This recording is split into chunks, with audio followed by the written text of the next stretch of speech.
Chapter 453. Zenith Yin's intrusion. Han Li expressionlessly watched the box rebound off of the light barrier and fall to the ground outside. He didn't have the slightest intention of releasing the restrictions. He only solemnly stared at the gold box in complete silence. With his hands behind his back, the bone sage serenely spoke. "What? You fear that the box is under the effect of ghost thread alterations? Relax. This old ghost has already given up. I can no longer act against you as I only have you left to assist me with Zenith Yin. The large number of gold lightning bamboo magic treasures that are contained within your body were particularly outside of my expectations. They will prove to be extremely effective when dealing with Zenith Yin's profound Yin arts. Harming you at this point would be harming myself." Han Li focused his sights on the bone sage. If he plotted against him once, he would naturally be willing to do it again for reasons still unknown.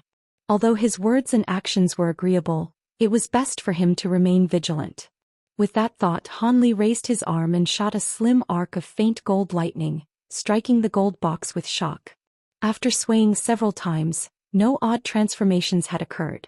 Han Li let out a sigh of relief. If the box was transformed from something demonic, it would have undoubtedly shown a reaction. With his heart at ease, he beckoned to the box and the gold case shot towards him. At that same moment, the light barrier flickered, allowing the gold box to pass through in that instant. Han Li saw that the bone sage still had yet to move with his spiritual sense and had somewhat relaxed. He then lowered his head to look at the gold box. With a cold glint shining from his eyes, Han Li stared at the box in his hands, contemplating about something. When the bone sage saw Han Li's cautious appearance, he scoffed and leisurely watched from above without any intention of urging him. Han Li then looked down at the avatar of the spirit ginseng, the white rabbit. It was motionlessly lying on the ground as if it were unconscious. Han Li muttered to himself for a moment. Then without any further hesitation he gently flipped the cover of the gold box, revealing a sudden azure light shining from the box. The box then fully opened the rest of the way by itself and revealed what was inside. Han Li hastily focused his gaze on the small item before him. It was 1/2 foot long and an earthy yellow with dry, wrinkled skin appearing like one would commonly expect from the roots of an old tree. Han Li was speechless. While Han Li was doubting whether this truly was the 9-curl spirit ginseng or whether the bone sage had replaced some unknown item to dupe him with, the motionless rabbit that was lying on the ground suddenly leapt towards him as an orb of white light, shooting towards the roots in the golden box. Han Li was initially surprised, but he soon revealed joy. The 9-curl spirit ginseng's white rabbit avatar's sudden actions clearly revealed that this item was truly the 9-curl spirit ginseng, causing him to feel assured. However, Han Li wasn't about to just ignore this avatar and allow it to fuse with its main body. He flicked his finger, striking the rabbit's head with a streak and azure sword light. It tumbled off a distance away. But with its true body before its eyes, it leapt forward again with the entirety of its strength, completely unwilling to give up. Han Li grew somewhat impatient. He immediately shot off an arc of lightning, thoroughly knocking out the white rabbit. A large patch of its fur had turned black. Afterwards, Han Li reached in the direction of the white rabbit, causing it to fly into his hand. After taking a look at it, he decided to place it into the golden box. Once the white rabbit avatar touched the body of the 9-curl spirit ginseng, it merged into the ginseng with a flash of white light. Han Li then closed the lid and placed a minor restriction on it to prevent it from fleeing. With that done, Han Li released a breath of true relief. The bone sage's inaction caused Han Li to feel relaxed, but it had increased his wariness as well.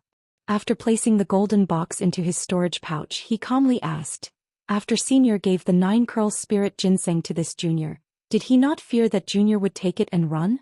The bone sage's wandering gaze focused on Han Li. He unhurriedly said, "Run? Even with the ginseng, what would you think to do without the formula to refine it?" Han Li frowned and thought about what else he should say. The bone sage sneered and couldn't help but explain, "Zenith Yin has already acted on your body. You can either be pursued to the ends of the earth or cooperate with me. Even if you left the Heaven Void Hall with the spirit ginseng, Zenith Yin would later." He acted on me? Han Li's expression momentarily changed. He didn't believe that his body could be affected by something without his knowledge, given his immense spiritual sense. The bone sage naturally guessed that Han Li doubted this and immediately smirked. But just as he was about to offer evidence, his expression abruptly changed and he turned his gaze to the distance. Han Li was baffled by this, but he immediately felt alarm swell in his mind. He couldn't help but believe the old devil had sought to trick him. But for some unknown reason, the bone sage hastily turned back around and said something that caused Han Li to immediately tense. Zenith Yin is coming. Most likely for you. You're on your own. I'm going to conceal myself. Zenith Yin then turned into a dark cloud and flew off, disappearing in an instant. Han Li was dumbstruck. Just as he was pondering whether or not the bone sage spoke truthfully, he heard booming, ghostly wails from the horizon. A huge sea of dense black clouds imposingly covered the skies. It appeared that they were heading in this direction. Han Li's heart dropped. This dark cloud possessed the astonishing pressure of the profound Yin arts. It was most likely that the person who was coming was Grandmaster Zenith Yin. Could it be true that Zenith Yin had schemed against him without his detection? How else could Grandmaster Zenith Yin have flown such a far distance towards him with complete accuracy? At that moment Han Li inwardly rained profanities at the bone sage. Wasn't he going on about wanting to cooperate with him to deal with Zenith Yin? Now he was left behind, abandoned with great speed. This caused Han Li to be beyond gloomy. Now that he had hid, it was too late for Han Li. He could only brace himself to cope with this directly. As Han Li remained inside the formation's spell, the black clouds arrived above the forest in the blink of an eye and came to a sudden stop.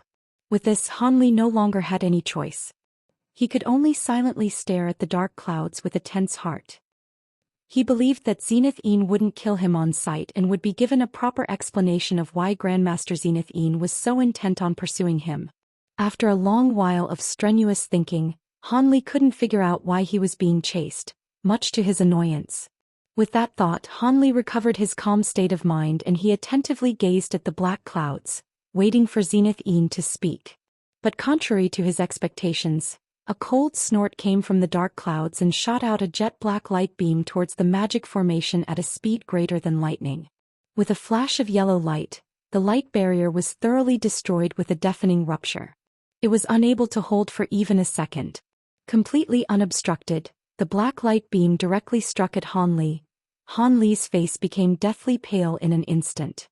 His body blurred several times out of instinct and he dodged out of the way, appearing over 100 meters away with an expression of furious alarm. Han Li waved his arms without any further hesitation. Over 100 huge ape puppets appeared around him. He then twirled several spirit beast pouches around him, having them lightly sway in front of him. Han Li's gaze grew ice-cold. Although he knew his chances of victory were pathetically small, if Zenith Yin truly wished to kill him, he still had to try his utmost. He was unwilling to resign himself to death. At that same time, 9 bamboo cloudsworm swords that were sealed in his body's true essence began to stir. Chapter 454. Enticement. The expansive black clouds appeared to be reacting to Han Li's hostile vigilance. They started to quickly swiveled and started pulling back at the center of the clouds with a grand flourish of devilish chi. Han Li's heart trembled. Just as he was about to impatiently order his puppets to attack, he heard the bone sage's cold voice in his ear. "Youngster, don't attack him. He is merely giving you a show of his strength. He doesn't wish to truly kill you. Let's see what my traitorous disciples wants from you before you do anything else." The bone sage's voice transmission surprised Han Li, giving him a sudden realization. He then forcefully suppressed the restlessness in his heart and asked, "Great Senior Zenith Yin, for what reason has Senior come to find this junior?" Han Li's voice was gloomy and serene, possessing neither arrogance nor humbleness. "You're still calm despite receiving my attack. Seems you are quite courageous." Grandmaster Zenith Yin's answer was besides the point. Han Li was unsure whether his words were that of praise or contempt. As a nascent soul cultivator, if Senior wishes to exterminate Junior, my courage wouldn't make a difference. Han Li unconsciously frowned and replied with a calm expression. He felt slightly more at ease, knowing that the bone sage was hiding not far away. If he were to act together with the old devil who knew the weakness of the profound Yin arts, it would be possible to fight against Zenith Yin. Naturally, that would require the bone sage to assist him, which was something Han Li couldn't guarantee. As a result, he didn't possess the slightest intention of angering the bone sage. At that moment, the black clouds eventually billowed away and flashed several times. Whoosh! The clouds disappeared to reveal a middle-aged man and a short, thin and ugly youth, Zenith Yin and Wuxia. You are Han Li, a rogue cultivator from Heavenly Star City? The middle-aged man looked at Han Li with interest. That's correct. I am Han Li, although it seems Senior already knows this. Han Li revealed a bitter smile and spoke with a tone of helplessness. Don't be anxious, I'm not here to look for trouble. It's not about that matter with the exquisite sound sect either. The previous attack was merely because I felt that formation spell was in the way, so I sought to break it. Zenith Yin spoke with an indifferent smile. What was in the way? Did you not merely wish to intimidate me with your immense strength? Han Li thought, completely aware of the truth. But contrarily, he respectfully asked, then Senior is here for? As Han Li clearly understood that Zenith Yin was waiting for him to ask that, he could only hold his nose and play along. Zenith Yin chuckled upon hearing Han Li's question. After closely examining Han Li, he was able to sense his inward restlessness. Do you recognize what this is? Zenith Yin raised his hand, revealing a dense white ball. Without giving him a chance to clearly see what it was, he lightly tossed it towards Han Li. Han Li revealed slight confusion. When the item flew in front of him, he caught it with his sleeve and carefully brought it before his eyes. The item wasn't large and was badly damaged, but Han Li recognized it at a glance. It was a small amount of the pure white threads from the blood jade spiders. Han Li blankly stared at it, baffled at why Zenith Yin had given this to him. But after some thought, he immediately recalled the battle that had occurred with the Hidden Fiend sect. When he was trying to escape the entrapment, he had used the blood jade spiders to deal with a demon corpse that was blocking his path. That should have been when Zenith Yin had acquired this object. Why is he asking about this item now? Han Li's expression slightly changed as suspicions began to come to mind. However, as Zenith Yin wasn't going to give him much time to think, he could only answer honestly, I undoubtedly recognize this item. They're threads that my spirit beast shoot out. Why has Senior mentioned this? Han Li's expression was doubtful, as if he couldn't bring himself to believe it. Zenith Yin revealed a smile upon hearing this. Good, very good. I came to look for you because I wish to see your spirit beasts. How about you take them out and let this Grandmaster take a look at them? Grandmaster Zenith Yin revealed a trace of excitement and spoke with a surprisingly gently voice. This caused Han Li to grow even more vigilant. This was because Han Li had caught a trace of well-concealed greed contained in his smile.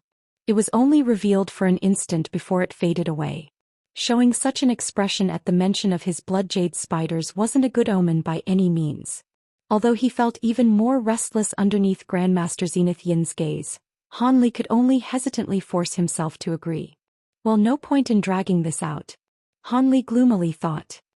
He then raised his arm and lightly patted the spirit beast pouch at his waist. A white light then flew out and landed in front of Han Li. The light faded away to reveal a white spider the size of a millstone, fiercely observing its surroundings. When Zenith Yin saw the blood jade spider, he continuously stared at it as if it were an extremely precious treasure. His expression gradually became happier. Great. It truly is a blood jade spider. Hee hee. After a long while, Grandmaster Zenith Yin broke into wild laughter as he faced the sky, causing the nearby air to tremble. Han Li's expression involuntarily changed. The cultivation of a nascent soul cultivator was truly profound. However, Han Li soon wore a cautious expression. He knew that Zenith Yin was about to mention the true heart of the problem. But before Grandmaster Zenith Yin could speak, the Bone Sage's apprehensive voice was transmitted to Han Li's ear. How did you get that blood jade spider? Why haven't you told me about this? The Bone Sage's voice was filled with regret and furious alarm. Why would I have told you that I possessed it? Han Li grew sullen. But he immediately calmed his mind and had second thoughts. Since the Bone Sage was also moved by it, it seems the blood jade spider possessed a great mystery. Would the appearance of this unknown matter prove to be a benefit or detriment to him? As Han Li was inwardly mulling this over, the Bone Sage urgently sent him another voice transmission. That traitorous disciple Zenith Yin will definitely invite you to go with him into the inner halls. Do not hesitate to go with him. I will be secretly following after you and provide assistance. Perhaps sensing that Han Li's tone was unsettled, the Bone Sage's voice became much more gentle. When Han Li heard this, his heart became even more uneasy, contrary to the Bone Sage's intentions.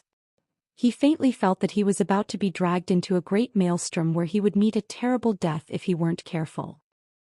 As these suspicions stirred in Han Li's mind, Zenith Yin eventually spoke as the Bone Sage had predicted.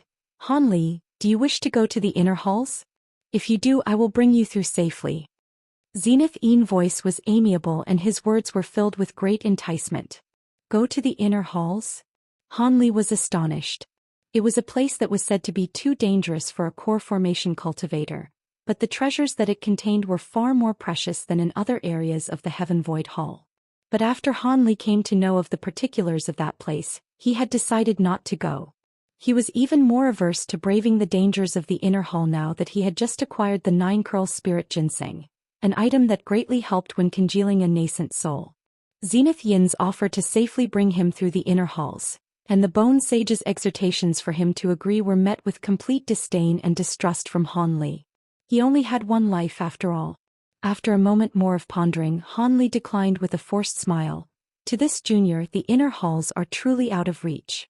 Junior will be satisfied with passing only 2 trials. As such, Junior will forego going to the inner halls. His luck isn't that good. Grandmaster Zenith Yin's expression sank and his eyes became stern. At his side, Wuchou loudly rebuked him with a scowl. Han Li, my ancestor didn't chase after you for your offenses during that previous matter. Now you use excuses to refuse his kind offer to bring you into the inner halls. Could it be that you hold our Zenith Yin Island in contempt? Although Grandmaster Zenith Yin didn't stop Wuchou, he wore a displeased expression and looked at Wuchou with a cold gaze. Han Li grew silent once more. He again heard the Bone Sage exhort him to agree, causing even more distrust to swell in his heart. I won't go.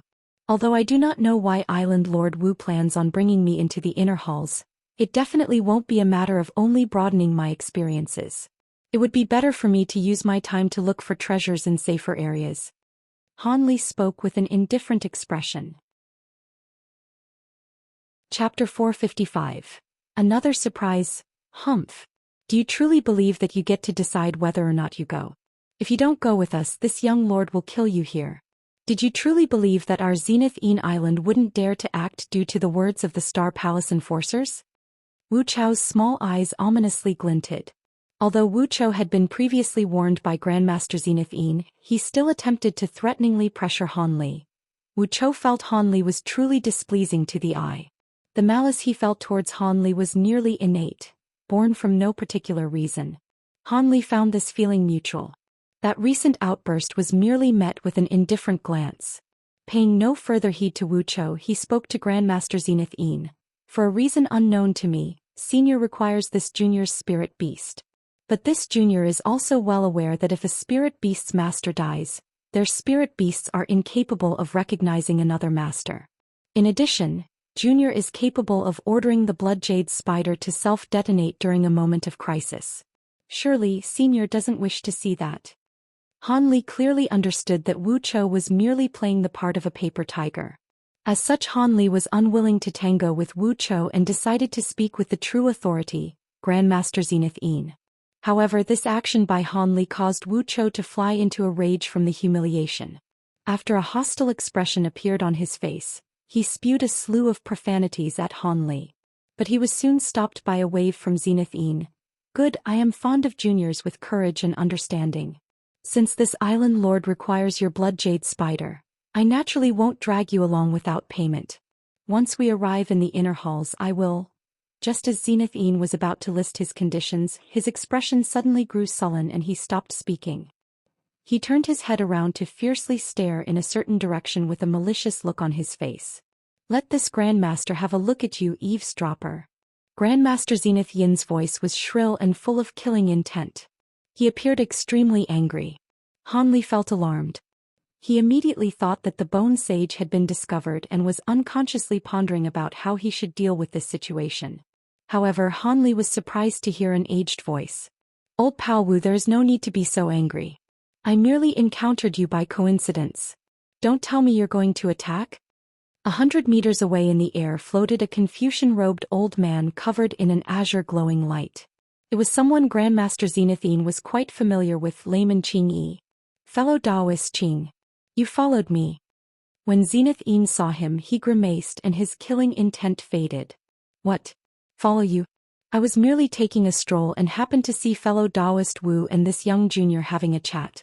So I thought I'd come over and say hi. I didn't think that I'd cause fellow Taoist Wu to be so unhappy. Sigh, had I known earlier, I definitely wouldn't have acted so rashly. The Confucian-robed old man dryly laughed and spoke with a completely unconcerned tone. He soon grew unconcerned with keeping up his own pretenses and turned his gaze from the pale Zenith Yin to the blood-jade spider. This is a blood-jade spider? It is a truly rare spirit beast. From the analysis of earlier cultivators, this is one of the spirit beasts that are most likely capable of acquiring the Heaven Void Cauldron. Its odds are far greater than your fire serpent or Wan Tianming's gold-threaded silkworm. Layman Qing Yi spoke, shaking his head. Taking a stroll nearby? While invisible. After hearing the old man's shameless excuse, Grandmaster Zenith Yin grew furious. But his expression only grew gloomier upon hearing Qing Yi reveal the secret about the blood-jade spider. After turning his gaze away from the blood-jade spiders, the Confucian-robed scholar examined Han Li several times before saying, "So this is the junior that old Pal Wu was concerned with earlier.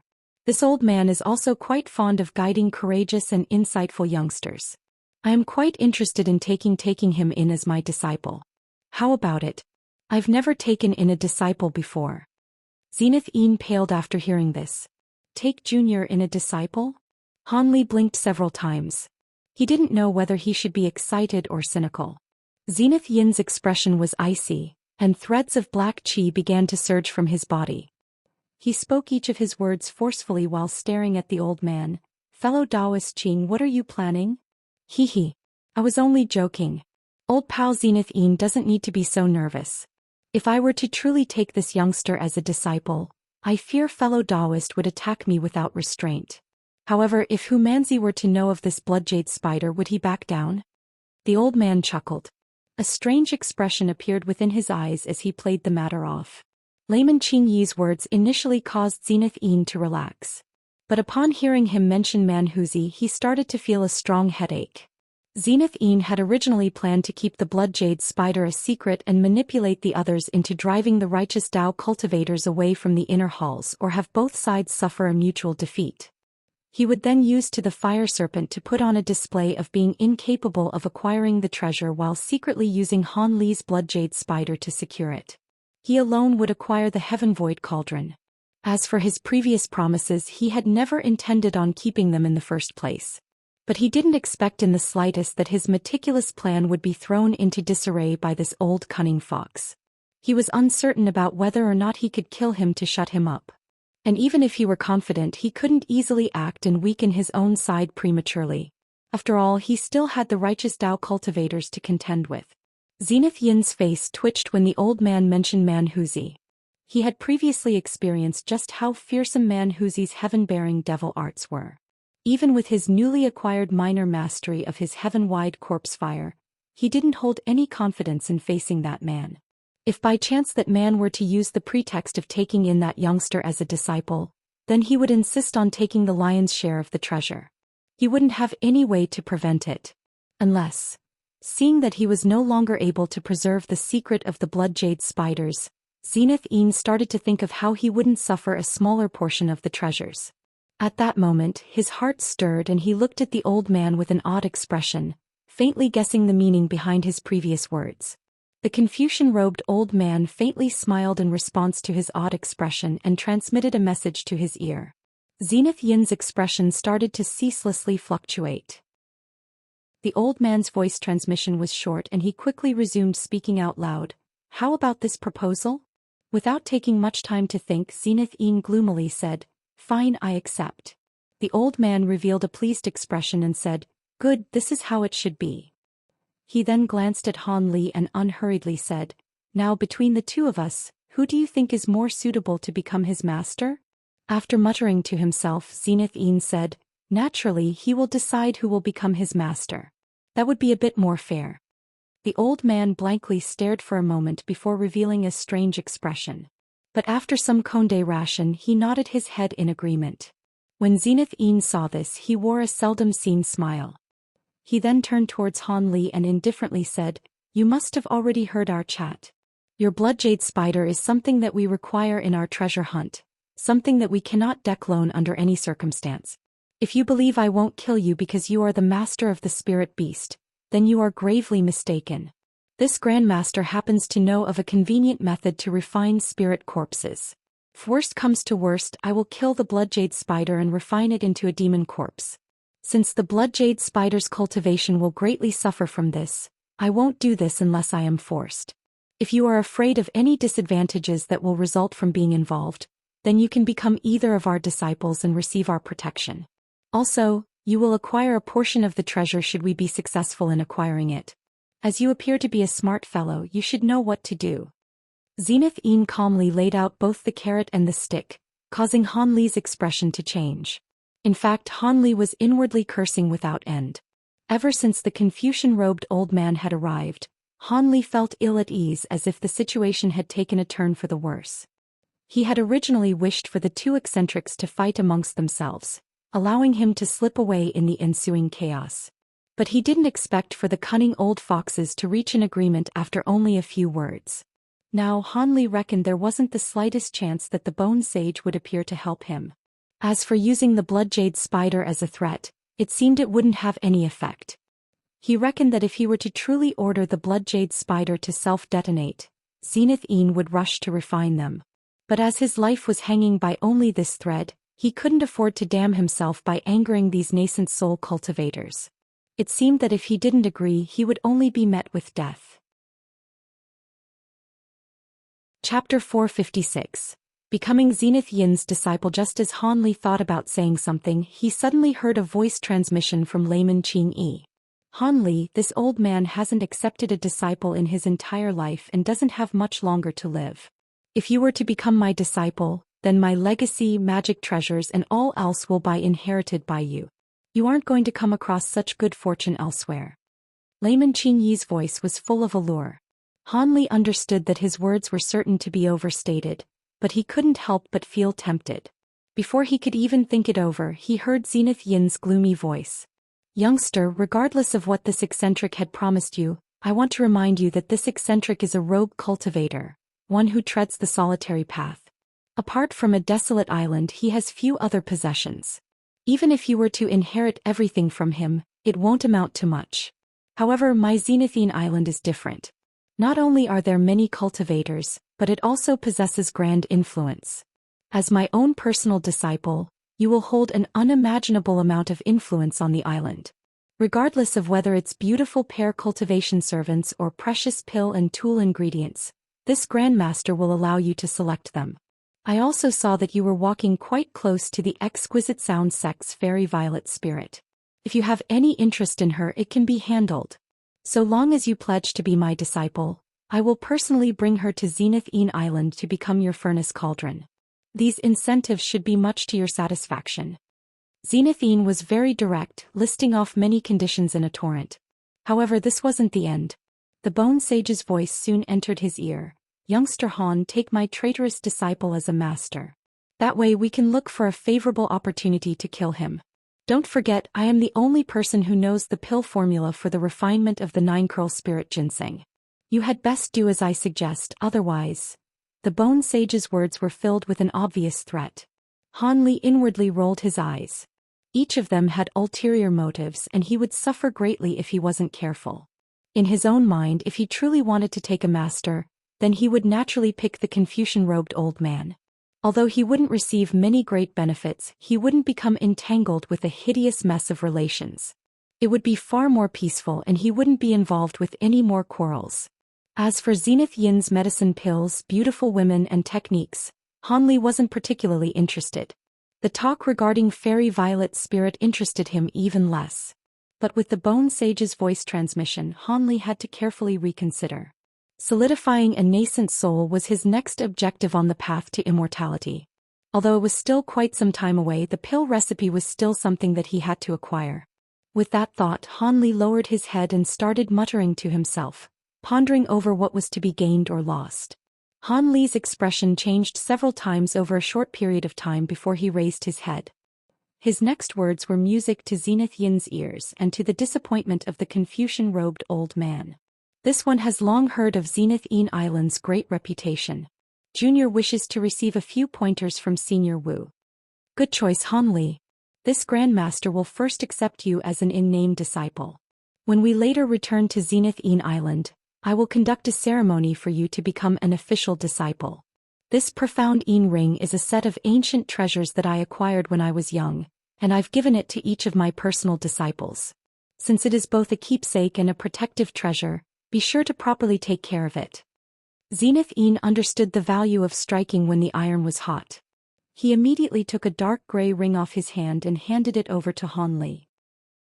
Han Li accepted it with slight surprise and carefully looked at it.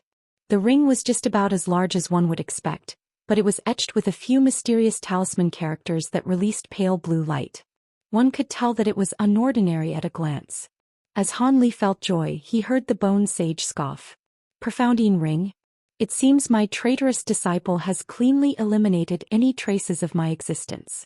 This was obviously an ancient treasure that I had bestowed upon him, the Yin Yang ring. He actually changed its name. Humph. Don't grow too excited. Although this Yin ring can protect your body and repel attacks, the Yang ring that he possesses can be used to restrain you. If you attempt to use it when you deal with him, you will only be meeting your own doom. When Han Li heard this, he didn't reveal any peculiarities as he respectfully paid thanks to Zenith Yin. However, he couldn't help but inwardly sigh. With such a deep and cunning schemer as Zenith Yin by his side, he must be exceedingly vigilant. Else he would suffer a terrible fate. He now hoped that the Bone Sage truly had a method to kill Zenith Yin. Otherwise, he'd have to later join Zenith Yin Island and obediently become eccentric Zenith Yin's disciple. Besides, even if Han Li did want to become a genuine, obedient disciple, Zenith Yin might not be sincere in receiving him. Whether or not Zenith Yin would become hostile after all was done, was yet another matter to be concerned with. Faithfully following after Zenith Yin was not an option. As of now, he could only improvise as events unfolded, since he didn't have the strength to do otherwise. Although Han Li was well aware that the cultivation world was where the weak were prey for the strong, he hadn't felt such helplessness since he was at Foundation establishment. He had previously found himself in perilous circumstances many times before, but he was able to use the entirety of his strength to overcome the odds. But if he were to now confront a nascent soul cultivator, he wouldn't stand the slightest chance. This all caused him to wonder whether he was born under cursed stars. However, this was a passing thought.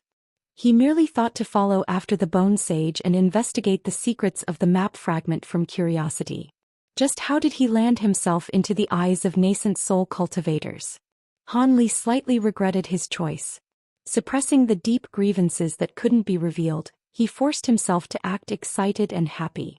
Upon seeing Han Li wear the profound Yin ring and respectfully thank him, Zenith Yin was quite satisfied. After discussing a few things with the old man, he had Han Li follow behind him. The day was nearly over. If they didn't hurry over to the canyon, they would be eternally trapped here. As such, Han Li retrieved his bloodjade spider before flying across the horizon with the others. Along the way, Zenith Yin happily chatted with Han Li and took the initiative to point out a few mistakes in Han Li's cultivation. Much to the benefit of Han Li couldn't help but sigh. There was quite a huge difference in the path of cultivation for those with a guide and those without. When Wu Chou saw this, his face carried a trace of resentment. Although he attempted to hide it with all his might, Han Li was still able to sense his immense hostility.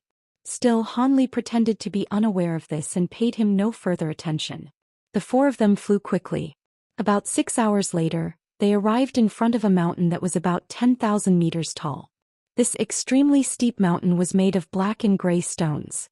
The mountain was cleanly split at its center in a supernaturally fine manner. It was even split through the mountain's foundation, producing a huge natural canyon. But what was even more strange was the twinkling blue and red light that separated the center of the mountain into two. It appeared truly otherworldly from a distance. Currently, over 30 differently dressed cultivators sat at the entrance of the canyon in silent meditation. Their expressions were solemn as if they were waiting for something. Zenith Yin and the other three slowly descended at the center of the group. Han Li swept his gaze over them, and discovered that the black-robed Yuan Yao was also among them. When Yuan Yao saw Han Li accompanying the nascent soul cultivators of the Devil Dao, she revealed amazement. When Han Li turned his gaze towards her, she flusteredly turned her head away, not daring to meet his gaze. Han Li was slightly surprised and faintly realized something. He then wordlessly turned his sights elsewhere. He didn't see Fairy Violet Spirit or that youthful male cultivator. It seems they returned to the pavilion without any intention of undergoing the paths of ice and fire. Although the meditating cultivators appeared solemn, they were calm and composed, each possessing an unordinary bearing. In terms of cultivation, a majority of them were superior to Han Li's. Although he didn't know how many of them possessed late core formation cultivation, he could tell that a majority of them held mid-core formation cultivation. As for those that possessed early core formation cultivation like Han Li and Yuan Yao, there were only 7 of them. However, all of them were collected and appeared full of confidence. After Han Li finished his observations, he slightly frowned. There were no other nascent soul cultivators present apart from Zenith Yin and Layman Qingyi. Seeing this, Zenith Yin found a good area and sat down. Wuchou naturally followed and sat down beside him. Han Li, come rest beside your master. Zenith Yin spoke, assuming the role of Han Li's gentle master. Han Li didn't wish to approach the eccentric, but under Zenith Yin's gaze he could only force himself to comply and sit beside him. Chapter 457. Heaven-bearing Devil Arts. Just as Han Li sat down, he heard a sonic boom from the distant sky. Wan Tianming and the other 2 nascent soul righteous Dao cultivators appeared and descended onto the ground. When they spotted Zenith Yin and Layman Qingyi, they sneered and gathered at another location. They were whispering to each other, discussing some secret matters. When Zenith Yin saw this, he snorted and soon closed his eyes shortly after. It was impossible for Han Li to be as calm as Zenith Yin. Instead, he turned his eyes elsewhere as if he were observing something. However, if someone were to attentively examine Han Li, one would find that his gaze was unfocused and that he was completely inattentive. In the time it took to finish a meal, 6 more cultivators arrived in succession. The 2 white-clothed Star Palace elders had also rushed over. Now there was only one nascent soul cultivator that had yet to arrive, Manhuzi. In the next hour, Manhuzi had yet to appear, causing Wan Tianming and the other righteous Dao cultivators to look at Zenith Yin and Layman Qingyi with strange expressions. Despite this, they both still appeared calm. As Han Li was closer to the 2, he was able to see a trace of apprehension in their eyes. Manhuzi's absence clearly worried the 2 Devil Dao eccentrics, as they would prove to be no match against the righteous Dao without him. As time slowly passed, Zenith Yin and Layman Qingyi were no longer able to maintain their calm facades. Their expressions grew stern as they began to repeatedly gaze towards the sky. Although the sky didn't show any indication of time passing and was eternally bright, Han Li supposed that the day was about to come to an end. Could it be that Manhuzi, the top figure of the Devil Dao, met with some mishap in the Heaven Void Hall? Han Li wondered. Under the circumstances, would this prove to be favorable or disadvantageous for him? With the Devil Dao cultivators growing uneasy, the righteous Dao cultivators grew increasingly malicious. Soon, piercing whistles reached them from the distant sky. These whistles were extremely loud and became more frequent and shrill as time passed by, causing all the nearby cultivators to appear at a loss. But when Zenith Yin and the Confucian-robed old man heard this, their expressions relaxed and they looked at each other with a smile. The Confucian-robed old man smiled and softly said, "It seems that Manhuzi's mood is quite good. He should have acquired an unexpected harvest." Humph! What would be unexpected? At most he would have plucked Genesis fruit without any complications. Zenith Yin shook his head and spoke without concern. Layman Qingyi smiled, but when he thought to say something, a ball of yellow light flashed in the distant sky and streaked towards them like a shooting star. In an instant, everyone was gazing at the sky. A strange expression was revealed in Han Li's eyes, looking at the light sphere with hidden apprehension. Han Li couldn't help himself. The other cultivators that saw the might of the heaven-bearing devil arts for the first time also revealed expressions of shock. Under the cover of the yellow light sphere, Manhuzi appeared extremely strange, resembling a terrifying demonic god. Not only was his body emitting a blinding golden light, but his skin was densely covered in coin-sized golden scales. The The scales appeared as luminous as pure gold and shined with a grand, chilling light, leaving an impression of being eternally indestructible. To Zenith Yin's side, Wuchou gasped and spoke in a daze. That's the heaven-bearing devil arts?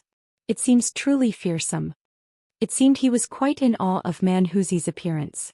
Zenith Yin coldly glanced at Wuchou and said with slight annoyance, "Humph. It's merely a tortoise's shell. When I have refined the profound Yin arts to perfection realm, they will be no weaker than the heaven-bearing devil art." This suddenly caused Wuchou to recall that his own ancestor was on bad terms with Manhuzi. Wasn't his praise of Manhuzi deliberately provoking Zenith Yin? He then repeatedly praised his master with an embarrassed appearance before keeping silent. In the sky, Manhuzi swept his gaze past them and immediately caught sight of Zenith Yin and the others. He dropped down towards them, causing the nearby ground to tremble upon landing. After landing, Manhuzi's scales retracted from his body, and his golden light gradually faded away. It seems Brother Man had a very successful harvest. Why else would you be so happy? The Confucian-robed old man cupped his hand towards him with a beaming smile. Manhuzi's excitement disappeared upon hearing the old man's question. He answered without hesitation, "Hee. I've made a few gains. I killed an ice-striped toad near the Genesis fruit tree. Its inner core will prove to be very beneficial towards my heaven-bearing devil arts." Zenith Yin and Layman Qingyi found this contrary to expectation. They looked at each other in dismay, not knowing whether he was speaking the truth. After a moment's pause, Layman Qingyi's previous smile was restored and he said, "Then I must congratulate fellow Taoist man. If your heaven-bearing devil arts progresses, you will have the same strength as the archsaint of the six paths and the heavenly star sages." Afterwards, Zenith Yin also congratulated him with a calm expression. Manhuzi chuckled and was about to say something, but he appeared slightly baffled when his eyes fell on Han Li. He remained slightly baffled before his eyes strangely glinted and released a trace of astonishing pressure. Bearing the brunt of this pressure, Han Li instantly felt his body tense, incapable of moving as if each of his limbs were being weighed down by 1,000 kilograms. But what was most shocking to Han Li was the feeling of Manhuzi's icy gaze seeing past both his mind and body. Han Li's complexion became deathly pale, and he reacted by circulating the Great Development Technique. After a moment, his mind stabilized, returning a bit of blood to his face and restoring control of his body back to normal. Manhuzi couldn't help but be astonished. He soon revealed a trace of pleasant surprise, but when he thought to do something else, Zenith Yin blurred and appeared in front of Han Li. Zenith Yin offsetted Manhuzi's imposing pressure and calmly asked, "Brother man, what are you doing? Why are you bullying my junior disciple?" "Junior disciple?" Manhuzi blankly stared for a moment before appearing gloomy. After disdainfully glancing at Wuchou, he bluntly said, "Zenith Yin, are you making fun of me? Apart from that youngster Wuchou, what other disciples did you bring to the Heaven Void Hall?" He appeared as if he planned to attack if he were to be corrected. Manhuzi, you misunderstand. Young friend Han Li has been taken in as a disciple by fellow Taoist Wu just today. It's no wonder why fellow Taoist man didn't know of it. Layman Qingyi hastily gave an explanation from the side. Currently Han Li was very important to them. It was natural for him to prevent any mishaps from occurring. "Zenith Yin, did I hear correctly? You took in a disciple while here?" Manhuzi expressed shocked and sized up Han Li twice through. "Although he is only an in-name disciple as I've yet to conduct a formal apprenticeship ceremony, young friend Han Li is now a member of Zenith Yin Island. I hope Brother Man won't treat me too harshly." Zenith Yin spoke with a slight smile. Manhuzi blinked a few times, staring at Zenith Yin and Layman Qingyi for a moment before turning his gaze towards Han Li. He then laughed and said, "Good, very good. This disciple of yours is quite good. Needless to say, his spiritual sense is several times greater than that grandson of yours. If you carefully foster him, he will have great prospects in the future." Great prospects indeed. That last sentence of his seemed to possess a deeper meaning. Zenith Yin and Layman Qingyi were at a complete loss and looked at each other in confusion. Zenith Yin frowned and slowly asked, "What does Brother Man mean?" "There is no meaning. Your in-name disciple is quite good. Are you interested in giving him to me? I feel like this youngster is quite suitable for cultivating my heaven-bearing devil arts." Man Huzi spoke without care, but those words greatly frightened his fellow Devil Dao cultivators. Layman Qingyi hastily changed the subject. Brother Man must be joking. Young friend Han has already become a disciple of Zenith Yin. How can he be so casually changed? Man Huzi grimly laughed and stroked his beard. He suddenly spoke with a cold tone. Hee. If you aren't willing, then let's forget about it.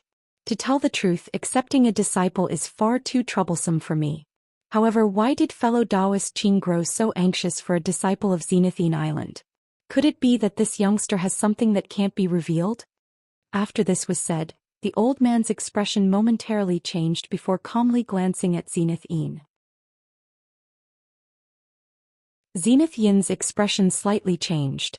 After a moment of silence, he calmly said, Brother Man, since you have doubts, I won't conceal anything. My junior disciple will prove quite useful during our treasure hunt in the inner halls. I hope you will forgive him if he has offended you. Zenith Yin's words caused Han Li to be extremely annoyed. When could he have possibly offended Man Huzi?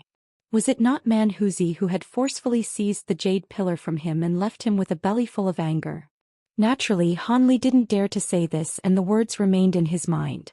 With a wave of his arm, Man Huzi lazily said, Offend? I don't even recognize this youngster. There was no offense. I merely saw that his cultivation technique was quite interesting and I wanted to test it.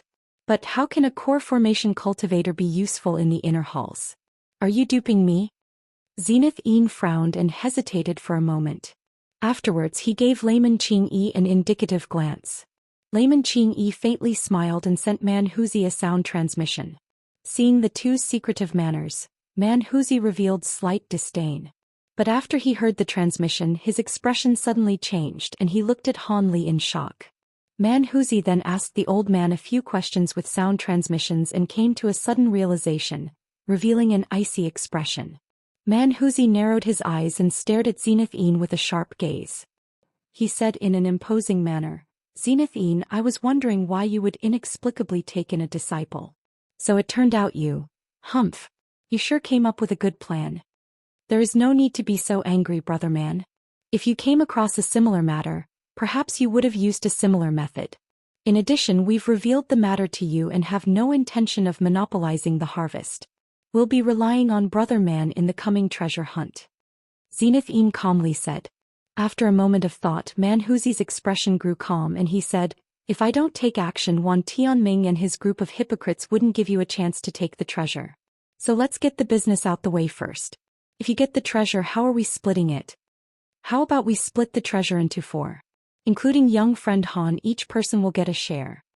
Layman Qingyi had long considered this question and immediately answered. This answer caused Man Huzi to become angry. With a derisive expression he said, Qingyi, do you really think I'm so easily swindled? Do you really think that you'll be able to handle Wan Tianming when the time comes? And you actually want to split it evenly amongst us? The old man sighed and responded with a chuckle, Don't be angry, brother man. It's true that my thoughts aren't entirely fair. How does brother man feel it should be decided?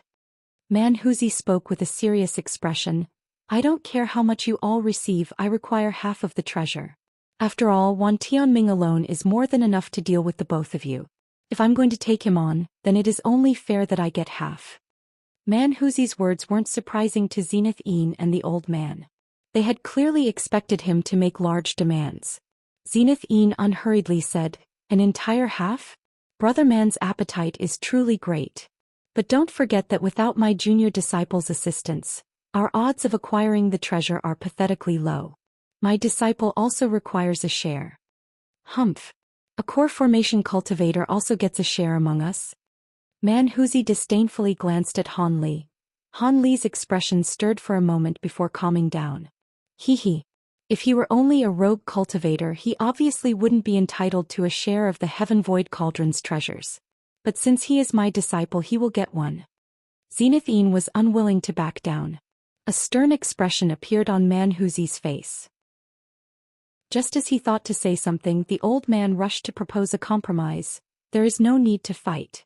How about this? When we acquire the treasure, we'll split the treasure into 5. 2 shares will go to brother man and the other 3 will go to the rest of us. Surely that is fair? Man Huzi blankly stared for a moment, before stroking his beard in silence. Zenith Een immediately declared his position with a heavy voice. I find these conditions acceptable. What do you think, brother man? Fine. Although I am still not satisfied, it is better than the previous proposal. Man Huzi wrinkled his brow and spoke with an annoyed tone. He had already figured out that Zenith Een and the old man had joined hands, and that the proposed conditions were likely their bottom line. As such, he was unable to pressure them too strongly. As the Devil Dao eccentrics were discussing how to split their not yet acquired treasures, Wan Tianming and the righteous Dao cultivators were also having a secret discussion about the treasures. Sect Master Wan, how certain are you that your gold-threaded silkworm will be able to take out the Heaven Void Cauldron? There have been many experts in the past that thought to acquire this treasure, but not one of them were successful. I fear we will also be unsuccessful. Taoist priest Tian Wuzi spoke with worry. Wan Tianming calmly said, be at ease. While my gold-threaded silkwork doesn't have high odds, we did acquire the sky azure flower. So long as I feed it to the silkworm when we acquire the treasure and overexert it, we will have at least a 4% chance of success. That can already be considered high. This humble Taoist also knows of this. I merely felt ill at ease when thinking of this matter. I am ashamed. It seems my own cultivation is lacking and my mind must be further polished. Tian Wuzi spoke with slight embarrassment. Wan Tianming chuckled. I am also deeply worried that those two old freaks, the heavenly star sages, would acquire the treasures of the heaven void. It only human nature as we are mere cultivators. We aren't desireless like true immortals. The old farmer then said, however, Sect Master One had better keep watch on those Devil Dao cultivators. They are secretly talking about something. They seem to have just had some internal strife, but now they are bantering as if nothing happened. Are those Devil Dao cultivators scheming something? Having heard this, Wan Tianming looked at the Devil Dao cultivators in the distance who had finished their negotiations and scoffed. Then with a solemn expression he said, while the techniques and might of the Devil Dao are powerful, their temperaments are easily distorted. A few strange displays isn't out of the ordinary. There is nothing to make a fuss about. Even if we fail in our attempt, we must also make sure that the Heaven Void Cauldron doesn't fall into the hands of the Devil Dao. After all, Zenith Yin's mutant fire serpent is also a spirit beast capable of acquiring the treasure. Sect Master One speaks truly. If the Devil Dao acquires it, they will flourish. Given the current weakness of the Star Palace, we cannot allow the Devil Dao to replace the Star Palace as hegemon of the scattered star seas. Tian Wuzi repeatedly nodded his head. Wan Tianming was very pleased and thought to say something more when the blue-red light from the huge mountain suddenly flourished. The walls near the entrance to the canyon started to tremendously shake, splitting open two separate passageways. It seemed that they lead into the canyon. A meter-tall stone slab emerged at each of the entrances with the words, Path of Profound Crystal, and Path of Molten Rock, in ancient characters. Suddenly, the cultivators closest to the entrances hurriedly took a step forward. Those that approached the entrance to the Path of Molten Rock grew light-headed and felt their mouths dry from the gust of scorching heat that flew past them. As for those near the entrance to the Path of Profound Crystal, it continuously emitted a white ice-cold aura. The faint whistling of harsh winds caused one's heart to grow cold. Upon seeing the paths appear, Zenith Een stood with roused spirits. He spoke to Hanli with a caring voice. Hanli, let's go. We will gather up again on the other side of the paths of fire and ice. Although I am incapable of personally bringing you through them, I will give you a treasure to resist either the cold or heat depending on what path you choose. When Hanli was traversing the ghost mist, he had been informed about the paths of fire and ice by Fairy Violet Spirit. He knew that after setting foot in the passage he would be teleported to a predetermined area in the canyon. There was very little chance that he would be teleported together with others as had been reaffirmed by Zenith Een. After some thought, Hanli slowly said, I will walk the path of molten rock. I happen to possess some fire-resistant clothes that might prove to be useful. Zenith Een took out a deep blue jade pendant from his storage pouch without hesitation and handed it over to Hanli. All right, take good care of this. With this item, you should have no problems passing through the trial given your cultivation. When Manhuzi saw this, he insincerely smiled and said, This is truly unexpected. Such a miserly person as Zenith Een actually showed a moment of generosity. Isn't that your white rhino emblem? Chapter 459. Trek. Zenith Een didn't grow angry, instead replying with a roll of his eyes and a chuckle. My junior disciple's cultivation is too shallow. As his master, it is only natural that I look after him. Although the white rhino emblem could be considered precious, I plan on taking the path of profound ice, so this item will be useless to me. If I am not mistaken, Brother Man also has a glacial ice pearl. Why not lend it to my disciple? Surely fellow Taoist doesn't wish for my junior disciple to encounter any mishaps before he enters the inner halls. Humph. I cannot allow that youngster to easily die before the Heaven Void Cauldron is secured. I acquired this glacial ice pearl from a glacial carp during my early years. How lucky for you, youngster. With that said, Manhuzi took out a thumb-sized misty white pearl and tossed it at Han Li. Han Li felt joyful and gave many words of thanks after receiving the item. Although he knew these treasures were only given to him because of his blood jade spider, they would allow him to go through the path of molten rock safely. It was exactly what he had wanted. Although the glacial ice pearl shone with white light similar to the white rhino emblem, it was far colder to the touch, causing his hand to tremble from its penetrating chill. He hastily placed it in his storage pouch, as it appeared to be the more valuable of the two. When Layman Qingyi saw this, he chuckled and entered the path of profound ice with a blur. When the other cultivators saw this, they started to successively enter the canyons that they had previously chosen. After only a short moment, a majority of the cultivators had already entered the canyons. Zenith Een glanced at Han Li and amiably said, Han Li, how about you set off? We'll meet again at the end in a few days. Han Li saw no reason to disagree and headed towards the path of molten rock. As he was walking forward, he swept his gaze around with a calm expression, resulting in a feeling of anxiousness. That old devil Bone Sage still hasn't appeared. Could it be that he had changed his mind and slipped away by himself? Han Li couldn't help but assume the worst. After all, human hearts were unpredictable. He could have changed his might after seeing the great might of Zenith Een. If the Bone Sage truly abandoned him, Han Li would bluntly use the Bone Sage's information as a bargaining chip with Zenith Een to guarantee his life. An ominous glint shone from Han Li's eyes as he thought this.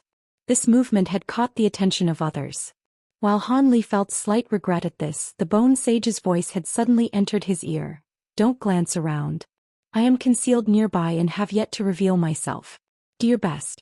I will meet you again after the path of ice and fire is cleared. Han Li felt some relief after recovering from his surprise and walked towards the passage with large steps. Hot winds blew past Han Li just as he stepped into the passage, causing him to feel a scorching heat on his body. Han Li frowned and attentively looked forward. The passage was 6 meters wide and couldn't be considered very tall. However, the way forward was glowing with blinding red light, placing apprehension in the hearts of those that see it. Han Li licked his dried lips and glared at it for a moment before moving forward. Each step he took felt as if the temperature was rising. After 30 steps, Han Li was no longer capable of moving forward. The hot winds that occasionally blew past him and the already hot temperatures of his surroundings caused his body to feel pain. After a moment of hesitation, Han Li covered his body in the water attribute barrier. The deep blue brilliance immediately alleviated the scorching heat. He then patted his storage pouch and a streak of blue light flew out into his hand, the fire-repulsing robes. Han Li immediately donned robes without much thought and suddenly felt a chill from his body. With roused spirits, Han Li continued forward. After a dozen steps, he saw a sudden flash of light. A wall of red light was blocking his path. After glancing at the wall of light, he walked in head first. He could hear footsteps echoing from behind him. He had no interest in meeting with other cultivators. After a series of dizzying fluctuations from within the blinding red light, the disappeared heat reappeared in a vicious, overbearing counterattack. His blue light barrier was unable to endure and started flickering as if it were about to collapse. Having yet to recover from his dizziness, Han Li grew greatly frightened and hastily circulated spiritual power throughout his body. After stabilizing his barrier, he examined his surroundings. He saw scarlet red stone, yellow soil, plants that emitted red light and a blurry, deep red sky. Everything was tainted with the color of fire. Even while protected by his barrier and the fire-repulsing robes, he could clearly feel the scorching air. Han Li took a deep breath with a sullen expression. Under these temperatures he would only be able to endure for 5 hours. He had thought he wouldn't have to make use of any treasures and could easily make it through. But according to what Fairy Violet Spirit had said in the second trial, the path of fire and ice, cultivators couldn't fly and could only slowly tread forward on foot. As such, those that were teleported farther away would have to spend several days of restless walking before arriving at the end of the canyon. This wasn't something that could be done while relying solely on one's cultivation. It would require the use of treasures that blocked the respective elements of each path. In addition, the path wasn't the sole danger that the cultivators encountered on the path. The canyon gathered demon spirits of their respective elements, which were the greatest hindrance in the trial. During each occurrence of this trial, about half of the resulting deaths were caused by these demon spirits. In addition to this, there may be cultivators lying in ambush along the path, aiming to rob the treasures of others. This was something that had always occurred. After all, the closer one grew to the end of the canyon, the more likely one would encounter other cultivators. Their odds of survival would greatly increase after robbing the others of their elemental resistance treasures. Odds were that a few cultivators that found it too difficult to continue would attack without any hesitation. Han Li stood in his original place without movement, examining his surroundings with narrow eyes and pondering over the information he had. After the time it took to finish a cup of tea, Han Li's expression stirred. He then took out the white rhino emblem and hung it at his waist. He then replaced his blue light barrier with the jade emblem's white light. He couldn't afford to squander any of his magic power. Staying still to recover his magic power was a suicidal action. He then turned his head to the sky. After identifying the direction of the blurry red sun with great difficulty, he set off without any further delay. Apart from a pile of rocks and a strange, perfectly straight tree, he didn't see anything else on the path as he slowly staggered onward. After a short moment of walking through the searing air, Han Li encountered a large patch of vegetation blocking his path that glowed with a strange, fiery light. Han Li frowned after looking at the strange plants and immediately shot a ball of glowing blue water towards it. Upon impact, the ball of water sizzled and turned to steam. Han Li's expression slightly changed. He looked to the side of the plants but saw no other way past the strange vegetation. After some hesitation, Han Li gritted his teeth and tried stepping through it. Upon walking through, Han Li came to know the fearsomeness of the path of molten rock. Wild plants? These were closer to swords of flame. Their incredible sharpness and heat caused him no small amount of pain. Although he didn't suffer much damage due to the protection of the white rhino emblem and fire-repulsing robes, he still felt continuous stabs of pain from below his thigh as he painstakingly forced himself through. After walking through only 10 meters, Han Li was forced to redeploy his water attribute light barrier. Although this would quickly consume his magic power, it allowed Han Li to quickly escape from the blistering underbrush. Making full use of his shifting smoke steps, he turned into a blue ghost that occasionally appeared within the dazzling red light. With each appearance it had grown farther away. Bu Wu was a cultivator with earth and fire spiritual roots. He managed to acquire his current cultivation in less 300 years, resulting in resounding fame in the local sea territories. Those that were close to him even thought that he was among those that had the highest chance to ascend to the nascent soul stage in the next 100 years. Bu Wu greatly enjoyed the admirations and praise of others along with their envious gazes. However, Bu Wu clearly understood his own circumstances. Were it not for the ancient essence split pill that he had found in the stomach of a grade 4 demon beast he had slain while traveling, he would likely still be lingering at the Foundation establishment stage. That medicine pill had caused him to feel the sweetness of ancient spirit medicines, saving him 100 years of bitter cultivation. As such, he had made plans for this journey to Heaven Void Hall and had purchased a fire dragon worm at great price. He planned to brave the inner halls during a moment of distraction and use the worm to acquire the top-grade mysterious treasure renowned throughout the scattered star seas, the Heaven Void Cauldron. With the many treasures contained in the Heaven Void Cauldron and the rumored Heaven Mend pill, breaking through to nascent soul stage would only be a step away. Chapter 460. The Path of Life and Death. When Bu Su entered the Heaven Void Hall and saw so many nascent soul eccentrics appear, he felt as if he had been drenched in cold water. Any nascent soul cultivator that arrived here would naturally go hunt for treasures in the inner halls. The Heaven Void Cauldron was certain to be the most important among them. Although nascent soul cultivators had also attended previous openings of the Heaven Void Hall, there would only be about 4 of them. But now there were actually 8 nascent soul cultivators, causing his hopes to grow very faint. But since he had already arrived, he was unwilling to cowardly return. As such, he entered the path of molten rock, holding a slight sliver of hope that it would prove to be as smooth as it had been with the ghost mist. To tell the truth, he did hold some fear towards the ghost mist and a later trial, the fantastical boundary of illusion. However, he didn't hold much regard for the path of ice and fire and never doubted whether or not he could pass it. This was because he cultivated a cultivation art well known amongst the scattered star seas, the tranquil yang art. This cultivation art had forcefully inserted itself among the top 10 mental cultivation arts among fire cultivation techniques.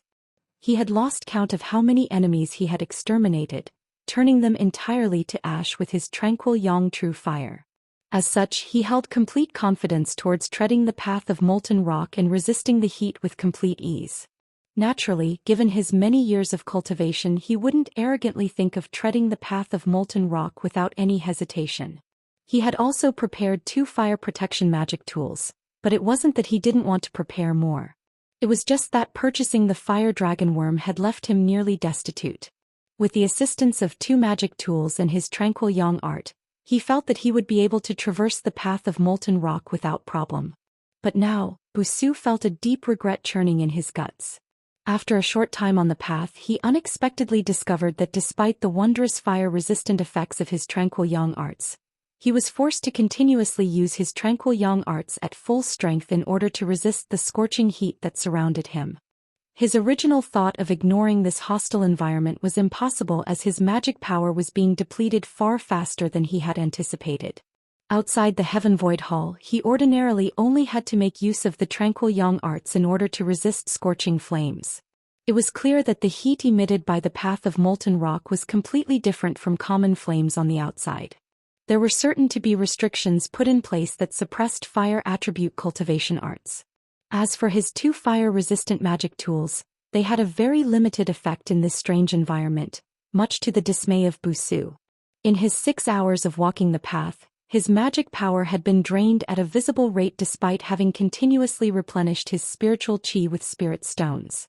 He'd only be able to persist for a day more before his magic power was exhausted, allowing the heat to turn his body to ash. Wuxia naturally didn't wish to fall here. He nervously rushed forward while sweeping his gaze in every direction. However, his surroundings were quiet and was completely absent of any others. This caused his thoughts of plundering the fire-resistant magic treasures of others to prematurely perish. The further he rushed forward, the more intensely Wuxia felt despair. After a quarter hour later, Wuxia eventually stopped with apprehension contained in his eyes. Although he had both skilled techniques and magic power, he didn't have any hope of arriving at the canyon's end at this pace. In addition, if he were to encounter any other cultivators in his rush forward, his magic power would be in a sorry state. Forget about him attacking others, he would likely be preyed upon himself once they saw how weak he was. Wuxia anxiously paced back and forth. As time passed, thoughts began to bubble from his mind, looking for a method of survival. Suddenly, he raised his head towards the deep red sky with fluctuating expressions. After a determined expression momentarily appeared on his face, his body flashed with yellow light and started to float. His eyes were unblinking and his face appeared cautious. After he rose up to 10 meters in the air, he was extremely joyful to discover that nothing had happened. At this altitude, he could make use of his techniques to fly and reach the canyon's end after only a short time. Wildly delighted at having found a way out of danger, Wuxia formed an incantation gesture and turned into a ball of yellow light, disappearing with a blur. Bang! Just as Wuxia flew about 100 meters, a silver bolt of lightning struck from the deep red sky. With a miserable scream, his body scattered into ash while 2 items then silently fell into the shrubbery below. Somewhere on the path of molten rock, a gorgeous 30-year-old woman wearing brilliant blue muslin looked hesitantly at the river of molten rock. Apart from a 1-foot-wide stone pillar, there was no other way for the woman to cross the scarlet-red river that spanned over 150 meters. The gorgeous woman frowned as she felt the overpowering heat radiating from the river of lava. After a moment of hesitation, she carefully set foot on the red stone pillar.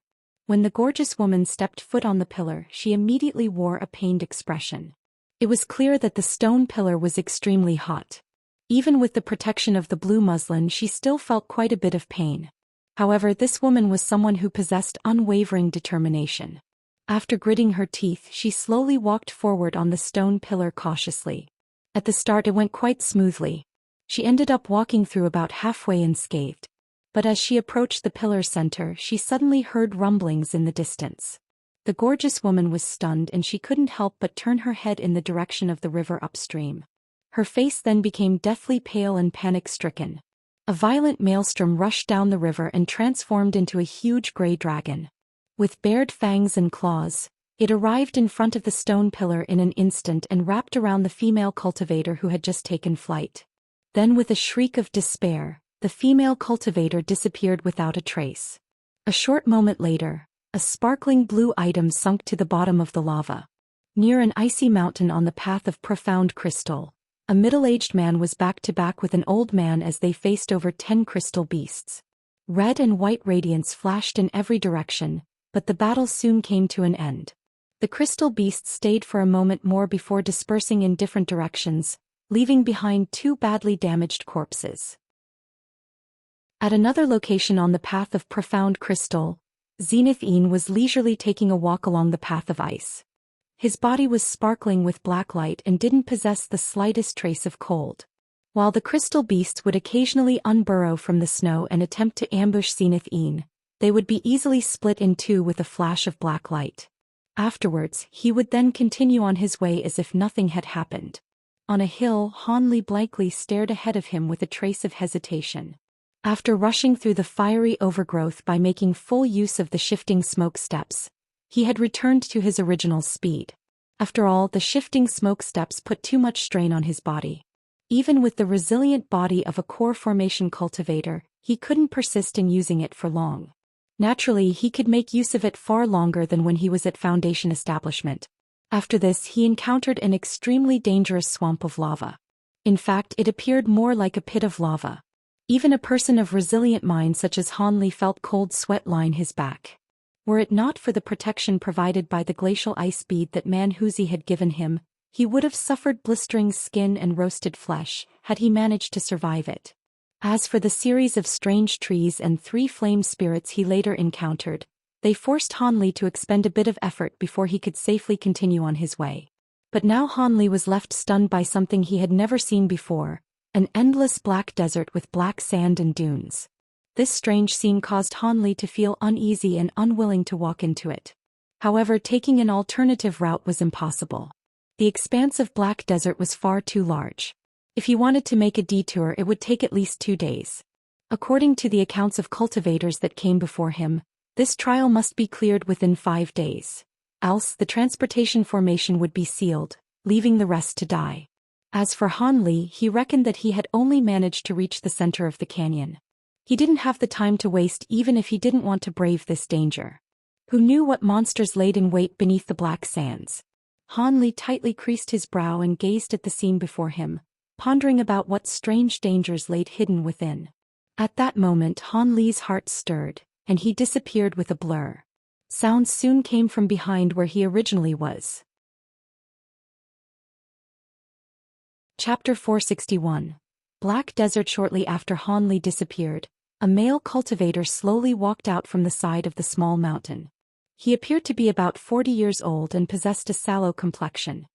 He was the cultivator who had treated Zhou Xian so fearfully at the entrance of Heaven Void Hall. At that moment he was wearing an odd dark green conical bamboo hat and had a white jade bowl in his grasp. His body concealed a chill that was completely isolated from the blazing heat surrounding him. He climbed to the mountaintop and surveyed his surroundings with great vigilance as if he were looking for something. But after seeing that there was nothing, his expression only grew increasingly cautious. He thought he had spotted a silhouette blur when he gazed at the mountain from afar. But after finding no traces of the person on the mountain, he became even more vigilant. After coldly sweeping his gaze past his surroundings once more, he wordlessly inserted 2 of his fingers into the jade bowl and brushed it upward. A streak of white light then flew out from it and started revolving around his head. "Execute!" the sallow-faced man softly shouted, forming an incantation gesture with one hand. The white light trembled for a moment before suddenly bursting into specks as wondrous as starlight scattered from a goddess. The light then completely enveloped a 40-meter radius. The red land was enveloped in layers of frost upon touching the white light, but nothing abnormal had appeared within it. A trace of doubt appeared on the man's face. After a moment of thought, he didn't seem to care anymore, believing that he had been mistaken. After putting the matter to the back of his head, he then looked at the black desert with a grave face. "This place is truly strange," the man muttered to himself as he looked at the black desert with a strange gaze. He seemed somewhat hesitant to depart. But after a short moment of consideration, he flung his sleeve and shot a streak of red light towards the ground. The light faded away to reveal a small red fox. The man flicked his finger, sending a green medicine pill into the small beast's mouth. The small beast swallowed the pill and expressed great pleasure. "Go!" the sallow-faced cultivator bluntly commanded the small beast, pointing towards the direction of the black desert. The small beast immediately rushed down the hill at an extraordinary speed, turning into a red streak of light along the way. After a short moment, the small fox-like beast had arrived 100 meters deep into the black desert. It was still unscathed even after running around in a large circle. Nothing strange had occurred. It seemed that apart from the color of the black desert, there was nothing out of the ordinary. The sallow-faced man revealed an expression of surprise. This was clearly not what he had expected. He had prepared himself for the loss of his red fox beast. As it was but a common grade 1 spirit beast, he would feel no heartache at all. It didn't have any notable abilities apart from its nimble movements and exceptional sense of smell. He tensely frowned and rigidly stared at the small beast as it ran around the desert in circles before whistling towards it. It then ran over and flew back into his sleeve. Afterwards, the man gazed at the black desert in silence with a wavering expression. But with only a short moment of hesitation, he started to descend the hill and carefully walked towards the black desert. Unknown to him, shortly after he walked down the small hill, Han Li's silhouette reappeared at the hilltop in a series of fluctuating blurs. Although the sallow-faced man used a technique to search a wide area, Han Li was easily able to evade his attack and revealed no trace of himself by using both the nameless qi restraining technique and the shifting smoke steps. Although the man was a mid-core formation cultivator, Han Li was very confident that a sudden strike of his 9 bamboo cloudswarm swords would instantly slay him, had he drawn closer. Han Li had been quite hesitant about whether or not he should kill him. While his 2 treasures were quite valuable, Han Li chose to have him act as a forward scout. But when the sallow-faced man had the small beast explore the black desert to no results, Han Li completely renounced his plan of attacking him. As the greatest dangers were unknown, it'd be better to let him guide the way. Han Li didn't believe that the black desert was completely devoid of danger. With the white rhino emblem and glacial ice pearl leaving him unfettered by the heat, he didn't feel an urgent need to seize those fire-resistance treasures. The sallow-faced man didn't perceive Han Li was behind him in the slightest and continued onward into the strange black desert. 3 meters, 6 meters. The man's expression grew increasingly tense as he tread deeper into the black desert. He had already activated his bamboo hat and enveloped his body in a layer of dense green light. After the man walked through the desert for about a kilometer without problem, his expression slightly relaxed and he felt great relief. It is commonly said that once one headed this deeply into an area, any dangers it possessed should have already appeared. Han Li gazed at the man's silhouette from a distance away with a strange expression. Could it be that he had guessed incorrectly? The black desert was merely frightening and didn't actually possess any dangers at all? Had he known this was the case, he definitely would have ambushed and robbed the man of his 2 treasures. Han Li felt regret. But soon a startling and abrupt change occurred in the distance. The black sand around the sallow-faced cultivator suddenly floated up and surrounded him without a sound. The sand then released a dim black light that appeared rather strange. As the man was rich with experience, he instantly reacted by raising his jade bowl towards the sky. A vast white light scattered from the bowl, adding another layer of defense upon his green barrier. At that moment, the black sand turned into countless winged black insects and charged at the shocked man from every direction. The man bellowed. With a flourish of white light, he was then surrounded with palm-sized shields of ice. They then hurriedly rotated to form a white hurricane around him. He had now clearly made out the true appearance of the insects, winged ants. Their numbers were astonishing, with no less than 10,000 insects surrounding him. The sallow-faced cultivator's mind quickly churned, trying his utmost to recall the specific breed and weakness of these winged ants. But before he could finish thinking, the black swarm of ants knocked against his ice shield hurricane.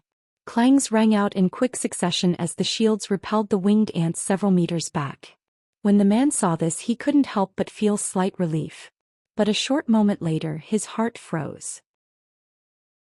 After knocking the black-winged ants tumbling away several times, they charged forwards once more without the slightest injury. He was greatly alarmed. Without taking further thought, he raised his hand and released a gray flying knife. It transformed into a 10-meter-long streak of light and fiercely chopped towards the winged ant swarm. Just as the flying knife left the hurricane, the countless ants let out a drone and surrounded it. The fierce attack of the gray light didn't harm the flying insects in the slightest. Instead, they swarmed all over the flying knife in an instant and held it still. The sallow-faced man turned pale from fright and tried to recall his magic treasure. However, he was too slow. The magic treasure's gray light flashed several times before being submerged in the swarm of black insects. A blood-curdling shriek soon followed. The man's face was bloodless. The destruction of his magic treasure had greatly injured his origin chi. Without any further hesitation, he hastily controlled the white hurricane to follow him as he rushed forward. Leaving the desert was now his only chance at life. At that moment, the black-winged ants finished devouring the remnants of the flying knife and didn't move to chase after him. Its next action was cause for disbelief. It gathered together in an instant and flashed with a strange light before turning into a 10-meter-long black lance. Then with a sharp whistle, the lance pierced through the air as if it had been shot from a crossbow. The sallow-faced man panicked at the sight and hastily exerted the entirety of his magic power to propel the hurricane with further intensity. The lance of black light struck the white hurricane and pierced through it in an instant. The spearhead and shaft were completely covered in scarlet blood. Chapter 462. Iron Fire Ants. The hurricane came to an abrupt stop, revealing the sallow-faced old man. His body listlessly stood in place with the ice shields and green barrier completely destroyed. A fist-sized hole appeared where his heart should have been. The hole's edges were pitch black as if it had been caused from incineration. The man lowered his head to look at his chest and involuntarily touched it with his hand. He wore an expression of astonishment as if he couldn't believe what he saw. At the moment, the black lance hummed and transformed back into a dense swarm of flying ants. They madly rushed towards the man without restraint, throwing him down and covering his entire body in an instant. Several miserable screams immediately followed before being met with silence. A short moment later, the winged ants suddenly floated in the air and dropped back down to their original location, blending into the grains of sand. As for where the old man had fallen, there was no trace of him that remained. Han Li saw this in its entirety from the hilltop. He wore a strange expression from the shock he felt. Those are iron fire ants. They must be. I didn't think I'd see exotic insects at this location. Han Li muttered to himself. When Han Li initially saw the winged ants, he hadn't recognized what they were. Han Li only managed to identify them after he saw them fearlessly receive the attack from the sallow-faced cultivator's magic treasure and then condense into a lance. There were many winged ant spirit insect species in the cultivation world, and they all appeared nearly the same. Cultivators that didn't specialize in insect control techniques would find it difficult to differentiate them. As a matter of fact, different species of winged ants greatly differed in their degrees of power and ferocity. The more fearsome winged ants would cause even core formation cultivators to nervously recoil at the sight of them. As for the iron fire ants, they were ranked 37th on the ranking of exotic insects and were one of the most fearsome winged ant species. Apart from the rank 9 heaven crystal ants from legend, these ants were possibly the most formidable of their kind. Not only were these winged ants nearly invulnerable to physical attacks, even a majority of magic techniques also had little effect on them.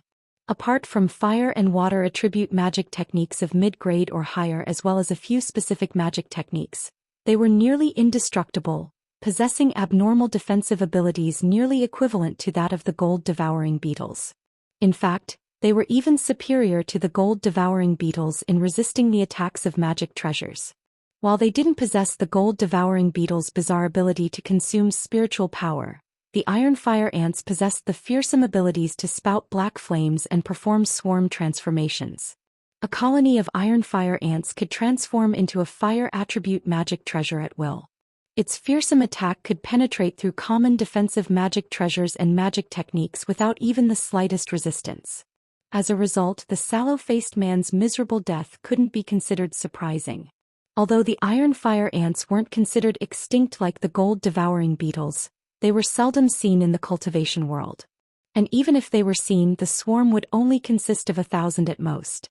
This was due to the harsh living environment of the iron fire ants. Not only did they require a scorching environment to survive, but they also had to stay near large quantities of metal ore. Upon leaving this environment, the iron fire ants would quickly grow weakened. It wouldn't take long before their abilities completely disappeared and they reverted into ordinary winged ants. If it were just that, there would still be many insect-controlling cultivators that would desire to use them, even to the point of creating or finding an appropriate environment to breed them in. However, these winged ants possessed a fatal flaw. Regardless of whether the iron fire ants were wild or domesticated, they were incapable of recognizing a master. When someone wished to conduct a master recognition ceremony on the winged ants, each of the ants would self-implode without exception, crushing the dreams of many cultivators. As for the specific cause of this, there was no definite answer. There were those that said the nature of the winged ants was unyielding and didn't allow them to be controlled. There were others that said it had to do with the iron fire ants' constitution, while others, naturally, there were very few people that knew about the iron fire ants in either the heavenly south region or the scattered star seas. They had been rarely seen in the last 1,000 years and their colonies were growing increasingly smaller. They were considered to be nearly extinct. At that moment, Hanli was looking at the Black Desert while lost in thought. It seemed that the Black Desert was a natural trap for the iron fire ants. Although Hanli didn't know how many colonies the desert contained, judging from how the sallow-faced cultivator encountered one after walking just 1 kilometer, they couldn't be few in number. It was quite possible that colonies of iron fire ants numbering in the hundreds of thousands existed in the desert as well. With that thought, Hanli felt a chill run down his back. He then swept his spiritual sense through his storage pouch, counting over a dozen mid-grade ice and fire attribute talismans. They should be enough to deal with 3 iron fire ant colonies similarly sized to what he had seen before. However, Hanli would have to be delusional to believe that these talismans were enough to carry him through the desert. When Hanli set his sights on the several spirit beast pouches of gold-devouring beetles, his heart stirred. He pondered whether or not the gold-devouring beetles would be exceptionally effective in dealing with the iron fire ants. After all, the gold-devouring beetles were higher ranked than the iron fire ants, and from the appearance of their shell, they haven't yet evolved to the rumored black gold stage. They should be half-matured like his gold-devouring beetles. As such, it would be acceptable for him to test them against one another. Barely able to suppress his increasing excitement, Hanli pondered for a moment more before deciding that there was no problem in testing his gold-devouring beetles against the iron fire ants he had just seen. Even if his gold-devouring beetles weren't able to deal with them, he still had a few mid-grade talismans he could use to defend himself and safely withdraw from the desert. Hanli's expression grew cold as he rushed down the hilltop, heading straight into the Black Desert. After a short moment, Hanli had arrived at the edge of the desert. He gazed at the black sand beneath him and narrowed his eyes. He then grabbed a fistful of sand and brought it close to his eye. Hanli soon snorted. With a sudden flash of yellow light from his hand, he tightly closed his grip and squeezed. As a result, most of the sand remained uncrushed. Hanli smirked and slowly muttered to himself, "This isn't black sand. It's actually grains of iron ore." But to spread such a dense amount of ore across such a large desert, the master of Heaven Void Hall was truly an extraordinary person. After flinging away the sand in his hand, he stood up and frowned. He then lightly patted the white rhino emblem at his waist, enveloping him in a layer of white light. Because he was earlier evading the sallow-faced cultivator, he was forced to disable it and endure the heat by using his cultivation alone. But now that he was so close to the desert, the overwhelming heat had caused him to be temporarily lightheaded. Alarmed, Han Li quickly reactivated the white rhino pendant. This was not the time to be concerned with saving magic power. Without any further hesitation, Han Li looked at the area containing the colony of iron fire ants and carefully walked over. The black desert was extremely painful to walk on. The sand was scorching hot and the air itself felt as if it were on fire. Even with the white rhino emblem and the fire-repelling robes, Han Li still felt suffocated. It felt even hotter than the small path of lava he went through the day before.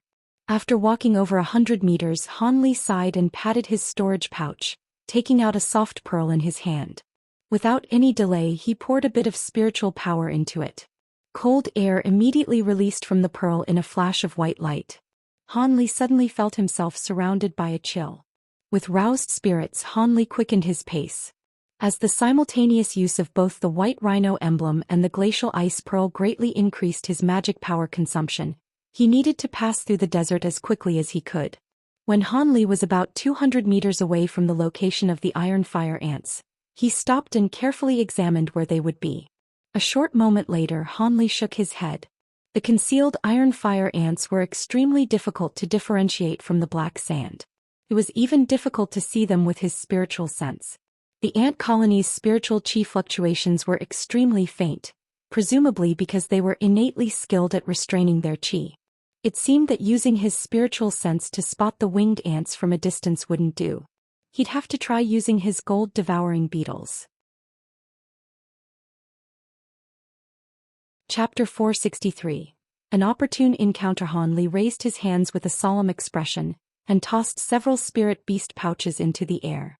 As they floated in the air, he formed his hands into an incantation gesture, causing the pouches to open and release countless gold-devouring beetles. They formed a cloud of shining gold and silver shimmers in the air. In regards to numbers, the gold-devouring beetles were far fewer to the recently seen colony of iron fire ants. With his confidence strengthened from looking at the gold-silver insect swarm, he pointed to the ground not far away and softly shouted, "Go!" With a buzz, the glittering cloud flew forward, moving to descend and blanket the ground. But before they touched the ground, a black cloud of ants suddenly rose to meet the swarm of gold-devouring beetles. In the instant that the two sides clashed, huge streams of dark flames suddenly spouted out from the black ant colony, violently enveloping the gold-devouring beetles in black radiance. It was clear the ant colony had realized the gold-devouring beetles were fearsome and rushed to strike first by using their innate flames. Were it another breed of insects, the strange flames would have burnt a majority of them at the very least. But not only were the gold-devouring beetles completely unscathed by the black flames themselves were cleanly devoured. Once the flames were gone, the beetles charged forward with a buzz.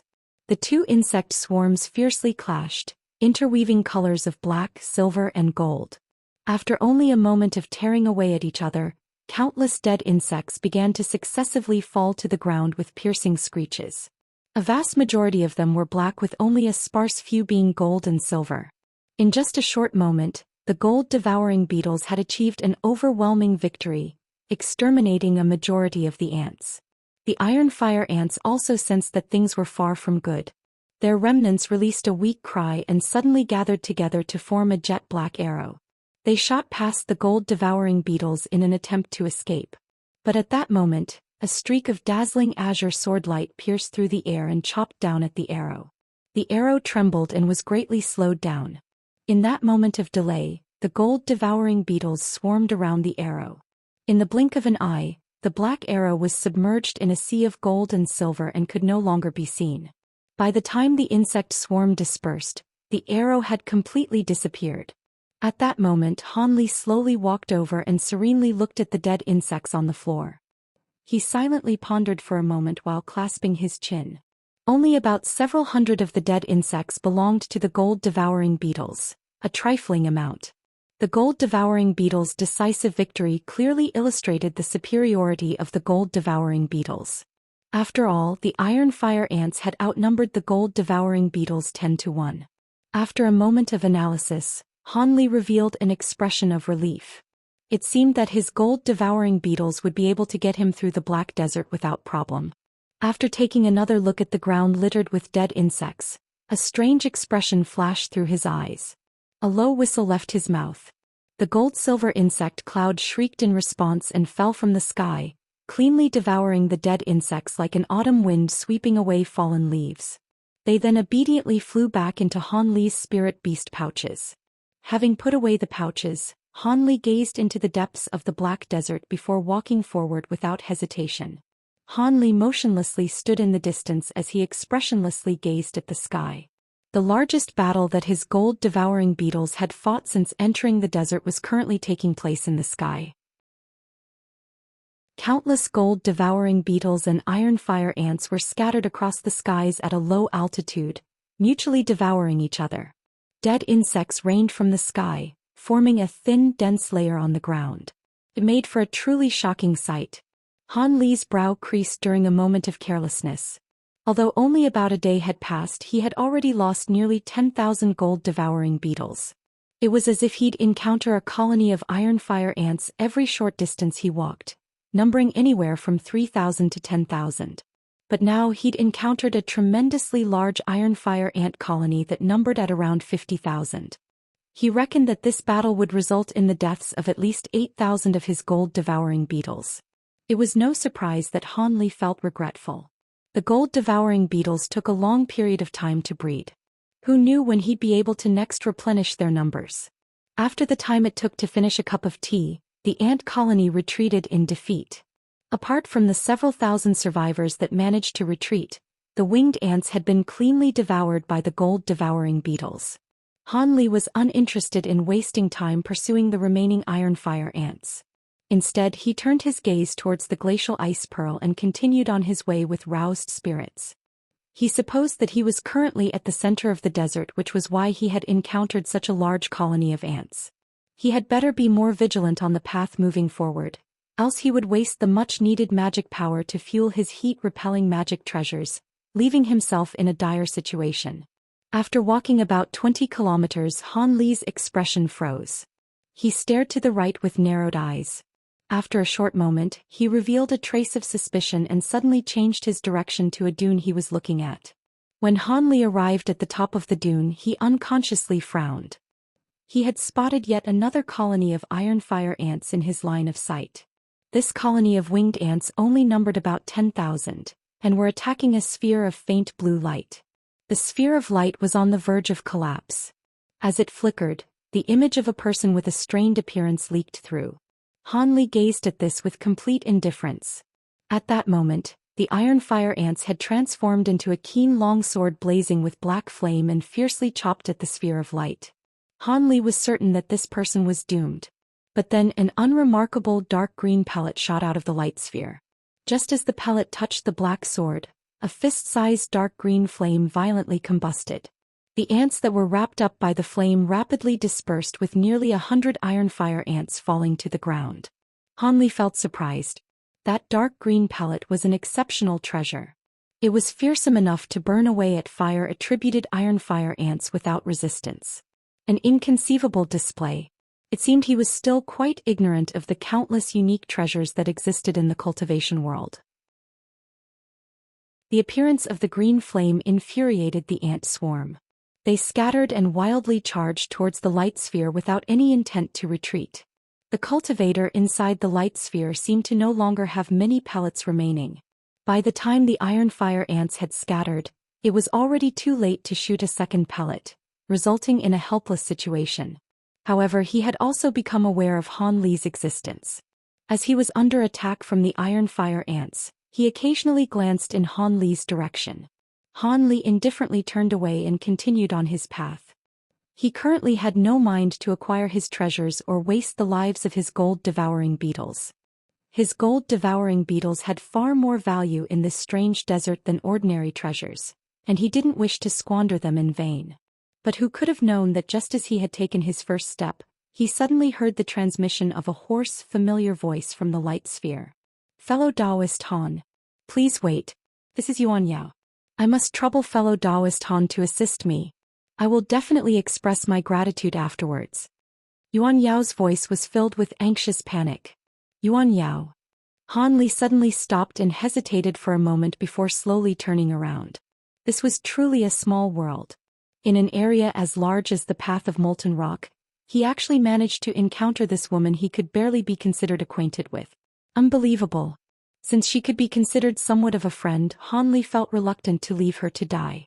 Moreover, he had initially considered finding her for a secret matter. This was just killing two birds with one stone. After looking at the dimmed light sphere and quickly muttering to himself, he tossed a spirit beast pouch from his waist and released a swarm of gold-devouring beetles into the fray. When she saw this, she was left speechless. The gold-devouring beetles only numbered about 1,000 but were able to easily exterminate a swarm of iron fire ants that was over 10 times its size. She had finally recovered from her shock when Han Li calmly retrieved his gold-devouring beetles, and she quickly put away her blue light sphere. Yuan Yao's complexion had paled from the expended magic power, but this only made her appear even more endearing.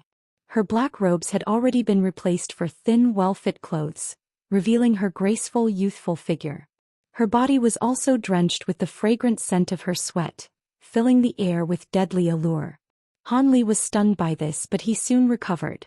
Yuan Yao saluted Han Li with a beaming smile and spoke with a charming voice. Yuan Yao cannot thank fellow Taoist Han enough for his rescue. Chapter 464. Weeping Soul Pearl. Han Li glanced at her and calmly said, "It was but a minor effort. Now that fellow Taoist Yuan is out of danger, I will be taking my leave." He then turned around and walked away without any intent to stay. Still shaken from her near-death encounter, Yuan Yao turned pale at this and was incapable of staying reserved. She hastily said, "Brother Han, I still haven't expressed my thanks for saving my life." The gorgeous woman's delicate appearance tugged at the hearts of those who saw it. However, Han Li didn't turn around and merely gave an indifferent response. "I don't need your thanks. I merely assisted you for a moment and cannot help you the entire way through. Do your best, Lady Yuan." After this was said, Han Li was already 40 meters away, walking at a breakneck speed. This only caused Yuan Yao's pale face to become even more panicked. She no longer possessed the strength to resist the scorching heat, let alone any more iron fire ants she may encounter. She was unable to give up as Han Li held the string that her life hung upon. But as a result, her charming pleas were completely ignored as Han Li further walked away. She revealed apprehension at Han Li's indifferent response and could only say what Han Li expected to hear. She gritted her teeth and said, "Please wait. So long as fellow Taoist Han is willing to protect me on this path, I will bestow a grand treasure to you. Your magic power won't be used in vain." "A grand treasure?" Han Li stayed still, revealing slight hesitation. Seeing that Han Li appeared interested, she didn't dare to be negligent. "I still have many green flame blasts that I am willing to give fellow Taoist." "That was the green pellet that you had used a moment ago? It is quite the uncommon item." Han Li slowly turned around with an expression of deep consideration. Since he had acted to save the woman, he naturally didn't intend on truly abandoning her. Besides, he had saved her with another reason in mind. His previous act was merely taking one step back so he could take 2 steps forward. Now that this woman took the initiative to request his aid, his objective was fulfilled. He reckoned that if he were to demand greater concessions, she could only begrudgingly accept. This beautiful woman clearly understood this. Regardless of whether it was for paying Han Li for his previous rescue or his continued protection, Yuan Yao had no choice but to continue with a helpless expression. "The green flame blasts are firebombs secretly refined by the Devil Dao's pure Yang sect. Not only does each one require a great quantity of rare resources to refine, but it also consumes a great amount of time. Their might is equivalent to a nascent soul cultivator's Yang essence flame. I still have 3 of them and will give them to you." The woman's expression grew more determined as she spoke. She extended her snow-white hand to reveal 3 pellets shining with a gentle green light. At that moment, Han Li unhurriedly walked back over and glanced at the 3 pellets. He calmly said, "These green flame blasts truly are an exceptional treasure, but it isn't enough for me to take such a large risk. Bringing you through this path will double my magic power consumption at the very least. Does fellow Taoist Yuan truly think this is worth that level of danger?" Han Li's words faintly concealed a trace of mockery. Yuan Yao's beautiful expression fluctuated for a long while before settling on a charming smile. Brother Han, please don't hesitate to state your conditions. This young woman doesn't wish to continue speaking in circles. Could it be that fellow Taoist wishes for me to give my heart to you? Yuan Yao turned her hips and puffed up her soft chest, showing off their exceptional plumpness. Her bright eyes were filled with a peculiar haze that was beyond flirtatious. Han Li was somewhat stunned by the woman's gorgeous beauty. But he soon narrowed his eyes and sized up her dainty, well-rounded body. The woman blushed at his unrestrained gaze. Her beautiful eyes became increasingly bright and captivating, as if capable of enrapturing the deepest depths of a man's heart. Han Li stroked his chin and calmly spoke with a radiant gaze. As expected, Yuan Yao's full use of her charming technique along with her beautiful appearance is without match. However, since it has no effect on me, fellow Taoist had best save her magic power for survival instead. Tearing off her beautiful guise and halting her charming technique, she flusteredly said, "Humph! What a crude, uncultured boor. You don't hold the compassion for women in the slightest." Han Li insincerely smiled, saying, "How could Lady Yao say that? If this weren't such a place as dangerous as the Heaven Void Hall, I definitely wouldn't have refused your seductions. But here we are, hee. You sure like to dream. If it weren't this place, how else could I have possibly thrown myself into your arms?" Yuan Yao glared at Han Li with a resentful gaze. "It seems I've saved the wrong person. Since this is the case, I don't wish for fellow Taoist Yuan to give her heart to me. And there is also no need to express your thanks for my rescue. I'll be taking me leave." As if to deliberately anger the woman, he cupped his hands to her as if he were about to set off. Seeing this, Yuan Yao's words immediately grew soft and she returned to being lovingly pitiful. "Brother Han, it was my wrong, please don't be angry. Please don't hesitate to say what must be done to receive your assistance through the path of molten rock. I will absolutely do as you ask. Could it be that Taoist doesn't wish to help this poor woman despite being her acquaintance for 100 years and a fellow companion that accompanied you through the ghost mist? As for treasure, apart from these green flame blasts, I have no other treasures to give you." Although Han Li was wearing a mysterious smile, he inwardly felt astonished.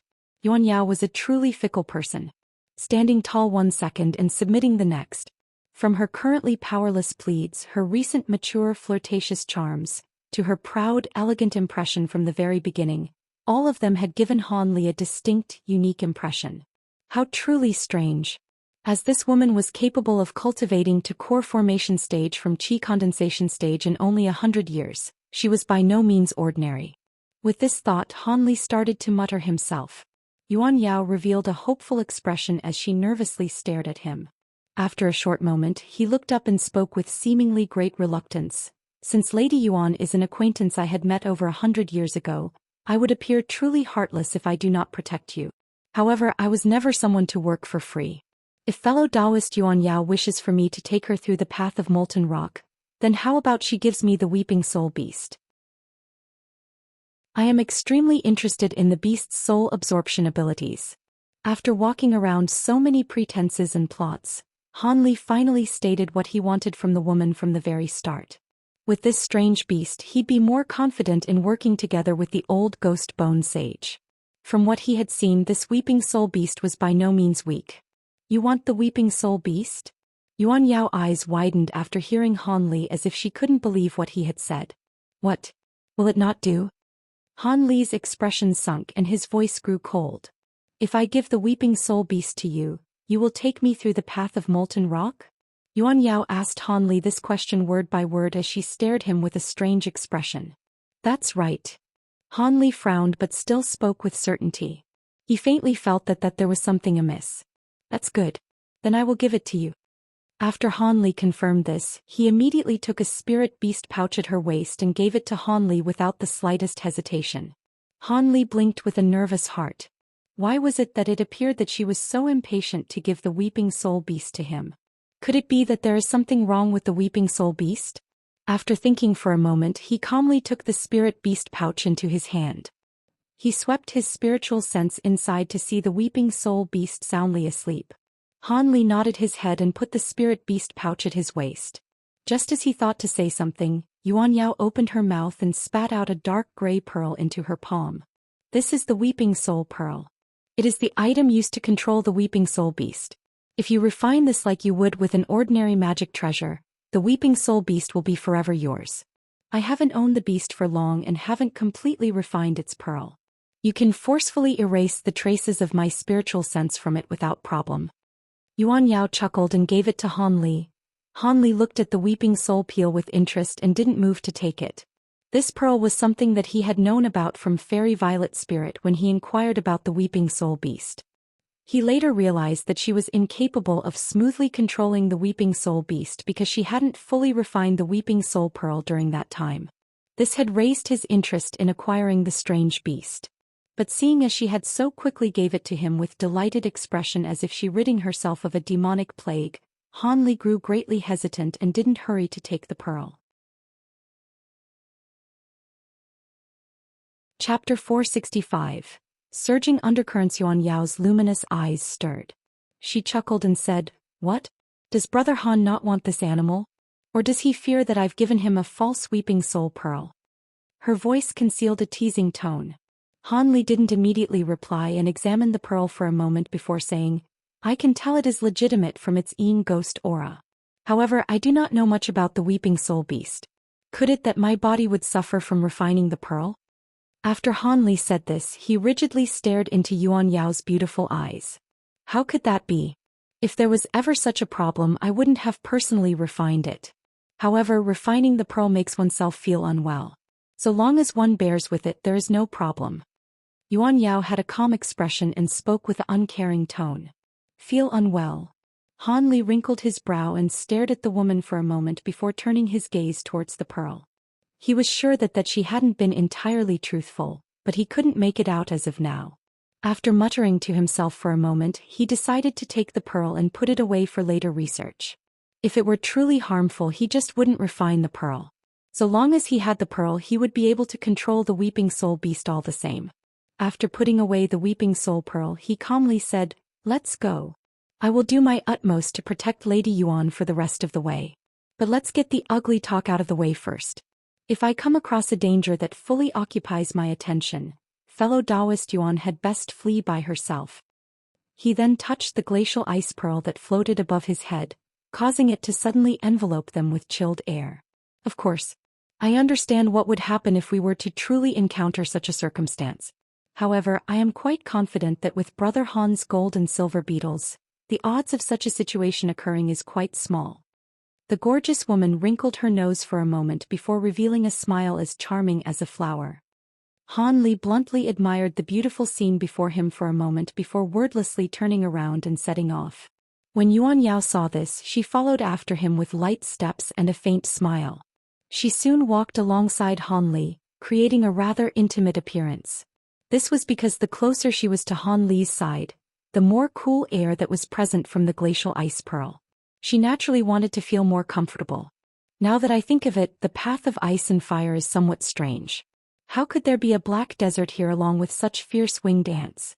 Not only can those ants fearlessly endure magic treasure attacks, they can spout black flames and can undergo swarm transformations. They also managed to break through one of my ancient defensive treasures. If I didn't have the green flame blasts, I wouldn't have lasted long enough to meet Brother Han. Yuan Yao grumbled with a relaxed expression as she continued walking. It was clear that she didn't recognize the iron fire ants. Han Li was stunned by her words. He couldn't help but ask her with, "The Black Desert hasn't been seen before?" He felt that the appearance of such fierce exotic insects at this location was somewhat odd. Apart from cultivators with extraordinary abilities and exceptionally powerful magic treasures, it would be unlikely for even a late core formation cultivator to leave the Black Desert unscathed. No. This is the first time the Black Desert has appeared on the path of molten rock. Previously, other cultivators that underwent this trial merely faced high temperatures and dangerous areas. At most they would encounter a few flame beasts as well. But these bizarre winged ants haven't been seen before. Had it been known that such ferocious winged ants existed on the path of molten rock, far fewer cultivators would have been willing to brave it. Yuan Yao replied without hesitation. Despite appearing to know quite much, she remained puzzled by the appearance of the ants. If that's the case, there must be something amiss with the paths of ice and fire. Han Li muttered to himself with a contemplative expression. This is completely abnormal. Someone must have taken action. In a forest of blood-red icicles on the path of profound ice, Layman Qingyi looked at the sky with his arms behind his back. Countless floating inch-large spheres of azure lights revolved around him, separating him from a dense swarm of several hundred silver beasts that surrounded him. These small beasts strongly resembled mice. Not only was their fur sparkling with silver light, but they also had a small, delicate horn on their heads. They surrounded the old man as streaks of silver light and continuously struck at him like arrows with their horns. Each of the strikes released a thunderous boom in a display of astonishing momentum. However, the azure lights surrounding the old man's body remained motionless, completely unaffected by the erratic attacks of silver light. Courting death. The Confucian-robed old man grew annoyed by the strange mice's attacks. After lowering his head towards them, he swept his sleeves outward with a cold expression. A burst of azure light immediately spread out, illuminating an area of 40 meters in blinding brilliance. After a short moment, the azure light faded away to reveal a ground filled with the corpses of the small, silver-furred beasts. Their bodies were densely pricked by thin azure needles that shone with a cold blue light. Layman Qingyi's expression was unchanged. It was obvious that the outcome was as he had expected. After indifferently glancing at the ground, he extended his shriveled right hand and lightly swept it across the air. The needles flew back towards him as azure streaks of light and disappeared into his body. Silverlight mice. How could these damned animals appear at only the second trial? Could it be? The old man pondered motionlessly and his expression grew sullen. Humph. Since these silverlight mice have appeared on the path of profound crystal, the path of molten rock should also have something equally inconceivable. I'm afraid that youngster Han will encounter quite the problem. Layman Qingyi coldly snorted with annoyance and spoke to himself with slight apprehension. Soon after, he deeply sighed, disappearing from sight with several blurs. The forest of blood-red icicles appeared quite strange with its ground littered with the corpses of the small silver beasts. In some lightless place in the Great Canyon, two voices were calmly having a chat in the darkness. Weren't you too sloppy using both iron fire ants and silverlight mice? Although we've always played our tricks in each of the treasure hunts, they were well hidden. The appearance of the Black Desert and Blood Icicle Forest is far too brazen. Apart from the few that didn't encounter these obstacles, I fear that a majority of devil and righteous Tao cultivators will have died. When that time comes, those nascent soul cultivators will no longer be fooled. A voice spoke with slight fear. Did you truly believe that our previous actions in the Heaven Void Hall were unnoticed by the righteous and devil Daos? They had long figured them out, but they chose to feign ignorance due to our Star Palace's power. They also knew that we could only control a few of the Heaven Void Hall's minor restrictions that wouldn't result in too great a death. In each treasure hunt, it would merely result in a few more deaths of the righteous and devil Dao core formation cultivators. The other voice unhurriedly replied. The Black Desert and the Blood Icicle Forest are the most ferocious restrictions I can control. It is only somewhat of a pity for them to be used like this. After all, as the previous generation masters of the Star Palace, we've spent quite some effort to grasp them. He unhurriedly spoke with a tone of regret. There is nothing to regret. Right now, there are rumors widely spread that the two sages have reached a crucial point in their seclusion and cannot be contacted, causing the inhabitants of the scattered star seas to be alarmed. However, this has caused the inner disciples of the Star Palace to become restless. They are completely reliant on us old fellows to handle the arduous affairs of the palace. With the righteous and devil Dao starting to stir, it is becoming far more difficult to suppress them. Although each of the sides alone prove no threat to us, it will become dire once they join forces. The only method we currently have is to forcefully cripple the strength of the two sides and cause them to become doubtful and unsure of our true circumstances. After all, given the many years that the Star Palace has governed the scattered star seas, it is impossible for them to not have misgivings. So long as we can drag this on for a moment more, the two sages will be able to leave seclusion. At that time, even if the two sides joined hands, we won't have to worry about them. Our two Lord Sages' divine essence-fused light will be able to force that madwoman from myriad gates of enlightenment and Devil Saint Island's arch-saint of the six paths to retreat. The usage of the iron fire ants and silverlight mice restrictions were unavoidable. Apart from these two restrictions, none of the others are nearly as destructive against core formation cultivators. They all lack the proper fierceness to admonish them and reflect our unyielding attitude. As for your fears of the two sides using this as a pretext to act, they are groundless. Those among the dead aren't their own personal disciples, and they are our opposition in the contest for the Heaven Void Cauldron. What we've done isn't enough for them to act. At most they'll be inwardly seething. The cold voice sneered as he gave his long explanation. The first voice remained silent as if approving of the other's judgments. Chapter 466. Refined Crystal. How many swarms have we hit since we've traveled together? Han Li slowly asked as he looked at the insect corpses on the ground. 7. Although we've encountered many ant swarms, we haven't encountered any that numbered in the 10,000s.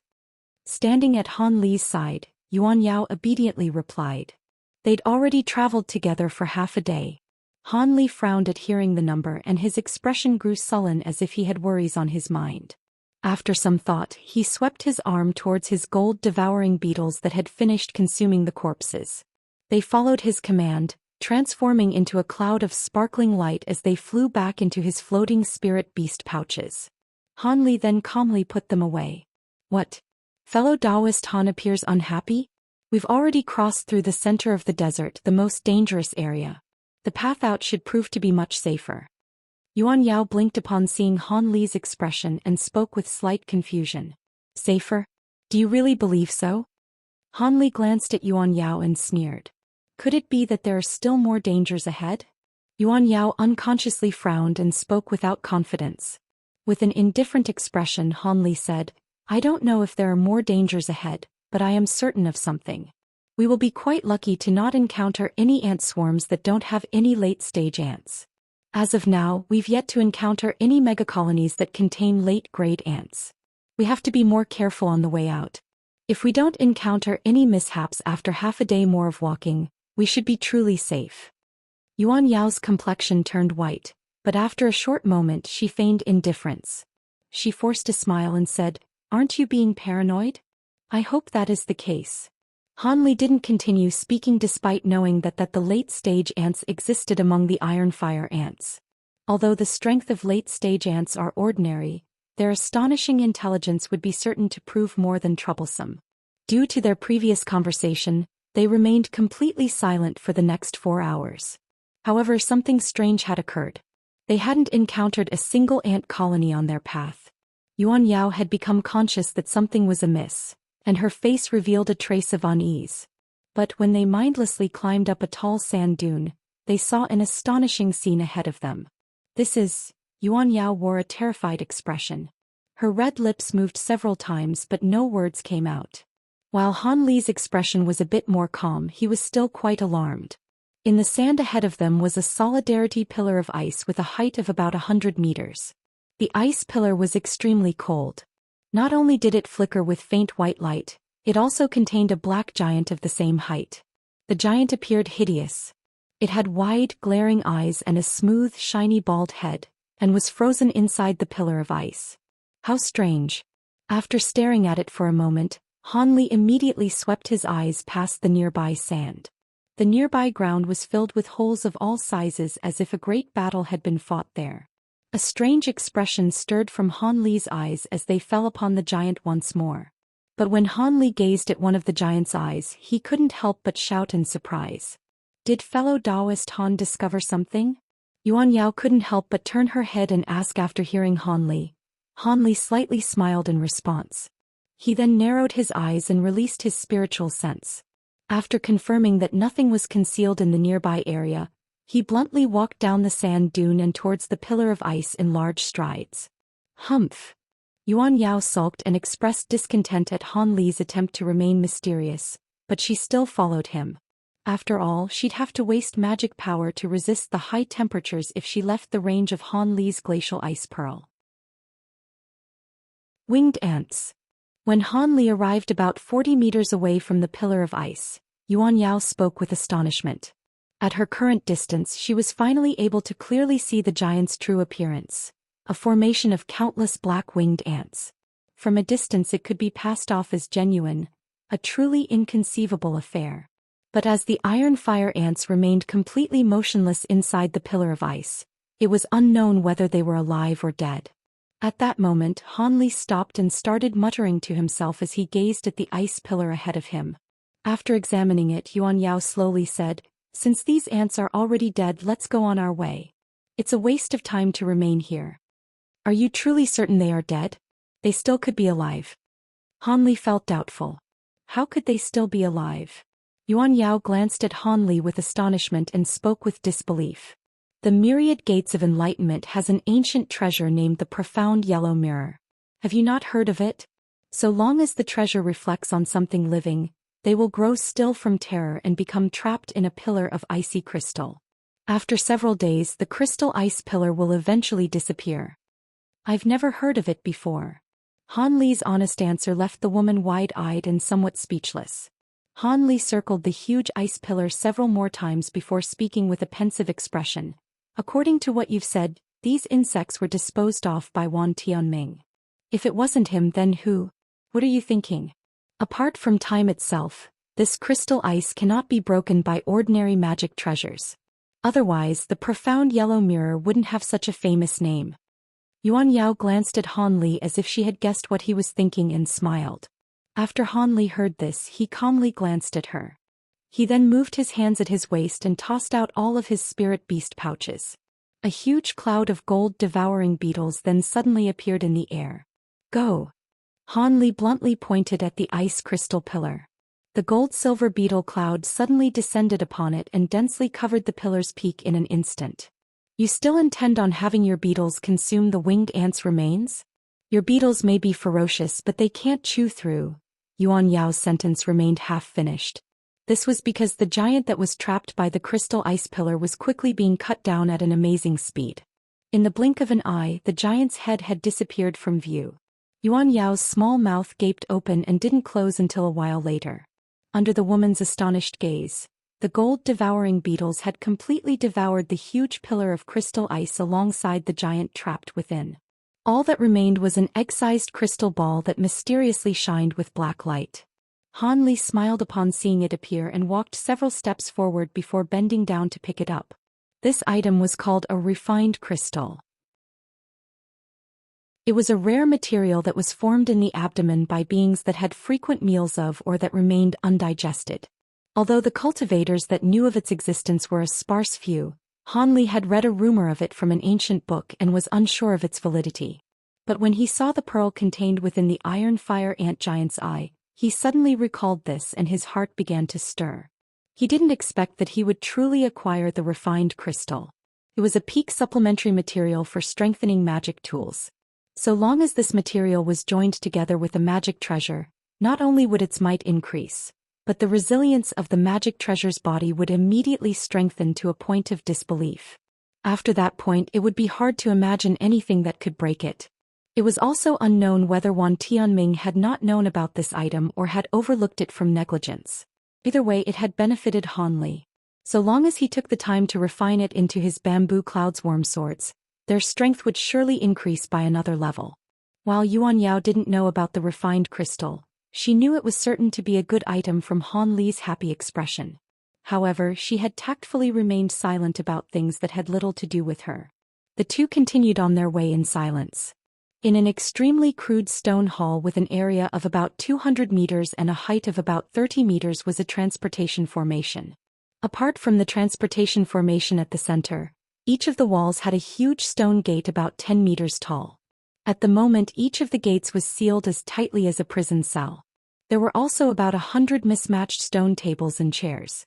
These stone chairs were sparsely occupied by 6 cultivators with various expressions. Grandmaster Zenith Yin, Layman Qing Yi and Wan Tianming were the only nascent soul cultivators present. The other cultivators were late core formation cultivators, none of whom could be considered weak. Each of their expressions were sullen, and they possessed no interest in talking. The stone hall's atmosphere was beyond stifling. Grandmaster Zenith Yin was particularly dreadful with his ashen complexion. He stared at the transportation formation as his eyes continuously flickered with ominous glints. Chapter 467. More treasures. These cultivators were the first ones to reach the end of the path of ice and fire. While the Black Desert and Blood Icicle Forest naturally proved to be no threat to the nascent soul cultivators, the late core formation cultivators suffered quite badly to escape them. As for the weaker cultivators, their odds were grim. Only a few of them had managed to make it here so far. Zenith Yin and Layman Qing Yi naturally worried about Han Li's fate. If Han Li died on the path of molten rock, his blood-jade spider would have perished with him, leaving them without any cause for joy. Zenith Yin, who stood to benefit the most, felt especially terrible, far worse than Layman Qing Yi did. Although Wan Tianming appeared calm, he had lowered his head and was silently staring at his wide, thin hands with an icy gaze. Naturally, these three nascent soul cultivators knew of the strange changes of the path of ice and fire. They were certain that these changes had to do with the Star Palace elders that had yet to appear, causing them all to clench their teeth in resentment and feel great trepidation. What was the intent behind the Star Palace's actions? Could it be they truly wanted to tear away at the faces of both the righteous and devilish Daos? Time slowly passed by underneath this stifling atmosphere. Man Huzi, Tian Wuxi, the old farmer, Wuchou, and the Bone Sage all eventually arrived from the transportation formation from the Stone Palace. These people either had wretched expressions or were gritting their teeth in fuming rage. They were clearly inwardly cursing at the Star Palace elders for causing these changes. As of current, it was only half a day more before the path of ice and fire were sealed off. Zenith Yin's expression had originally softened upon seeing Wu Chou appear.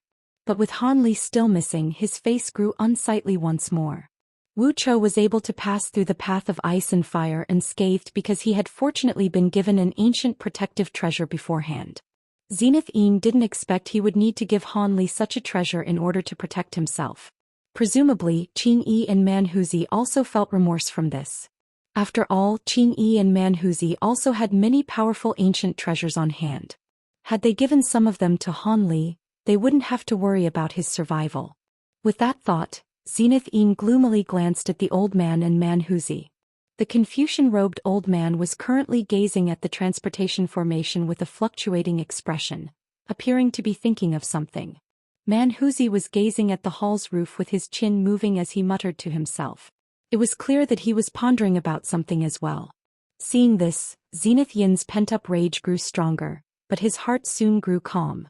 He merely had to face reality and consider his steps moving forward without the blood-jade spider. At that moment, the Bone Sage was sitting cross-legged on a stone table. His eyes were half open, appearing as if he were in the middle of refining qi. Although he was slightly surprised by Han Li's absence, it made sense. According to his view, Han Li's true strength was at most that of a late core formation cultivator. He merely had a 50% chance of making it through the strange transformations of the path of ice and fire. But without Han Li's assistance, he feared he lacked the strength to deal with Zenith Yin. The Bone Sage became unsure whether or not he could take action inside Heaven Void Hall. Perhaps he would look for another suitable opportunity and take some time to better prepare himself, increasing his odds of success. Feeling helpless, the Bone Sage couldn't help but inwardly curse at the Star Palace elders for a long while. As for Wan Tianming and the other righteous Dao cultivators, they also had bellies full of grievances. They had no choice but to alter their original plans of drawing support from the core formation cultivators. As a multitude of various attitudes and sinister designs stirred among those inside the stone hall, the two white-clothed Star Palace elders suddenly appeared in the transportation formation at the center of the hall. At that moment, everyone gazed at the two cultivators with menacing expressions. The kindly-faced white-clothed man ignored their icy gazes and swept his gaze across the room. He then deeply sighed and said, "Sigh. Just which of you imprudent fellow Taoists activated those ferocious restrictions on the path of ice and fire? You stirred up huge changes in the canyon. Us too were unable to find a way to reverse these changes, resulting in a loss of many Taoists from the cultivation world. We are quite ashamed at this failure and will beg for forgiveness from the Star Palace sages when we return, spending over 100 years in meditation." He appeared as if he were truly lamentful. Having heard that, the righteous and devilish Dao cultivators shamelessly cursed them out in their hearts. They planned on cleanly brushing the matter aside with those frivolous words as if the affair had nothing to do with them. However, what happened next was just as the two had anticipated. Although the people in the palace coldly glared at them, none of them took the initiative to question them. Man Huzi, Wan Tianming and the other nascent soul eccentrics fiercely glanced at them several times, but they eventually turned away, each minding their own business. It seemed none still dared to easily provoke the Star Palace. After the two white-haired elder glanced at each other with a smile, they sat down in a corner and closed their eyes in meditation. Although many still felt unresigned, nobody was willing to take the initiative to act. In that next moment, two people appeared with a flash of white light from the transportation formation, Han Li and Yuan Yao. In the moment Zenith Yin saw Han Li appear, his eyes brightened and he shouted, "Han Li." He then waved his arms towards Han Li with a smile, having him immediately come over. Man Huzi and Layman Qing Yi also revealed expressions of pleasant surprise. After exchanging a glance with one another, the two bluntly walked over to Zenith Yin's side.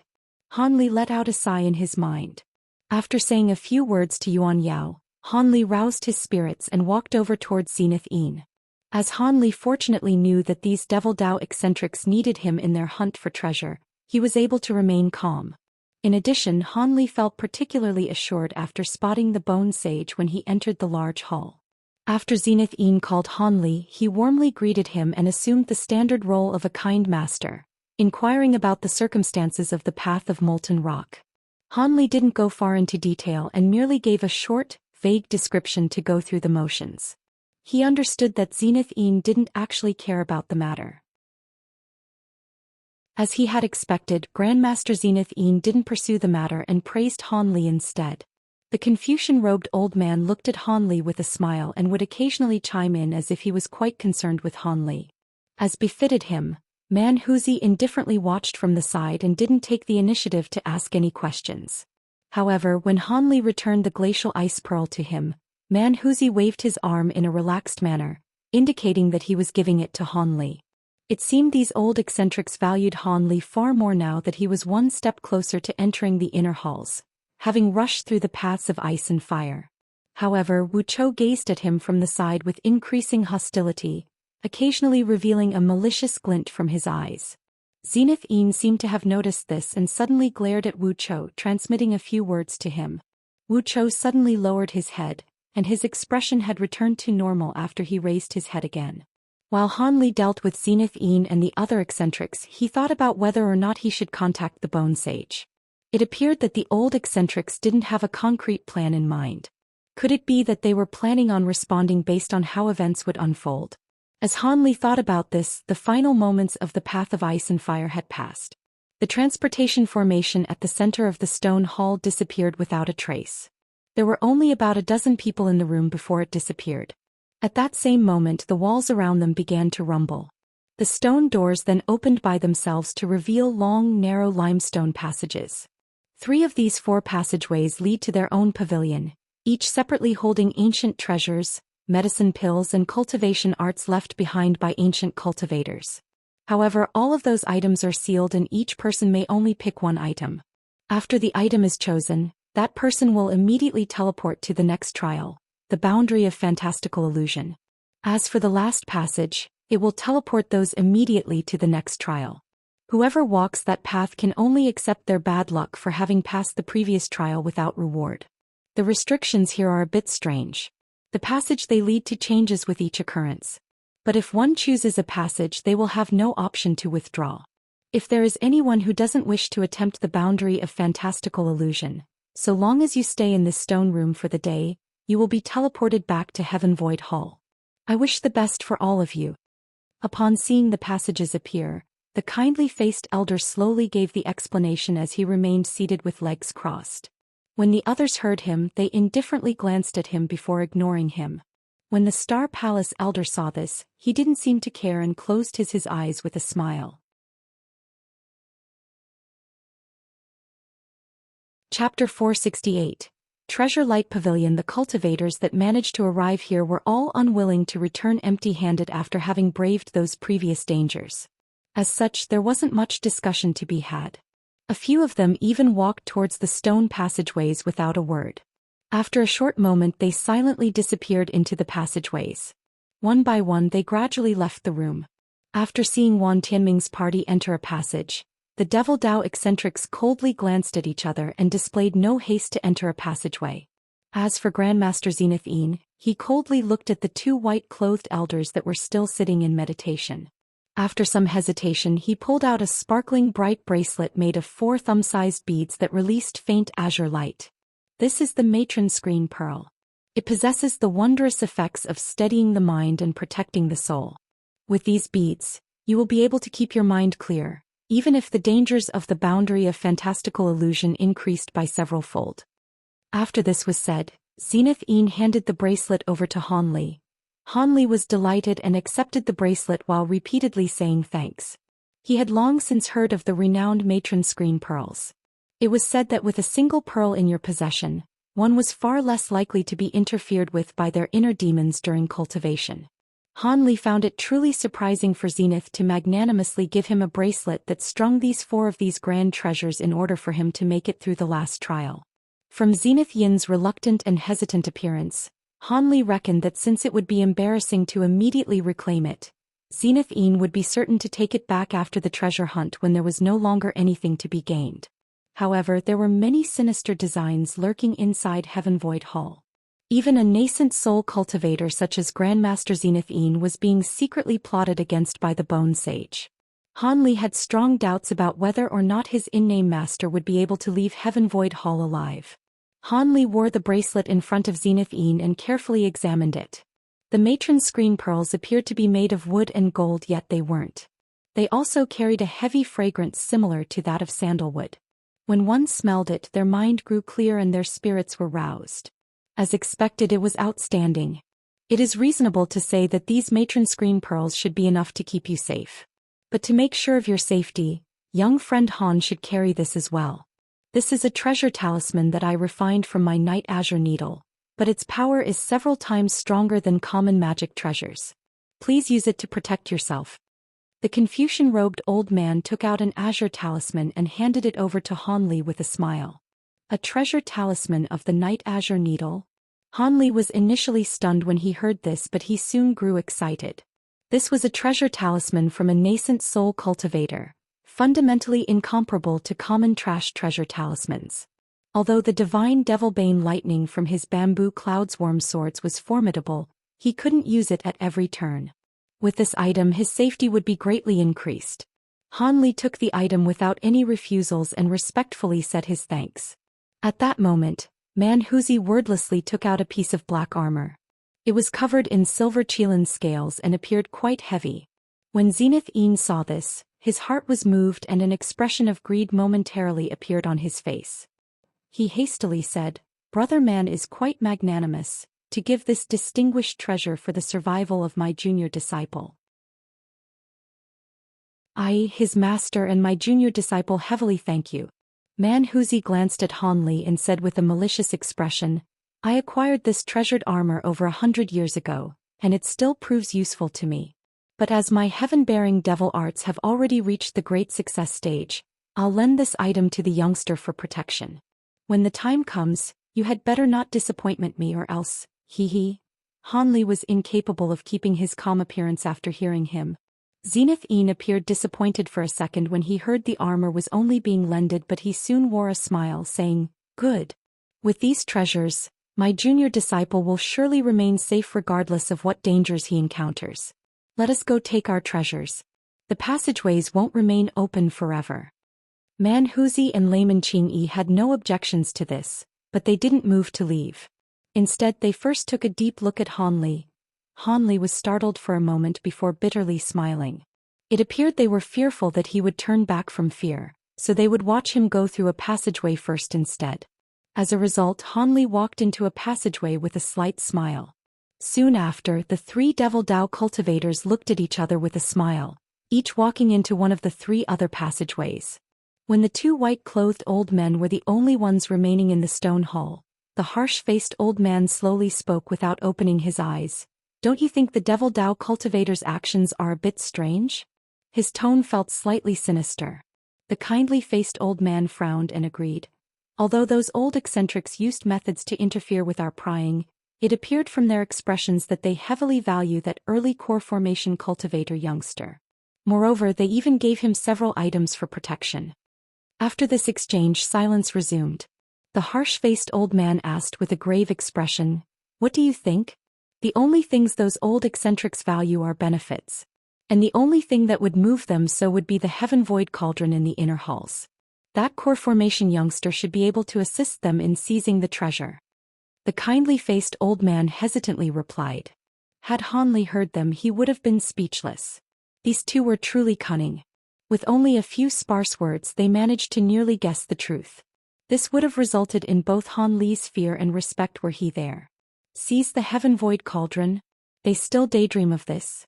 Unless one possesses those spirit beasts long extinct from the scattered star seas, any attempt would be made in vain. Otherwise, the master heavenly star sages would have seized it several generations ago. The harsh-faced old man spoke with disdain. That could be the case.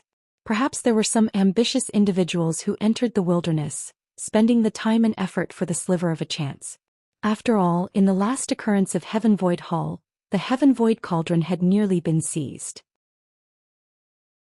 Although that person managed to barely open the lid at the last moment and had their Heaven Mend pill seized by others, Wan Tianming's gold-threaded silkworm does have a chance. Since it's like that, we had best secretly follow them just in case. It would be best if they don't acquire it. If they truly manage to acquire the treasure, we cannot allow the Heaven Mend pills to fall into their hands. Of course. Hanli didn't know that he had roused the attention of the 2-star palace enforcement elders. As of current, he was climbing up spiraling limestone stairs with an expression of amazement. Not long after he had entered the passageway, he was met with an unending spiraling stone stairway. He still hadn't reached the end even after walking for the time it took to finish a meal. Hanli's curiosity grew stronger. Just how far up did this place reach? Calming the doubts in his heart, Hanli continued to calmly climb up the stairway. After climbing up another 400 meters, Hanli caught sight of a gleam of light.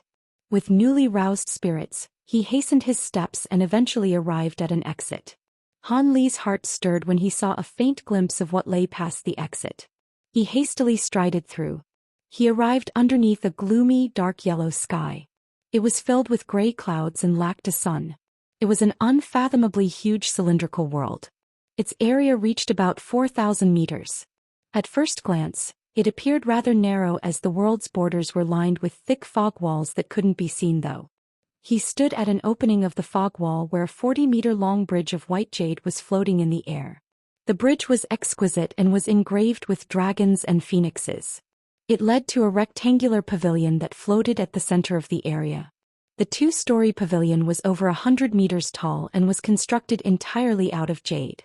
It shone from the air as if it were a palace from the afterlife.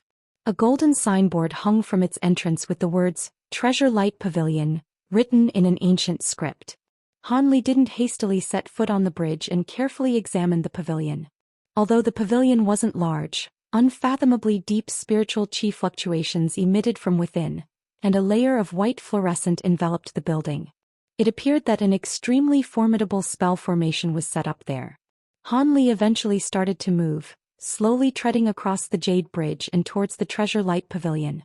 When Hanli reached the halfway point, he couldn't help but take a glance below the bridge.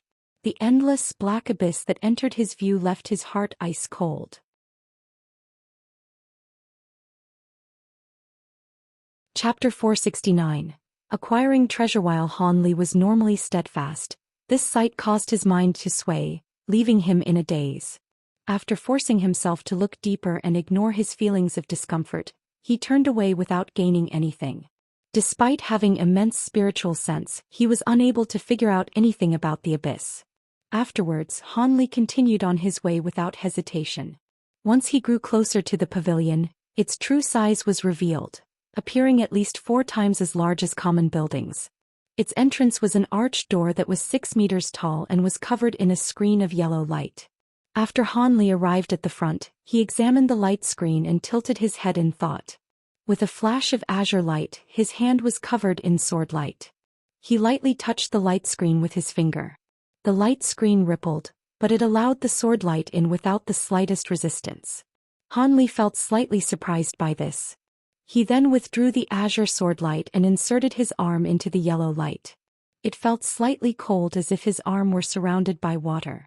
Without any further hesitation, Han Li stepped forward, disappearing into the light barrier. But after he entered the arched doors, Han Li stood in place with a look of astonishment. He saw rows of round white jade tables about a meter tall, each of differing sizes.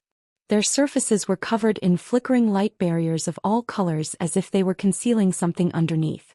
Han Li's gaze focused, revealing a race of excitement. When Han Li first saw the words Treasure Light Pavilion, he had already guessed that he had come across great fortune. This pavilion most likely contained ancient treasures. However, it appeared that the pavilion was desolate. It seemed all the people that had arrived here either went to the second floor or had already chosen an ancient treasure and moved on. With that thought, Han Li examined the jade tables. As he had expected, there were jade tables that lacked both an item and the light barrier.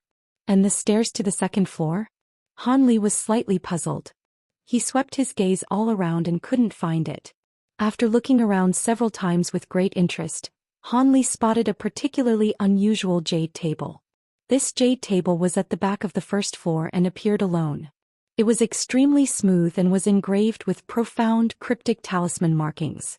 Han Li examined it several times and drew from his own knowledge of spell formations to conclude it was a simple transportation formation with peculiar shape.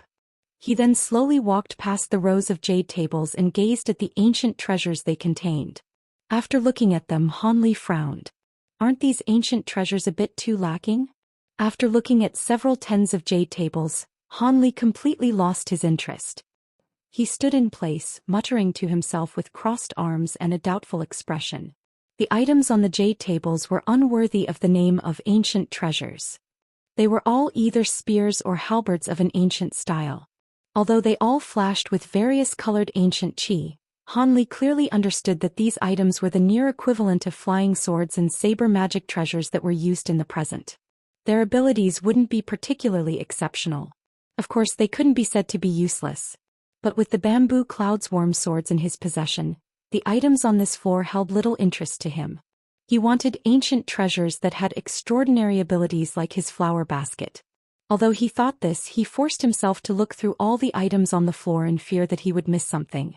As a result, Han Li sighed and walked to the transportation formation without further hesitation. He believed that the items of the second floor should prove different.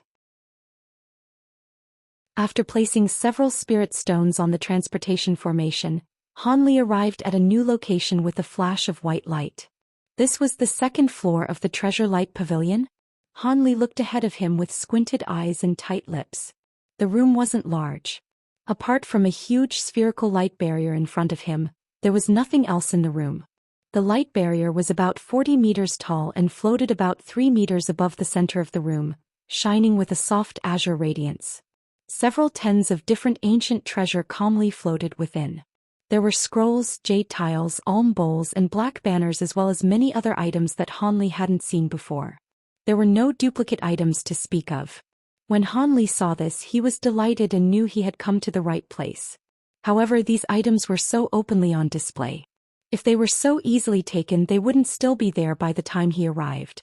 With that thought, Han Li slowly walked towards the sphere of light with his hands behind his back.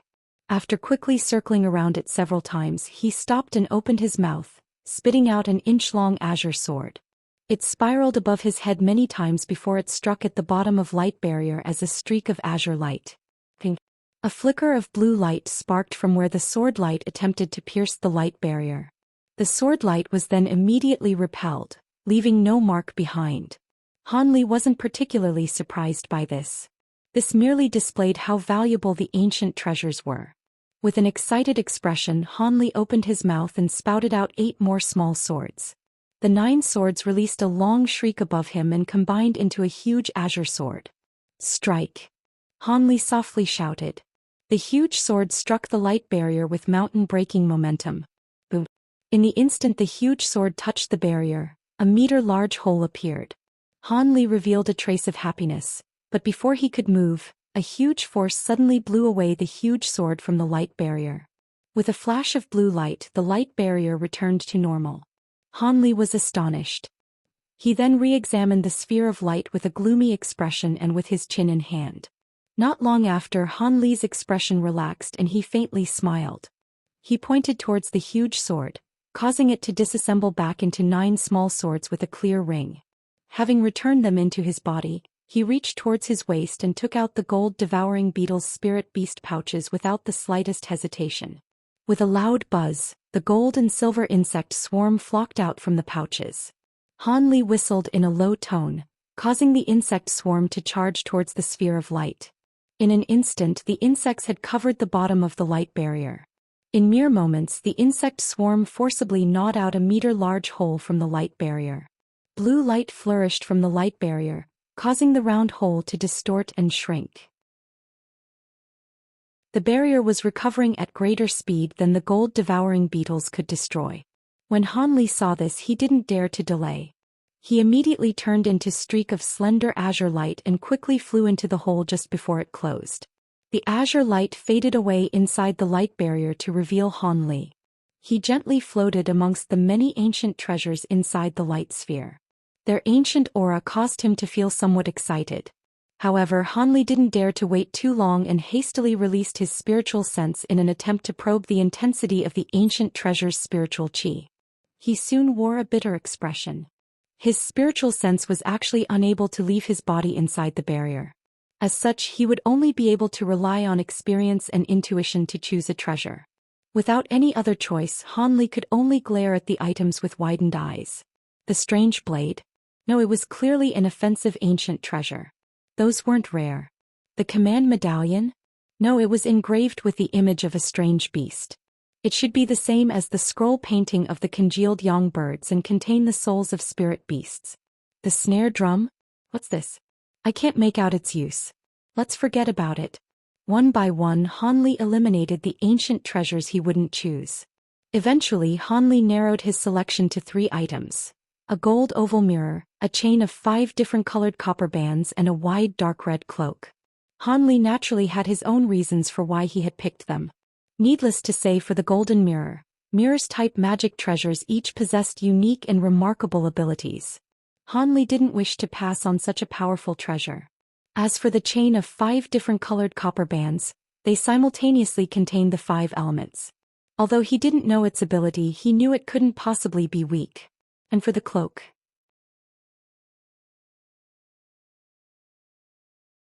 Chapter 470. Strange black armor. Han Li's gaze focused on the black cloak, the longest out of the 3 treasures. This cloak's appearance was very peculiar, consisting of 2 layers. The interior was made of silver thread, and the exterior was made of the feathers of an unknown bird. The feathers emitted a fluctuating dark red blood light from within the light barrier, appearing rather bizarre. This was also the first time Han Li saw this type of magic treasure, and he was very curious about its abilities. Han Li guessed that this ancient treasure had either defensive or stealth properties. Both of these were something that Han Li direly needed if he wanted to survive the countless powerful enemies inside the inner hall. Han Li appeared hesitant as he gazed at the 3 magic treasures. As soon as he picked an item, he would be teleported out of the building. He had to pick carefully. It was reasonable to say that the golden mirror was the safest choice. Han Li was almost certain that it held significant power and would prove to provide an immediate and great increase to his strength. As for the odd 5-colored copper bands, they could prove to surprise him. Their synergistic properties and multicolored brilliance caused it to appear rather mysterious. As for the cloak, there was a good chance that it would also be immediately useful. Perhaps it could save his life during a moment of danger. Han Li's focus continuously changed between the 3 items. Although he would normally be happy about being able to acquire such powerful treasures with ease, he was worried about what would be gained or lost from choosing one over the other. A while later, Han Li took a deep breath and grew calm. He muttered to himself for a moment more before a spirited light flashed from his eyes as wild imagination unfolded in his mind. These unexpected thoughts caused Han Li's heart to become restless. According to Han Li's knowledge of formation spells and restrictions, the room's high-grade involuntary teleportation restrictions couldn't be tricked or worked around apart from finding the central crux of the formation or forcefully erasing the restriction from the entire room. Once someone was caught in the restrictions, they would be automatically teleported out. Both of those options were out of reach for Han Li. Finding the central crux of the room's restrictions was something that would take a Grandmaster-level formation expert several years to accomplish. The very thought of it was something best left alone. As for forcefully erasing the formation, it was only something that Hanli would attempt if he were out of his mind. Given the many nascent soul eccentrics that clearly hadn't succeeded, he would have to be deluded to think that a core formation cultivator like himself could succeed. However, he did possess the formation-breaking insights of the genius spell formation master Xianxia. Her records described a theoretical response to area restrictions that could disable an area's restrictions temporarily. Although it was only for a short instant, it would give Hanli enough time to acquire an extra ancient treasure. This method required the cultivator's own spiritual power to be completely severed from the energy-contained room, leaving not the slightest connection for the duration. After Xianxia wrote this in her records, she self-mockingly added that even a nascent soul cultivator couldn't perform such a feat. The thought was but an indulgence moment of her imagination. If a cultivator truly had such amazing abilities, they wouldn't have to go through the trouble of this, as they could rely on their own strength to forcibly break through the formations. After all, the cultivators of this world were only at most capable of chi concealment techniques that could hide themselves from others. How could they possibly sever their own connection from the spiritual chi of heaven and earth? But when Hanli read this inside his cave residence, he immediately thought of his gold-devouring beetle's bizarre capability of devouring the energies of heaven and earth. This roused enough interest in him to perform a small test with his gold-devouring beetles. He had spent a short amount of time on it and regarded it as a momentary diversion to be later forgotten. But now that he recalled all of this, Hanli couldn't suppress his burning excitement. After a moment of careful consideration, Hanli felt that this had a large chance of success. Even if it failed, he'd still be able to acquire one ancient treasure and would suffer no loss. With that thought, Hanli no longer hesitated. He waved his 2 arms and brought forth the spirit beast pouches on his body. Several tens of thousands of gold-devouring beetles flew off, transforming into a huge buzzing cloud of insects that spiraled around Hanli. Hanli paid no attention to the insect swarm and turned his gaze towards the 3 ancient treasures. After some more thought, he floated over to the dark red cloak with his insect swarm closely following after him. When Hanli was about 3 meters away from the cloak, Hanli felt a slight change in the surrounding spiritual chi. He hastily stopped and wore a solemn expression. His hands suddenly formed an incantation seal and used a series of whistles. The gold-devouring beetles that were surrounding Hanli suddenly became restless, and they charged towards Hanli like an arrow. In the blink of an eye, they were covering his entire body in dense folds, immersing him in a sea of silver. While Hanli was covered in the beetles, his whistles did not cease, but rather they became even sharper. Not long after, the beetles on his body started releasing soft cries, echoing Hanli's whistles. The beetles' cries gradually became louder until their mouths were gaping wide. Their continuous breaths appeared synchronized to a bizarre degree. At that moment, Hanli halted his whistling and became silent. An incredible scene followed. The cries of the insects crawling over Hanli's body diverged into high and low, gradually bringing forth specks of black light. As more flickering specks of light appeared, they grew larger. When they eventually touched, they fused together, becoming larger blots of black light. These black blots gradually grew larger and more numerous until they formed a large sphere. The black sphere appeared like a blooming chrysanthemum.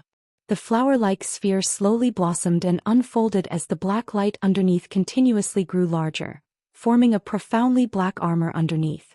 This impenetrable armor covered both Hanli and the beetles. The beetles' cries immediately disappeared with the appearance of the armor. Apart from pitch black, nothing else could be seen from the armor. It was unknown whether it was simply incapable of being seen or was completely void of color. See Vanta black. In that very instant, Hanli began to move. A strange hand of jet black light moved to snatch the nearby cloak at the speed of lightning. At the same time, Hanli clumsily turned around and floated towards the 5 colored bands. In the same instant Hanli grabbed the cloak, he was surrounded in brilliant blue light. The countless rays of light swept over him, but after they touched the strange black armor, they immediately disappeared into the black light without a trace. However, this didn't cause the blue light to retract. Instead, it grew increasingly overbearing and attempted to violently suppress the black armor with all its strength, causing it to sway on the verge of collapse. Han Li was burning with impatience, but his movements still remained careful and smooth, for fear that he would disturb something else. Traveling a mere 20 meters, Han Li felt as if he had made a difficult trek for 2 hours before having finally arrived in front of the 5 colored copper bands. While forcefully suppressing his wild delight, Han Li swiftly grabbed the bands with his hand of black light. At nearly the same time his hand closed around the copper bands, Han Li's black armor was overwhelmed by the blue light, causing it to loudly shatter. The armor dissolved into little blots before completely disappearing. Before Han Li could even react, he was drawn into the blue light and the world changed around him, causing him to disappear without a trace. In a flash of blinding blue light, Han Li appeared in a small stone room. After swaying a few times, he managed to find his bearings and stand straight before carefully examining his surroundings. He immediately let out a sigh of relief. Fortunately, there wasn't a single person around. Otherwise, they would have caught the extremely abnormal sight of him being covered in layers of crawling beetles. Having finished pondering, Han Li whistled. In response, the gold-devouring beetles flew off of his body and into a sparkling gold-silver cloud above his head. Without paying them much mind, Han Li hastily looked at the 2 items in his hands. Although he had previously seen them many times, Han Li could not hold back the thrill from having the items in his hands. He gently stroked each of the 2 ancient treasures for a moment. The cloak was extremely light and emitted a bit of heat. As for the 5 copper bands, they were ice-cold to the touch. After admiring the 2 treasures for some time, his attention shifted to the stone room. It was completely empty apart from the transportation formation that brought him here and a rectangular passageway that appeared completely desolate. There was nothing else of interest in the room.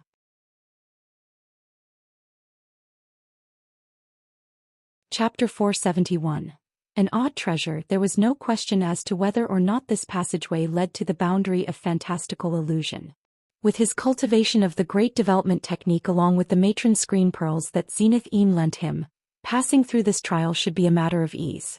With that thought, Han Li turned his attention to carefully examining the 2 ancient treasures in his hands.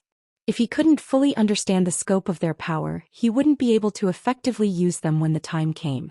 With a flash of blood-red light, the cloak disappeared from his hand, leaving only the chain of 5 copper bands in his other hand. These 5 copper bands were about as wide as an ordinary arm and had mysterious talisman markings engraved on their surface, causing them to appear mystifying. Han Li lightly shook them with a wave of his wrist.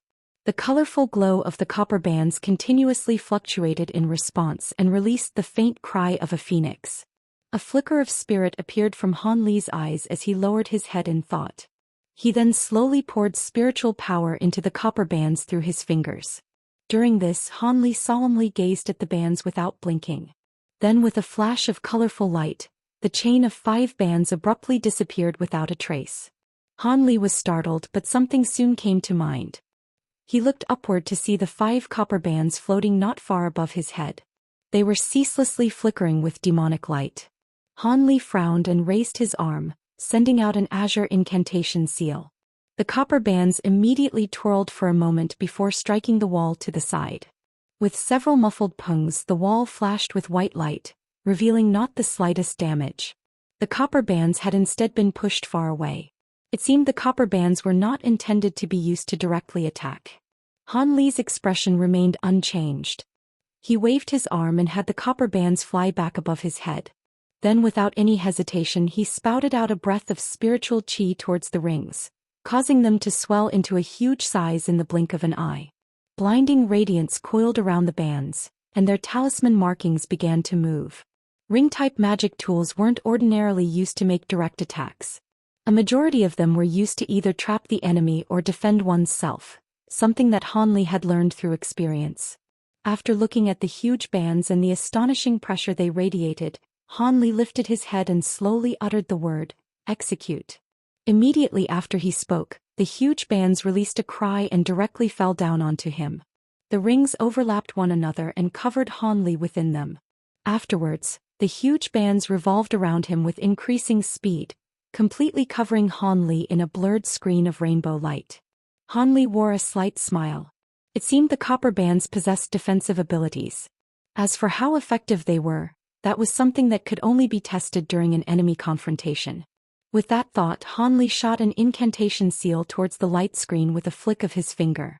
In an instant, the light curtain dissolved and the rings returned to their original appearance. But after a period of violent swaying, the copper rings released a flash of brilliance and disappeared from sight. This time Han Li remained calm as he extended his palm. Following a flash of rainbow light, the 5 palm-sized copper bands appeared in his hand. Han Li calmly gazed at the copper bands with a pensive expression as if something had come to mind. Not long after, Han Li chanted a series of cryptic incantations, causing the bands to disappear from his hand. But after only a second, they appeared around Han Li's limbs and neck in a flourish of light. Han Li's stance grew unsteady as he began to drop down like a log. Fortunately, he had already prepared for this and hastily muttered an incantation to release the copper rings. Han Li hastily recovered his balance and rubbed his choked neck. However, his eyes betrayed immense excitement. This magic treasure could be used as a sneak attack, and was something that was impossible to defend against. Even if his opponents had immense spiritual sense and realized something was amiss with the copper rings before they were restrained, they still wouldn't have time to react. Han Li was confident that even nascent soul cultivators couldn't guard against them. He reckoned that the odds of success for an ambush were quite large. Of course, he still had no way of knowing how long the bands would be able to restrain his opponents. Han Li was delighted to find that the copper band's abilities went far beyond his original expectations. Feeling completely content, Han Li placed the copper bands in his storage pouch, and he took out the dark red cloak. Tests for this ancient treasure were naturally much simpler. He simply wore the cloak on his body and poured a bit of magic power into it. It brightly flourished with a blood light and caused Han Li to feel a burning sensation on his body. At that same time, his magic power began to wildly flow into the cloak beyond his control. Han Li was greatly frightened and hastily severed his magic power towards the cloak, causing its brilliance to immediately dim. Han Li was startled and took off the cloak. He looked through it once more with squinted eyes. After a short moment, he donned it again and began to gradually pour spiritual power into the cape with great care. Once again, magic power began to rush out from his body, but this time Han Li was prepared and remained calm. Instead, he turned his eyes to the cloak and carefully examined it for any oddities. In that moment, the cloak's outer layer of feathers grew longer and blood red, covering Han Li in a dense barrier of blood light. After staring at it for a moment, Han Li waved his arms and slowly hovered off the ground. He then gazed around himself for a moment before disappearing without a trace. A series of muffled bangs soon followed, and a ball of blood light burst from the right wall. Han Li fell from the ruptured light and tumbled several times, nearly falling in a dignified manner suiting a cultivator of his stature onto his behind. His face was filled with shock. He hadn't even used its full strength and only utilized the most common flying technique. However, this had caused Han Li to abruptly crash into the wall, much to his dismay. With disbelief, Han Li attempted to use several other movement techniques, but the results were all the same. He would into a wall and end up disoriented without making any progress on controlling the cloak's abilities. It seemed this treasure allowed him to use this astonishing speed without any option of going slower. Han Li silently stood in place with complete astonishment. This cloak was far too bizarre. This was undoubtedly a top-grade life-preserving treasure given its light-like speed. Han Li was confident that even if a nascent soul cultivator were to chase him, they would lose his trail after only a short moment with this amazing treasure. But at the same time, this cloak had significant flaws. Not to mention the astonishing expenditure of magic power, its speed completely uncontrollable, much to Han Li's disappointment. It was clear that this top-grade ancient treasure was flawed and limited. Why else would it appear in the outer halls? But despite this, this item was still immensely useful in fleeing from enemies. Han Li put away the cloak with complicated feelings. He then lowered his head in bitter laughter before sitting cross-legged on the floor to refine qi. As the cloak had consumed quite a bit of magic power in such a short time, he couldn't afford to just walk out of the room in his current condition. Han Li rested for over half a day, and when he had nearly replenished his spent magic power, Han Li opened his eyes and stood up as he solemnly gazed into the passageway. With the bracelet of matron screen beads in one hand and his great development technique circulating throughout his body, he slowly walked into the passageway. Upon entering, Hanli discovered that the passageway was quite short. After turning a corner, he had arrived at its end. Light flashed before his eyes, fading away to reveal an outdoor corridor. The corridor was magnificent and refined, but at a glance, it appeared to be endless. It was unknown just how far it reached. White clouds and divine melodies flowed in from outside the corridor along with the faint image of a lustrous jade pavilion. When Hanli saw this, a faint sneer appeared on his face as he walked onto the promenade with long strides. Just as he set foot on it, Hanli circulated magic power throughout his body. According to what he knew, this one was like the other trials. Flying techniques could not be used and one could only travel by foot. Hanli wasn't bothered by this and intensely studied the art outside the corridor. The divine melodies became clearer after entering the corridor. Hanli attentively listened to the so-called divine melodies with a blank face. Not long after, he unconsciously wore a mocking expression on his face. Hanli walked without the slightest urgency as if he were taking a stroll in his own garden. However, the further he walked down the corridor, the more beautiful and clear the melodies became. At that same time, extremely graceful cranes began to appear from within the white clouds. Their elegant dancing along with the cries they unleashed were extremely impressive.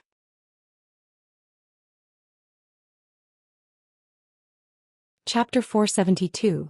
Black Palace in Illusory Realm. Hanli gave the cranes a mere glance before continuing along his way, paying no further attention to them. But as Hanli continued on his path, the divine melodies descending from the sky gradually increased in intensity. The white cranes that had been dancing in the air abruptly flew to both sides of the corridor and spread their wings with a long cry. A short moment later, amidst the divine melodies, the cranes spun several times before transforming into young women in palace dresses. These young women appeared to be only 18 years of age and were astoundingly beautiful and full of youthful vigor. They smiled towards Hanli with bright eyes that were filled with affection as if he were their beloved sweetheart, and then swung their slender waists with a flexibility that made them appear boneless. At that moment, the divine sounds changed, becoming soft and tender like the caress of a lover. The very air was filled with the sensation of passionate romance, unwillingly bringing forth emotion within even those who have long buried them deep within their hearts. When Hanli heard these new sounds, his expression changed for a moment before he immediately steeled his heart and continued on his way, pointedly ignoring the sweet nothings whispered by the young women. After walking about 100 meters, Hanli heard a sudden change in tone, causing the melodies to contain feelings of grief and sadness. The young women's expressions transformed with the melodies, and their dancing halted. Each of their faces held immense sadness as they gazed at Hanli with extreme grief, as if he were a heartbreaking ingrate. Anyone who gazed upon the women would feel immense heartache and compassionate affection. Interesting. Hanli smiled and walked from side to side, appreciating the saddened expressions of the young women as if he were watching an interesting play. Hanli clearly understood that since the boundary of fantastical illusion followed after the paths of ice and fire, there were certain to be more than these mere tricks. As expected, after seeing that this was unable to stop Hanli, the divine melodies shifted to subtly invoke lust. At that same moment, the young women aged by several years with a flash of light, each of them now appearing as curvaceous beauties in their prime. With flushed complexions, the peerless beauties' eyes fluttered with enticing passion as they took off their muslin dresses. Along with the seductive moans leaving their small red mouths and the demonic lust-provoking sounds being emitted by the sky, it was more than enough to drive any man mad with temptation. Hanli was stunned. But after circulating the great development technique once through his body, he immediately regained his calm. Even if a master of bewitchment techniques were to assault Hanli with full force as he was now, Hanli wouldn't be fazed in the slightest. In comparison to such an event, these crude illusions were beneath his notice. As Hanli walked through the 2 rows of gorgeous women, their actions became even more unrestrained. A few of them looked to Hanli with flirtatious glances as they pressed their hands against their chest. Others stroked their entire body as they shook their hips, along with other increasingly lewd acts. Hanli watched on with dazzled eyes and clicked his tongue. While he remained unfazed due to the protection of the great development technique, he still made sure to properly appreciate such a rare view. Following this, the women's appearances changed once more, transforming into all sorts of different types of beauties. There were dignified and scholarly noblewomen, fiery whores, pure-hearted maidens, and elegant and icy matrons, each with their own different bearings and mannerisms. The scene that was revealed was much like a gathering of all the peerless beauties of the mortal world. A faint smile hung on Han Li's face, but his gaze was ice-cold without the slightest hint of desire. After 2 hours at a relaxed pace, Han Li had finally arrived at the end of the corridor after taking his time and feasting the view. The corridor led to a black palace hall with a flat ceiling. The large gates and its walls were constructed entirely out of black bricks. The hall's gates appeared over 40 meters tall. As for the interior of the hall, it was pitch black, eliciting a feeling of mystery. At the same time that Han Li caught sight of the large black palace hall, the overbearing melodies from the sky and the seductive women suddenly disappeared. All that remained were the endless white clouds. The corridor's appearance had returned to how it was when he had just entered. Han Li didn't appear surprised and just turned his gaze towards the black hall, wearing a solemn expression. He unconsciously slowed his steps as he approached, but before he grew near, a dense bloody scent arrived before him. Han Li frowned and took another look at the palace hall. He discovered that the palace hall wasn't actually purely black, but rather, it contained an odd shade of red as if a layer of hot blood had been frozen over it, producing the wicked scent. Han Li stood in front of the gates with crossed arms and muttered to himself for a moment. Although he hadn't had someone explain the finer details of the boundary of fantastical illusion, the mere appearance of this hall made him certain that this place tested the darkest fears of a person's mind. This undoubtedly wouldn't be as easy as the corridor had been. Han Li fully understood that there were a few weaknesses present in his heart. He was neither fearless nor unyielding. Nor was he a sage so wise that he was disconnected from the world. At most he had been a clever and scheming mortal.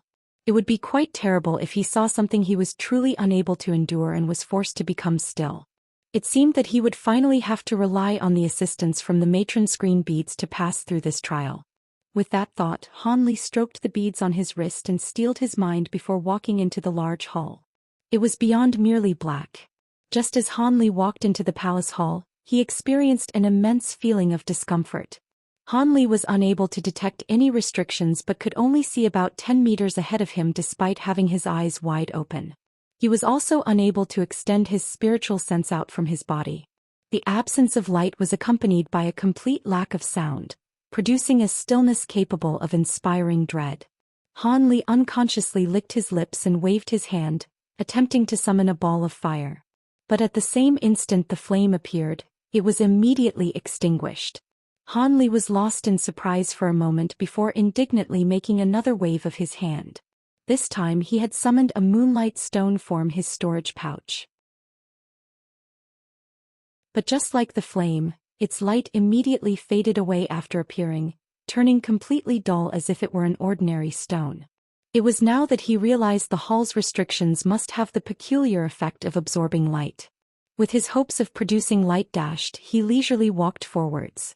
But before he could even take a few steps, he suddenly heard sporadic and faint sobs of pain from the distance. It sounded as though they came from a young girl.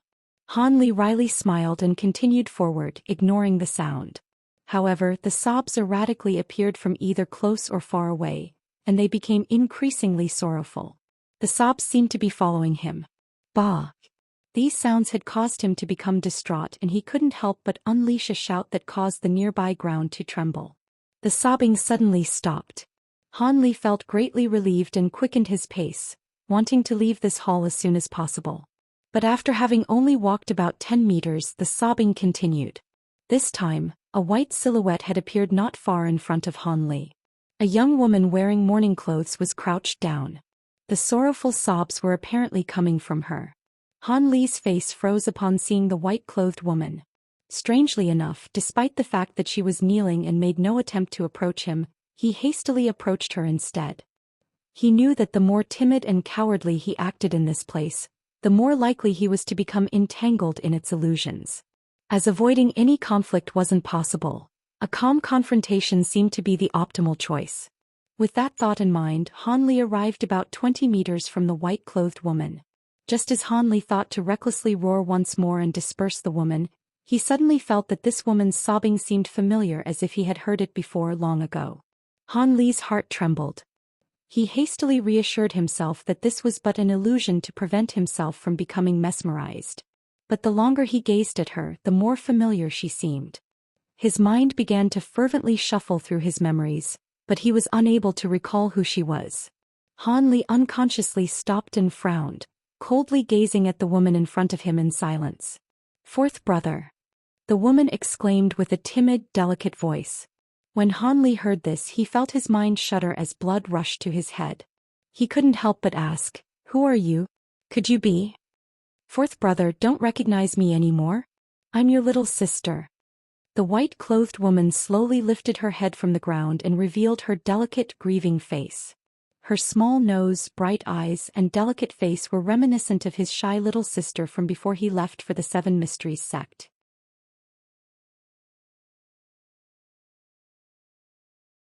Chapter 473. Opening of the Inner Halls. Little sister? Han Li's gaze darted around as he studied the young woman. Her words and appearance had evoked something that he had long buried at the bottom of his heart. "Fourth brother, how did I get here? Didn't I die from illness many years ago? I'm scared." The white silhouette shivered as she stood.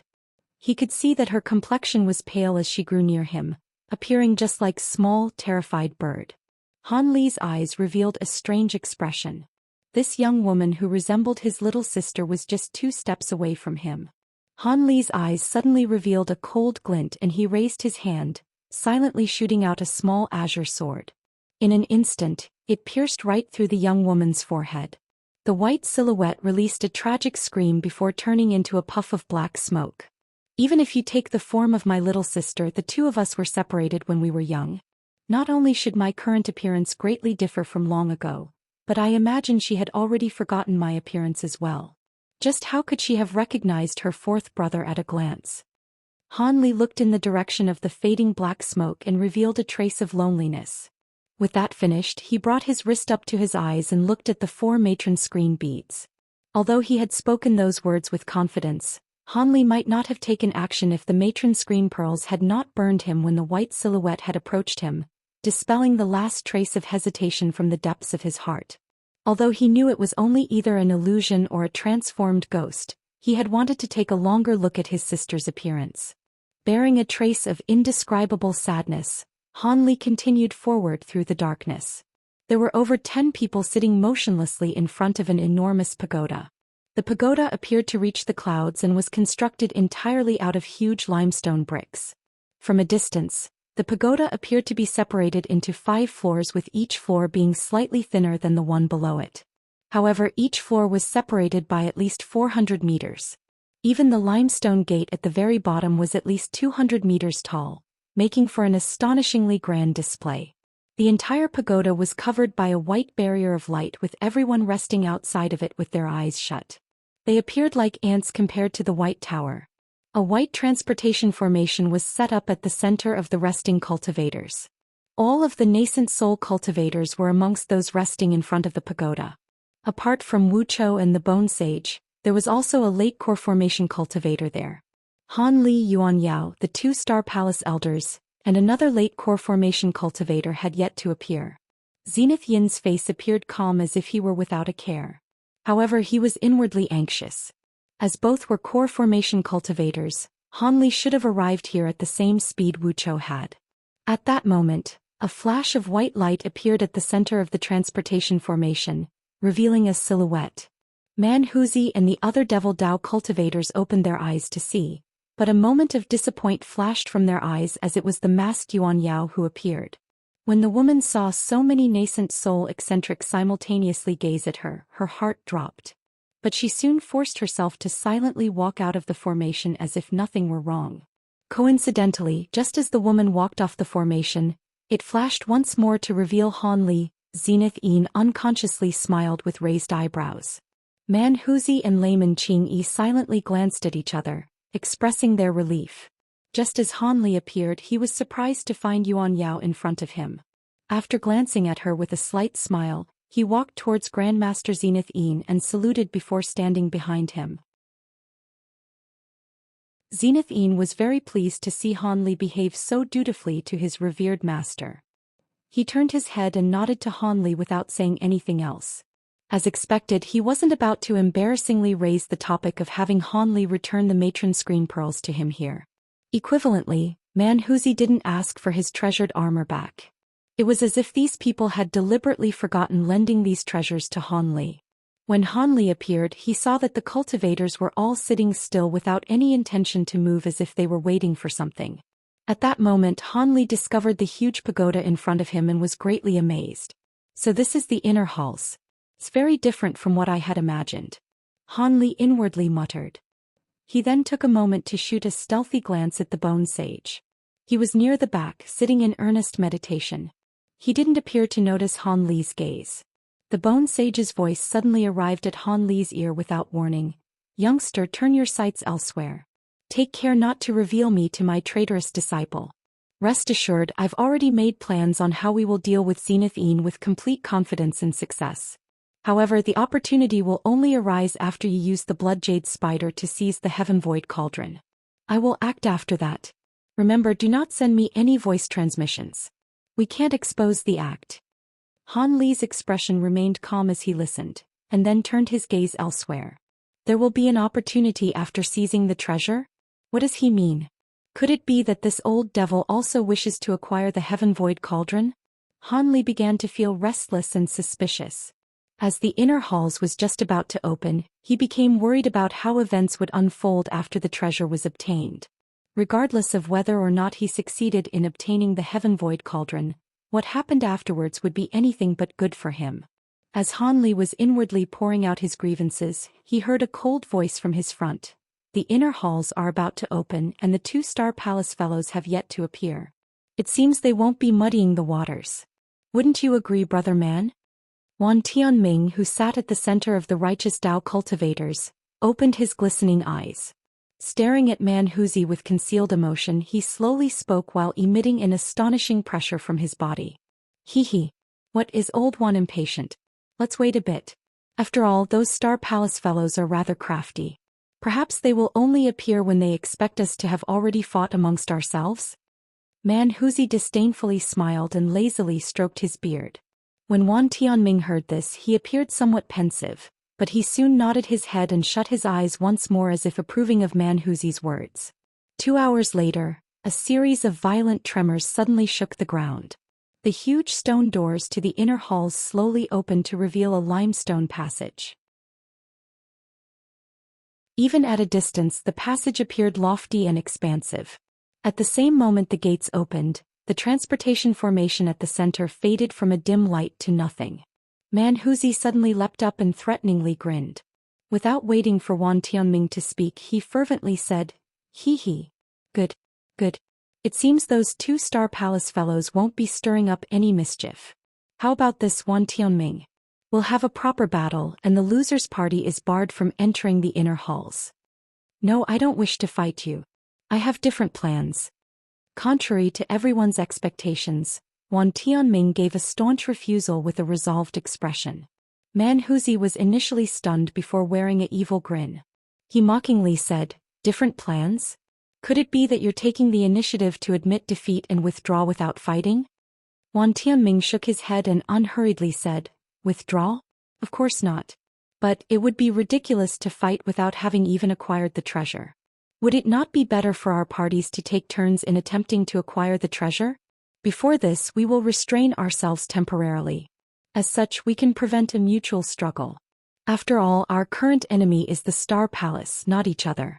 We may appear brimming with confidence, but odds are that we will both be incapable of acquiring the treasure. In that case, there would have been no point to our battle." The Devil Dao cultivators were somewhat shocked and couldn't help but exchange a glance with one another. They soon began moving their lips and sending voice transmissions. Wan Tianming and the other righteous Dao cultivators seemed to have already discussed this and were calmly waiting for the Devil Dao cultivators' response. After a short moment, Zenith Yin spoke with a gloomy expression. "Your words are pleasant, but in the end, what will happen to the side that takes the treasure? If we were to succeed, how could we trust that you wouldn't then try seize it from us? Are your words merely the result of a silver tongue? Wan Tianming grinned in response and said without hesitation, Zenith Yin, you're speaking nonsense. If you successfully acquire the treasure, then of course we will fight over it. Likewise, you'd contest us if we were to acquire it. When that time comes, we will rely on skill to decide. All in all, it's still better than potentially wasting our time fighting now.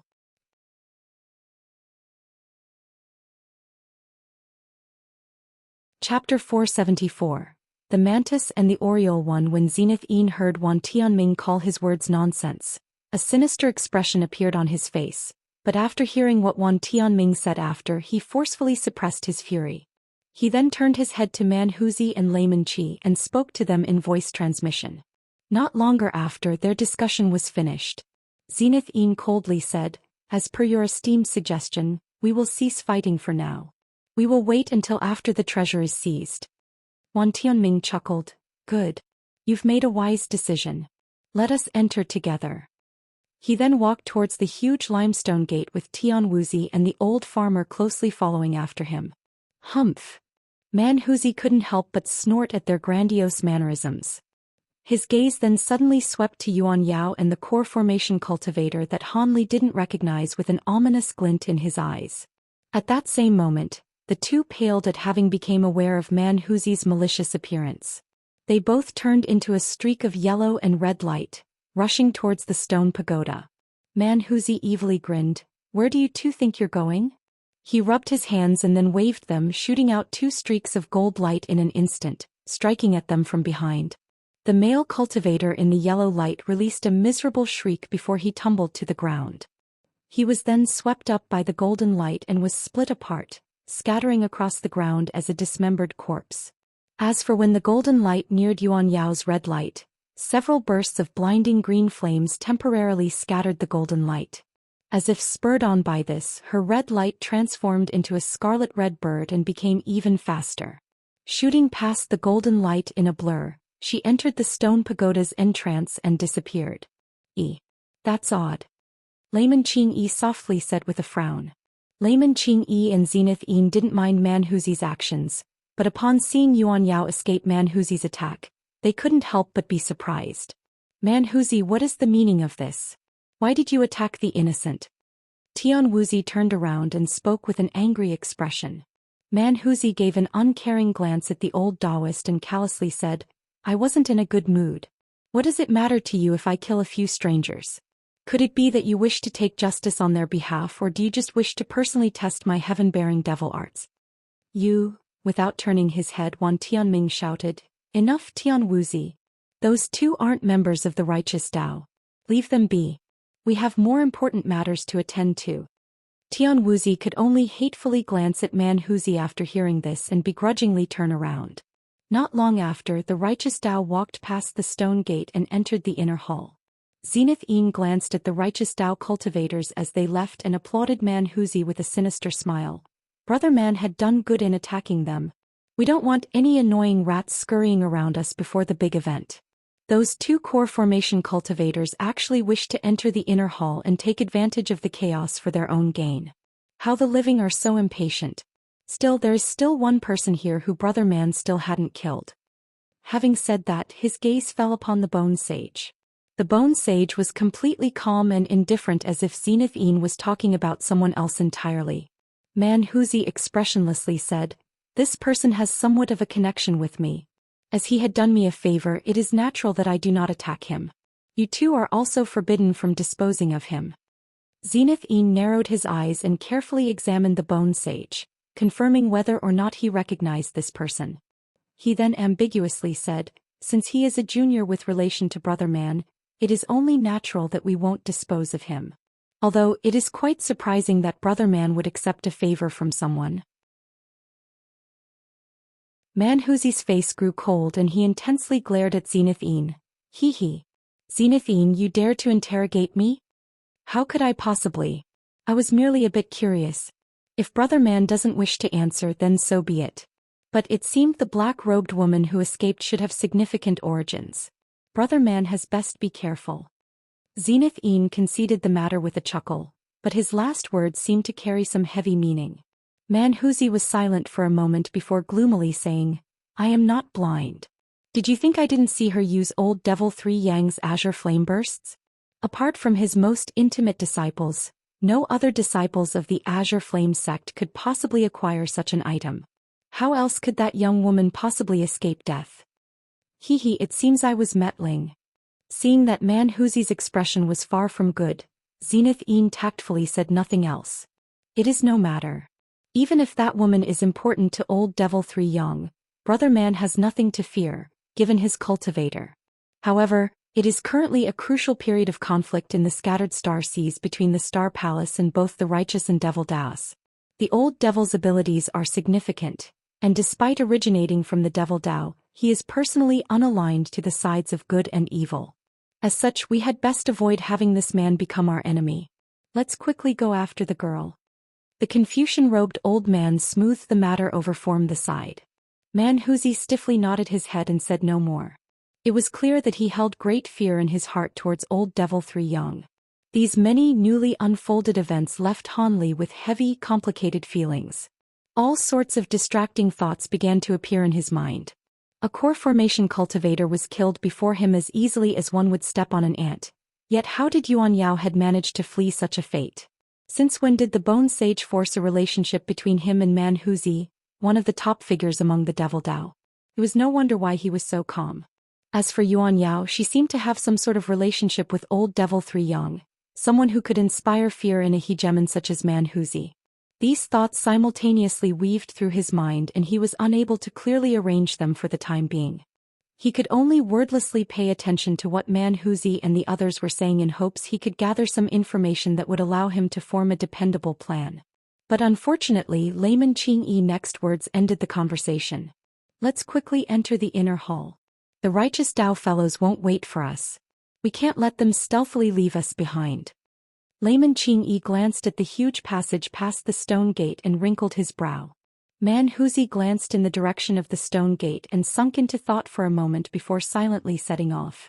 Zenith Een and Qingyi glanced at each before following after them with relaxed expressions. Han Li, Wuchou and the Bone Sage naturally followed after them. Han Li and the others slowly entered the passage until they eventually disappeared from sight. 3 hours later, the darkened transportation formation suddenly shined with dazzling light, followed by the emergence of 2 silhouettes from the formation. They were the Star Palace elders. At that moment, the 2 were cautiously looking around.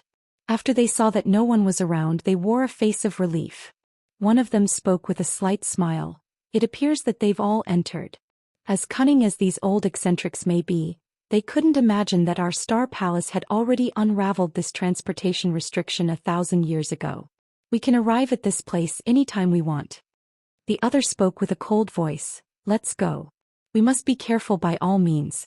We cannot allow this secret to be easily revealed unless they actually manage to extract the Heaven Void Cauldron." "Of course." The first to speak nodded his head in approval. With that said, the 2 shot towards the stone gate as 2 streaks of white light. Han Li was walking behind Zenith Een and was unexpectedly beside Wuchou, much to Han Li's displeasure. Possibly due to what Zenith Een had said to Wuchou before, Wuchou acted very cordially to Han Li on the way. He would on occasion talk about some trivial matters with Han Li as to avoid treating Han Li coldly.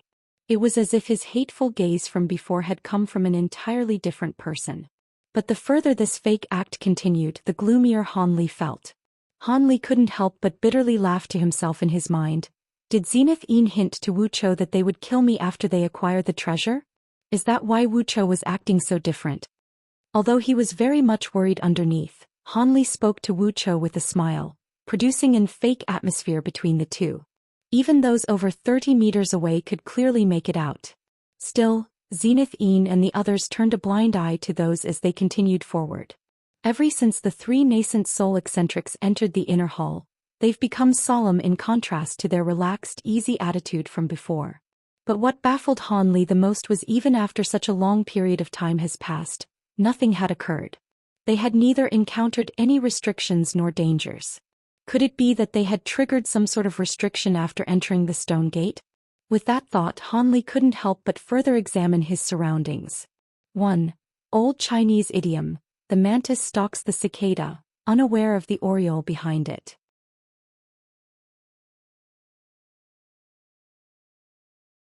Chapter 475. Wolf head puppets. Currently, Han Li and the others were walking through a maze-like series of intersecting stone passageways. Each intersection had a stone gate inscribed with strange talisman characters. These stone gates were identical in size. They were over 30 meters wide and were in the shape of a square. They would always point in the direction of north, south, east, or west, seemingly at random. However, they all shined with a faint white light. They were clearly affected by some sort of restriction.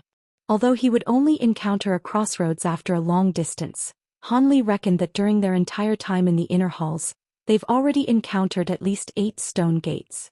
Each time they neither changed direction or entered the stone gates. They eventually arrived at an intersection that made Han Li's expression stir.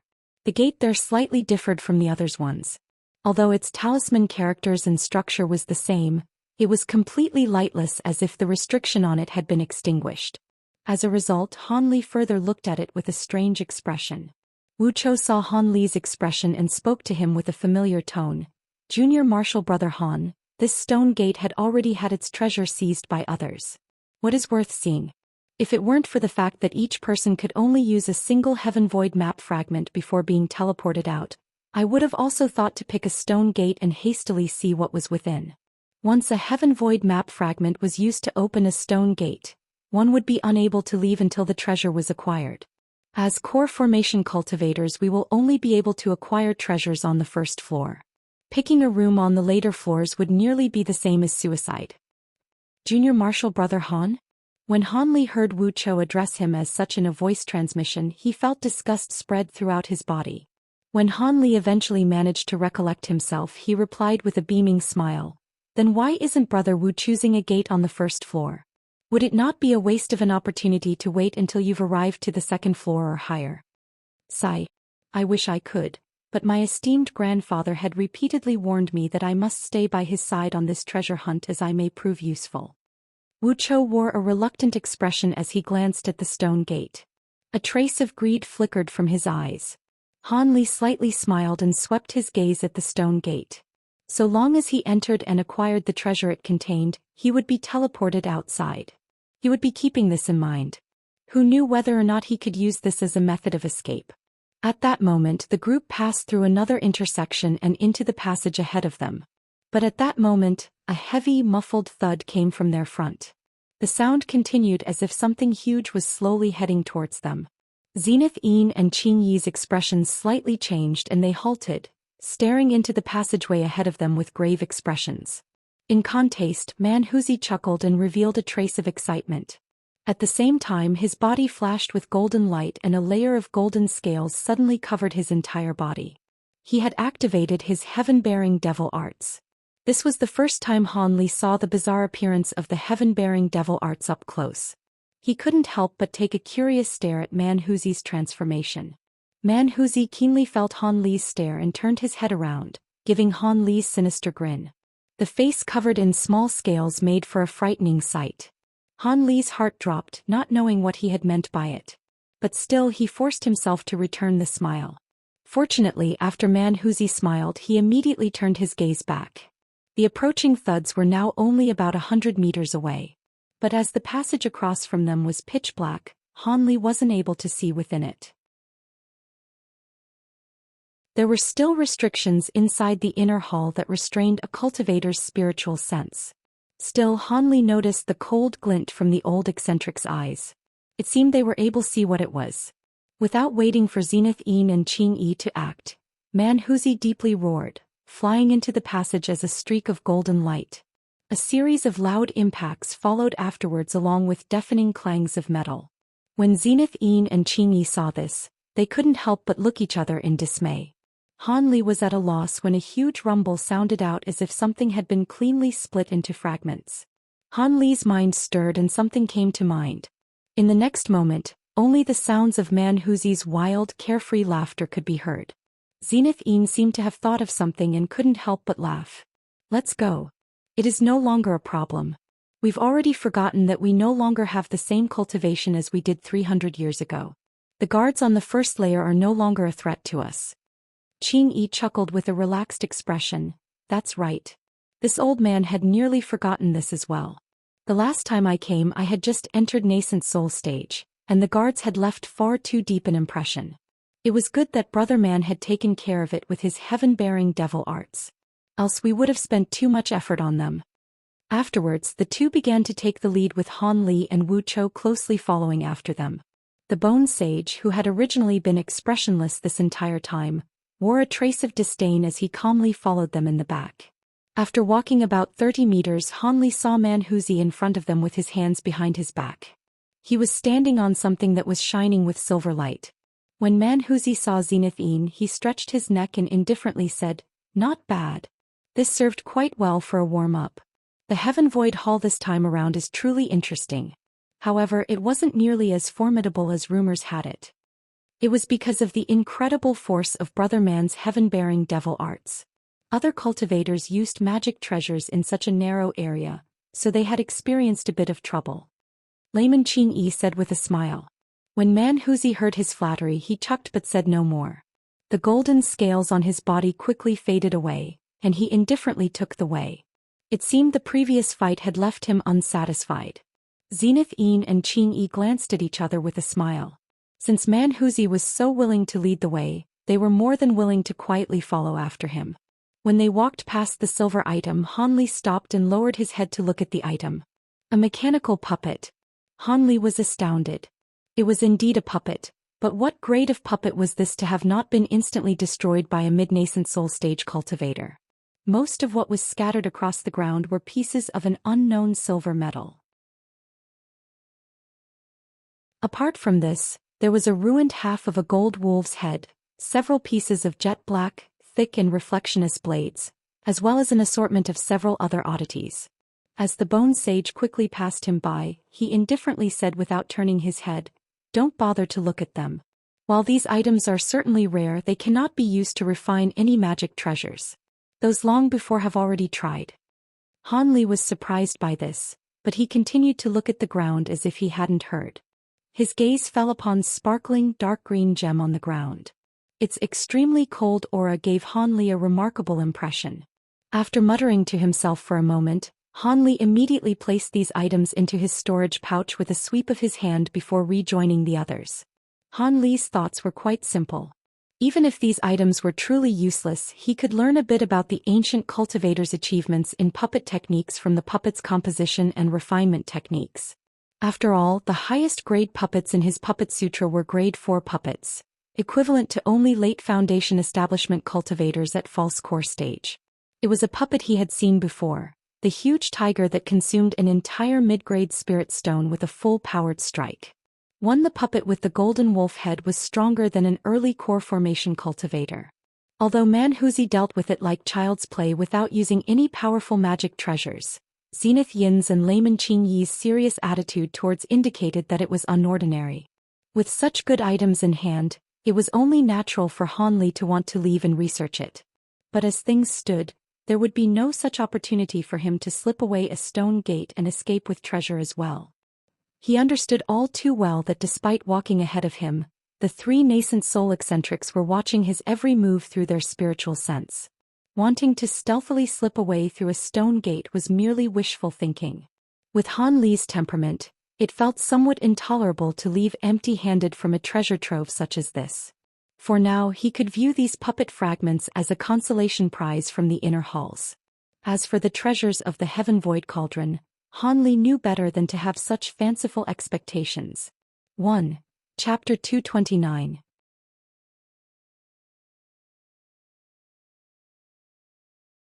Chapter 476. The second floor. Following after the first encounter with the wolf head puppet, they encountered more puppets in quick succession. But under the unyielding transformation of the heaven-bearing devil arts, Manhuzi smashed them into pieces as if they were made of clay. Zenith Yin and Qing Yi didn't need to help the slightest. With each encounter, Han Li bluntly gathered and put away the remains of each puppet, much to the confusion of the Bone Sage and Wu Chou. As for the nascent soul cultivators, they turned a blind eye to Han Li's actions. However, it was clear that they walked a path from Wan Tianming's party. When Hanli saw that the Devil Dao cultivators were still calm and unhurried, Hanli knew that these old devils probably had an approximation of where they were. But ever since they encountered the puppet guards, Zenith Een and the others no longer continued straight ahead. They began to take turns. However, Hanli felt that there was something odd. From their earlier advance, Hanli had a clear feeling that all pathways were the same. But these three nascent soul cultivators made a sudden turn to the left and another turn to the right without the slightest hesitation. It was as if they already knew the route in advance. Were it just Zenith Een and Qingyi doing this, Hanli wouldn't find it strange. After all, they've been to the inner halls before.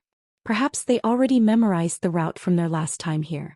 But this was clearly Manhuzi's first time coming here, and he was leading them at the very front with Zenith Een and Qingyi following after him without any objections. Hanli found this baffling. Hanli's mind set into motion as he stealthily swept the intersections for any differences or markings. After passing several intersections, his efforts was vainly spent as he had found nothing. He could only leave the matter be for now. After Manhuzi wrecked the 8th wolf head puppet along the way, they arrived at a small transportation formation. The transportation formation was at the center of an intersection and emitted a faint, sparkling light. This will take us to the 2nd floor. I wonder if Wan Tianming and his party had used any tricks. They actually managed to get ahead of us. Layman Qingyi grumbled upon seeing the transportation formation, but a trace of a grin was still on his face. Manhuzi coldly snorted and said without concern, "Humph. Scope. Even if they're ahead of us, the Heaven Void Cauldron isn't something that is so easily acquired." Soon after, he led the way, entering the transportation formation in stride. Layman Qingyi smiled at the sight. After Manhuzi entered, Zenith Een and Layman Qingyi stood still. After taking a glance at each other, they heavily gazed at Hanli. Hanli felt his heart shiver. He had no choice but to enter the transportation formation under their supervision. Hanli saw a flash of white light and regained his bearings before raising his head. He was shocked. He was at another intersection of stone passageways. If it weren't for Manhuzi standing in front of him, Hanli would have thought that the transportation formation had failed. While Hanli was at a loss, white light flashed from behind him, bringing along the rest of the party. Just as Zenith Een appeared, he took a look around. He grimaced and muttered, "What method did those righteous Dao folk use to travel so fast? I can no longer find them." Layman Qingyi's eyes coldly glinted as he stood behind Zenith Een. "Leave it be. I had felt it was strange as to why the righteous Dao cultivators had made such a sly proposal outside. From we've seen, it seems they were scheming against us all along. But it'll still be fine if they try to seize the treasure first. Actually acquiring the Heaven Void Cauldron with Wan Tianming's gold-threaded silkworm is merely wishful thinking after all. They're merely testing what little luck they have. It wouldn't be too late for us to hide and lie in ambush." Brother Qing's words make sense. However, we cannot delay for too long. We must quicken our pace. Zenith Een nodded his head. He agreed, a much improved expression. Qingyi spoke to Manhuzi with a solemn expression. "Brother man, be careful. The snake puppet's guards on this floor are somewhat troublesome. Fellow Taoist Wu and I can both provide assistance in taking them down. This way we can save a bit of time and magic power. Let's prevent having a weakness the righteous Dao can exploit." "Snake puppet guards? That seems interesting. Do as you like," Manhuzi said with a careless tone. The party of Devil Dao cultivators then continued on their way. Not long after, Hanli discovered a difference between the 1st and 2nd floor. The crossroads on the 2nd floor were much smaller than the 1st floor. They were also farther apart, with a few fearsome traps and restrictions placed down along the way. Although these things didn't pose a threat to a nascent soul cultivator, they were undoubtedly deadly to core formation cultivators. Hanli felt a cold chill down his spine as he followed after the others. There was no question that he would have lost his life to the restrictions and traps had he entered the 2nd floor of the inner halls alone. By the time they crossed the intersection on the 2nd floor, Hanli finally saw the snake puppet guard. The puppet appeared truly disgusting. Its snake heads were both blue and red, but its body were also covered in jet black scales. It also had 2 arms on both their back and front. Its front 2 arms held green short spears, and its back 2 arms held glossy black whips with razor-sharp barbs that glowed the gray chi. When the puppet saw them, it immediately charged towards them as a black streak of light without a sound. Its actions were extremely quick. Manhuzi howled with laughter. He charged to meet it after activating his heaven-bearing devil arts. The following scene left Han Li in awe. The snake demon puppet was extraordinarily swift with its green spears and flailing whips. Although its unceasing barrage of attacks didn't pose much of a threat to Manhuzi, he was forced to protect a few of his vital spots. As he wasn't using any magic treasures, he had no other actions open to him. While it was unknown what materials the green spears were made from, they slightly deformed Manhuzi's gold-clad hands on impact, leaving behind 2 cuts. An expression of astonishment was betrayed from Manhuzi's face. It was at this time that Zenith Yin and Qing Yi decided to act. Zenith Yin used the Heaven Void corpse fire that had inspired fear in Han Li when he had first met him. A black ball of flame appeared his hand before turning into a fine black thread as it shot out. Just as the puppet pierced through Manhuzi's heaven-bearing devil art, it had left its guard down. In an instant, one of its front arms was enveloped by black flames and disappeared.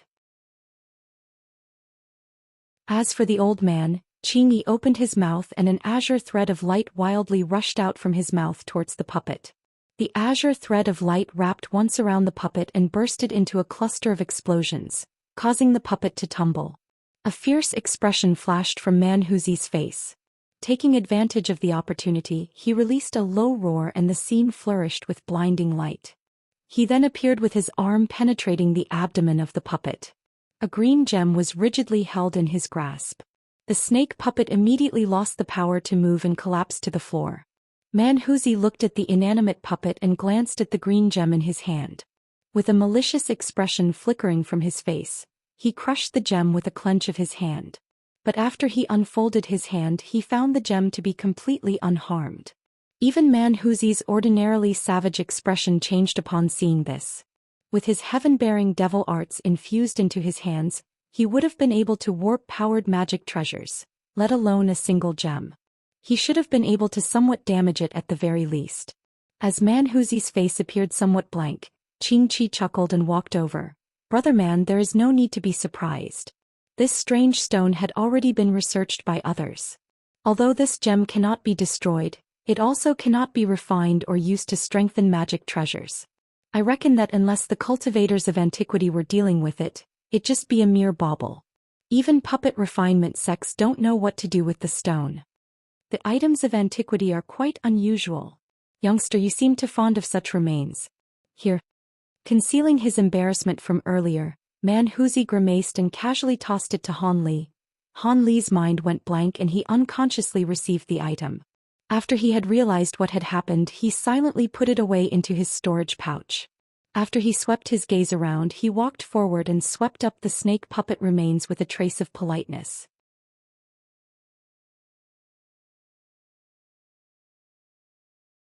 Chapter 477. An unexpected discovery. As Han Li went to collect the 2 green spears, he faintly felt Zenith Yin eyeing the items, but he soon stealthily turned his gaze away. Although this action had been quite stealthy, it had caused Han Li's heart to shiver. These 2 short spears were definitely good items and Zenith Yin wanted them for himself.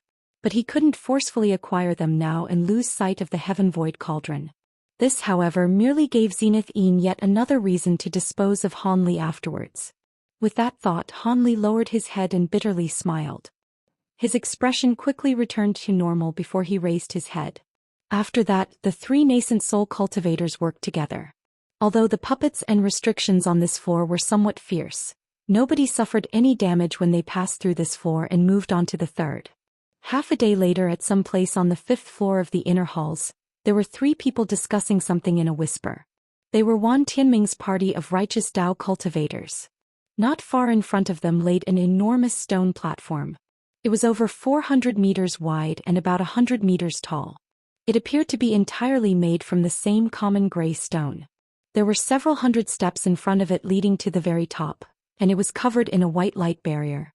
But what was most odd was the blue radiance line inside the light barrier. This blue radiance grew brighter as it approached the top, with blinding glimmers roaming within it. It made for a scene so brilliant, one could not look directly at it and see what was within. To the side of the stone platform was a thick block of ice. Its clear shimmers made for a beautiful contrast to the stone next to it. Standing in front of the stone platform, Wan Tianming said in a deep voice, "What? Your magic power has almost recovered? If that's the case, let's set off. Although we're using the divine fate sex creation rites to evade the puppet guards, we still don't have much time. Manhuzi's heaven-bearing devil arts should be able to deal with the puppets with ease. Only when he reaches the 4th floor would he have to expend more effort." The old Taoist Tianwuzi spoke in agreement with a trace of excitement in his eyes. "Brother Wan speaks true. Let's go get the treasure." The old dark-skinned farmer silently nodded and said nothing else. Wan Tianming did not mind his actions. He knew that although this shriveled old man was taciturn, his jade core arts was quite remarkable. Its true strength was beyond that of even Tianwuzi. Despite having emerged from the righteous Tao, he had spent most of his time in concealed cultivation and rarely interacted with others, leading to his detached mannerisms. Wan Tianming smiled and led the two into the light barrier. A dense wisp of purple smoke flickered through the air, and the barrier of white light released out a resounding hum. With a wave of his hand, Wan Tianming split open a 3-meter-tall opening, allowing them to walk through in a line. Soon Wan Tianming and the others disappeared into the blue light as they climbed. The tear in the light barrier repaired itself and the steps became quiet once more. After an unknown amount of time, Manhuzi and Zenith Yin appeared before the light barrier, but Wan Tianming's party was already long gone.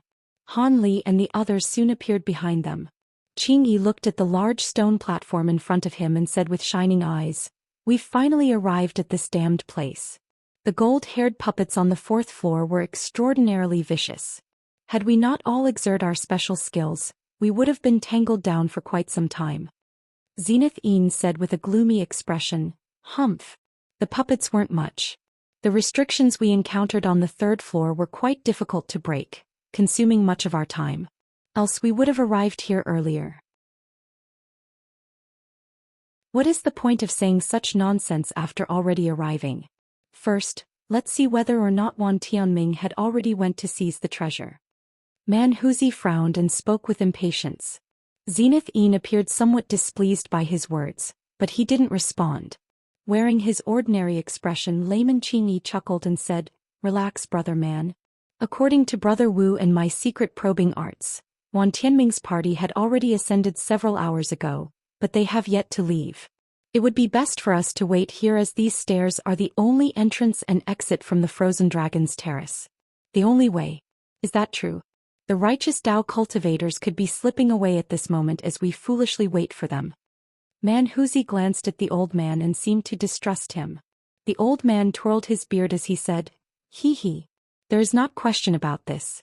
This light barrier was famous even in times of antiquity. It was known as the Celestial Tailstar Restriction. Apart from the opening at the steps, there are no other exits that can be easily opened." Manhuzi nodded his head. "Fine, we'll do just that." He then sat cross-legged near the steps and began meditating. As for Zenith Yin and Qing Yi, they moved close to each other and started having a whispered discussion. After seeing all of this, Han Li wryly smiled in his mind, but betrayed none of this from his face. These Devil Dao cultivators weren't incorrect in their actions, but Wan Tianming appeared to be a rather shrewd person himself. Perhaps he had wanted them to wait outside all along. With that thought, Han Li looked around. He found that the Bone Sage was the only person that was close to the stone platform. He gazed into the white light barrier as if he were thinking of something. Han Li's expression stirred. This was a good opportunity to have another discussion, but he soon had second thoughts. This old devil forged a relationship between him and Manhuzi. Han Li's value towards should have decreased tremendously. It was most likely that he had the same thoughts as Zenith Yin, to use his bloodjade spiders to acquire the Heaven Void Cauldron and dispose of him afterwards. Why else would he forego this excellent opportunity to kill Zenith Yin? It must be to first acquire the treasure. If he were to take the initiative to contact him, he would merely be allowing the Bone Sage to see through his doubts. The situation could only become worse as a result.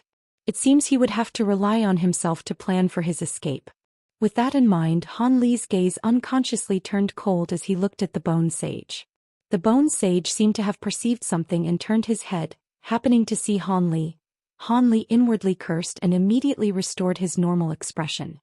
He then walked off as if nothing had occurred. As the Bone Sage stared at Han Li from behind, A trace of doubt flickered from his face.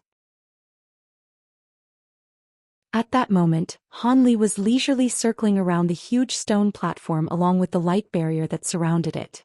As Zenith Yin and the others doubted it was possible for an early core formation cultivator to escape from the 5th floor, Han Li was relieved to find that he was allowed to move as he wished. Not longer after, Han Li was by himself behind the back of the platform. There was a limestone wall that opposed the light barrier covering the stairs. The wall was inscribed with a few strange beasts from ancient times along with a few talisman markings. It wasn't particularly notable. Han Li had seen many of these walls inside the inner hall and knew that they possessed no profound restrictions. But even nascent soul cultivators had no method of breaking the wall. As such, even if Han Li knew that the wall led to outside the inner halls, he was completely powerless. Han Li inwardly cursed the ancient cultivators for making their inner halls damned impenetrable and fiercely slapped the stone wall out of overwhelming frustration. The slap released a muffled thud. He walked off for about 4 steps before he made a sudden stop. He then slowly turned around with an expression of complete disbelief. Were it a common cultivator who had heard this noise, they may have left without care as the sound wasn't anything that was particularly notable. However, Han Li was someone that had emerged from a sect from Jianghu. He had previously researched quite a bit about hidden room mechanisms. From that recent sound he was able to tell that the limestone was hollow. Han Li couldn't believe himself. He truly doubted his inference. There existed a hidden layer in a place where ancient cultivators had enveloped with profound restrictions. Of course, Han Li wasn't about to walk away from it. After muttering to himself for a moment, he swiftly returned to the wall. He extended 2 fingers and began tapping around the limestone wall he had struck earlier. On his 3rd tap on the limestone wall, Han Li's heart stirred. His eyes fell upon the red eyes of a carving of a winged demon beast. Although the engraving didn't store any essence, it appeared vivid and lifelike. The beast's berserk bloodlust was displayed in brilliant detail. Han Li merely glanced at the drawing for a moment before resuming the light taps on the stone wall. He eventually became pleasantly certain that the stone was indeed hollow and that something was contained within.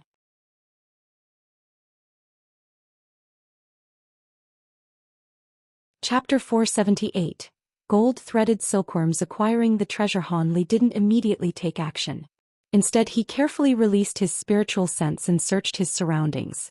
Certain that Zenith Yin and the others weren't spying on him, he no longer hesitated and extended his finger.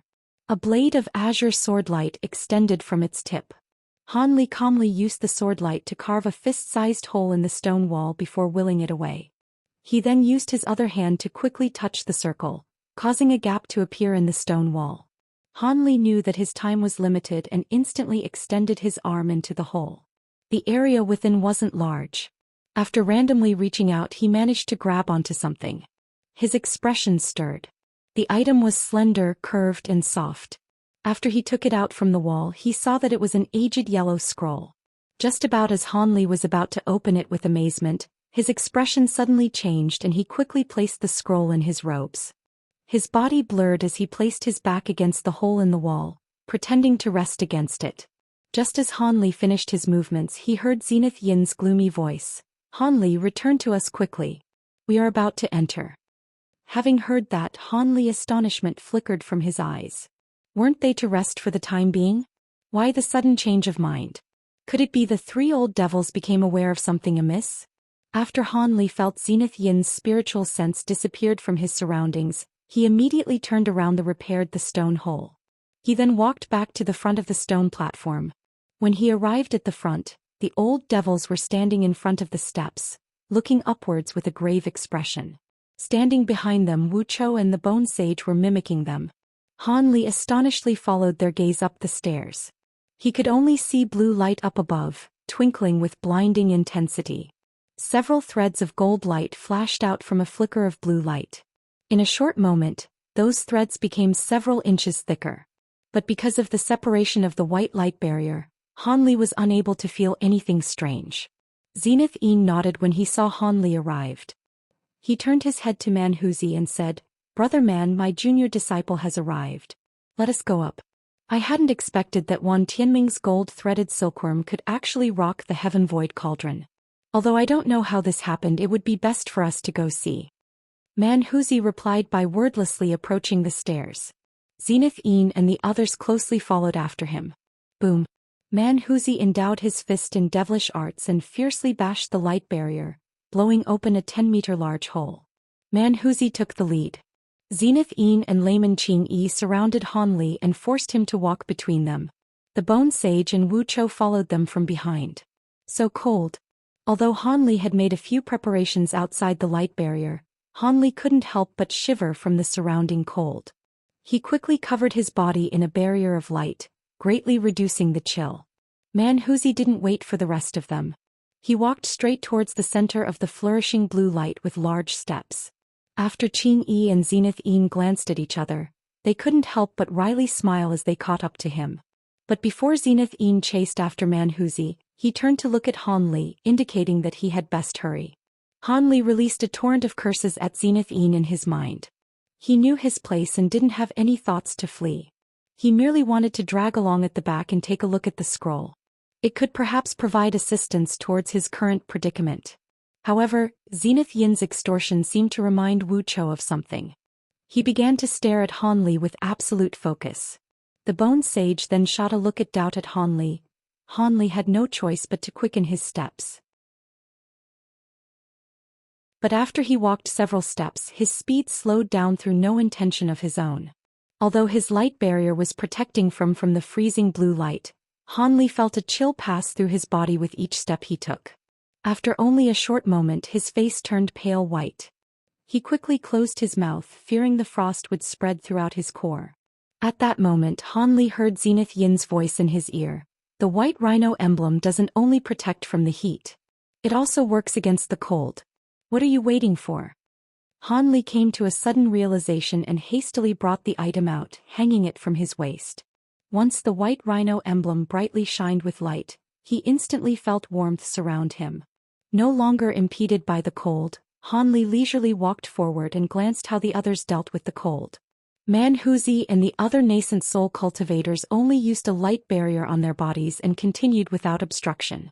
As for the Bone Sage, he wore a chain of sparkling red beads and displayed no trace of cold. As for Wu Chou, he had put on a grotesque serpent scale armband that emitted a pink light barrier around his body.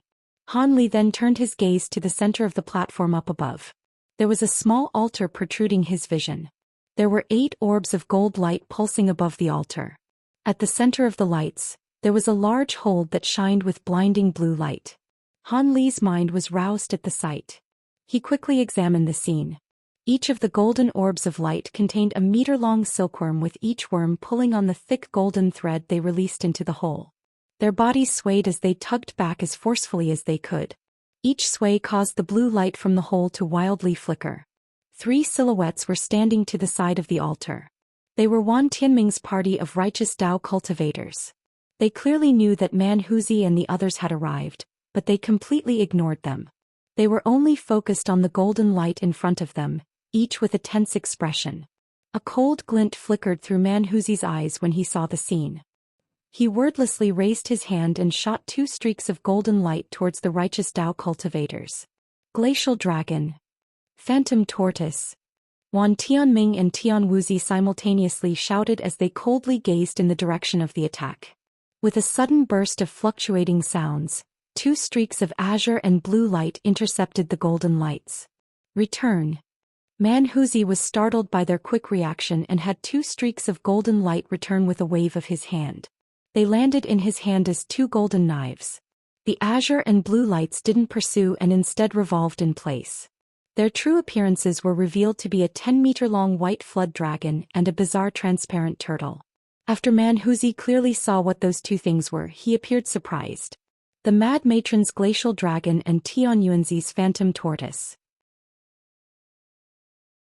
Layman Qingyi blurted this out with a face of astonishment. It was no wonder that Wan Tianming's party was so arrogant. Those 2 old eccentrics had lent them their spirit beasts. From what I know, those 2 old freaks treasure those spirit beasts to the point where they would never leave their side. Just how do they have them in their possession? Zenith Een spoke with an aghast voice and a resentful expression. Manhuzi replied with a solemn expression, "Humph. Just look at the borrowers. Wan Tianming is the Mad Matron's blood nephew. Tian Wuzi and Tian Yuanzi are disciples of the same master. There is nothing odd about being lent those two spirit beasts. As layman Qingyi worryingly gazed at the white flood dragon and the huge tortoise, he said, "This is going to become troublesome. Those two beasts are by no means weak. Even if us three were to do our utmost, we would be unable to break away from them for quite some time." Man Huzi wore a sinister grin and said, "Qingyi Zenith Yin. Have your azure thorn bird and heaven-wide corpse distract them. They might not prove to be an opponent to those beasts, but we need those beasts occupied for a moment if we are to act. We don't even need to defeat Wan Tianming and the others. It will be fine so long as we can kill one of the gold-threaded silkworms." Having heard this, the Zenith Yin and Qingyi looked at each other in dismay and revealed some hesitation. "Don't worry, I will also send my spirit beast to fight. They should prove to be quite troublesome altogether." Man Huzi glanced at the two and wore an expression of slight disdain. With that said, Qingyi's and Zenith Yin's expressions relaxed and they agreed.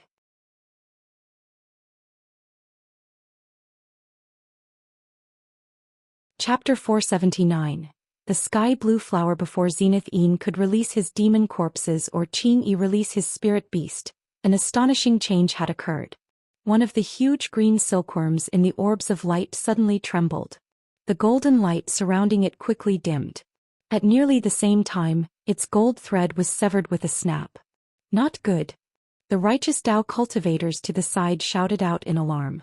But before they could take action, the other gold-threaded silkworms followed suit. Their golden light greatly dimmed and two of the gold threads snapped. Wan Tianming's heart dropped into an abyss. He stood still in a daze. But it still wasn't the end. 3 silkworms remained, and the collapse of half of their companions caused their burden to quickly increase.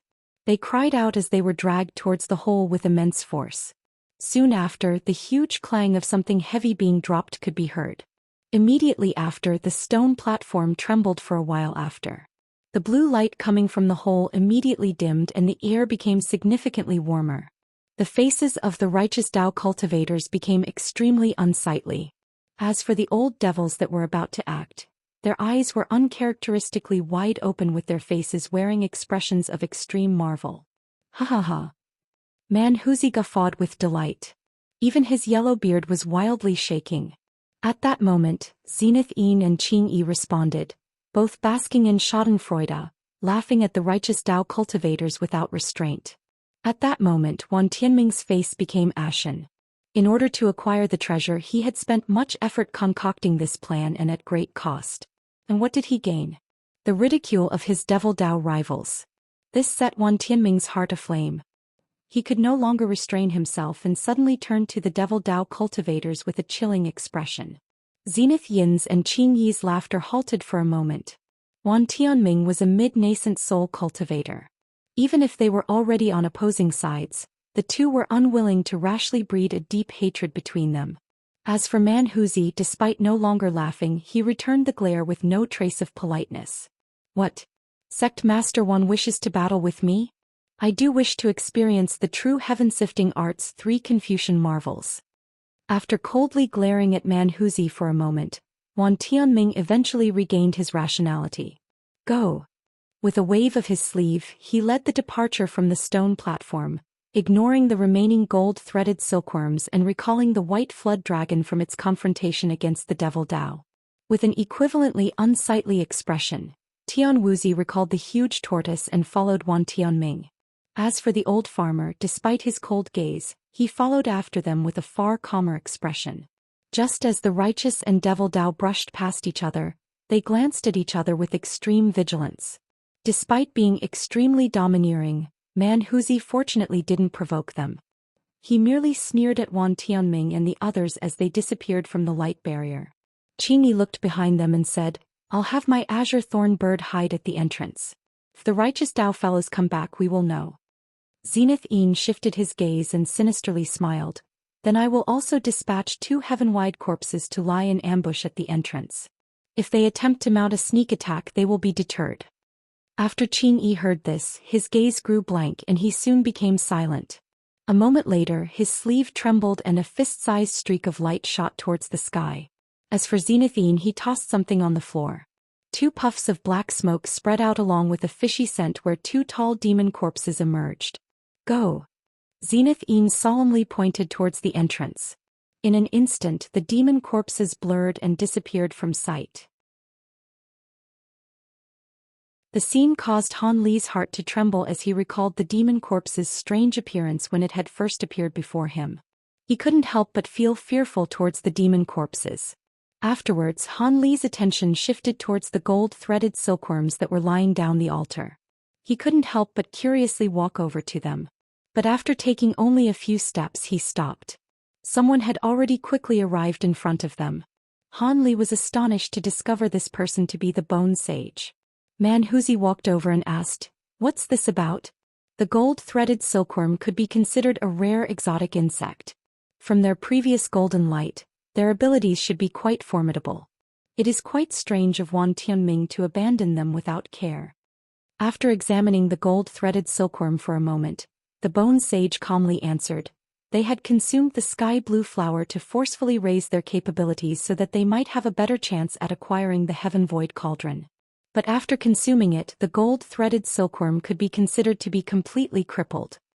I had originally thought the gold-threaded silkworms couldn't acquire the Heaven Void Cauldron. But to use the sky-blue flower he ended up losing everything from trying to gain an advantage. Manhuzi couldn't help but laugh in response to the Bone Sage's words. Zenith Een walked over with his hands behind his back. Sky-blue flower? I didn't think that Wan Tianming could actually find it. I had thought of using such a method before, but I was unable to find the flower after so many years of searching. For Brother Mans Jr. to know of such a flower, he must be a renowned character. Perhaps I've heard this junior's name before? After he changed the subject, he stared at the Bone Sage's face. The Bone Sage softly spoke with a smile. My name is not renowned. I am merely someone who spent too much time reading books. Senior Wu jest. Is that so? Zenith Een said with an indifferent expression. It was unknown whether his suspicions had been exhausted or if he was fearful of repercussion from Manhuzi.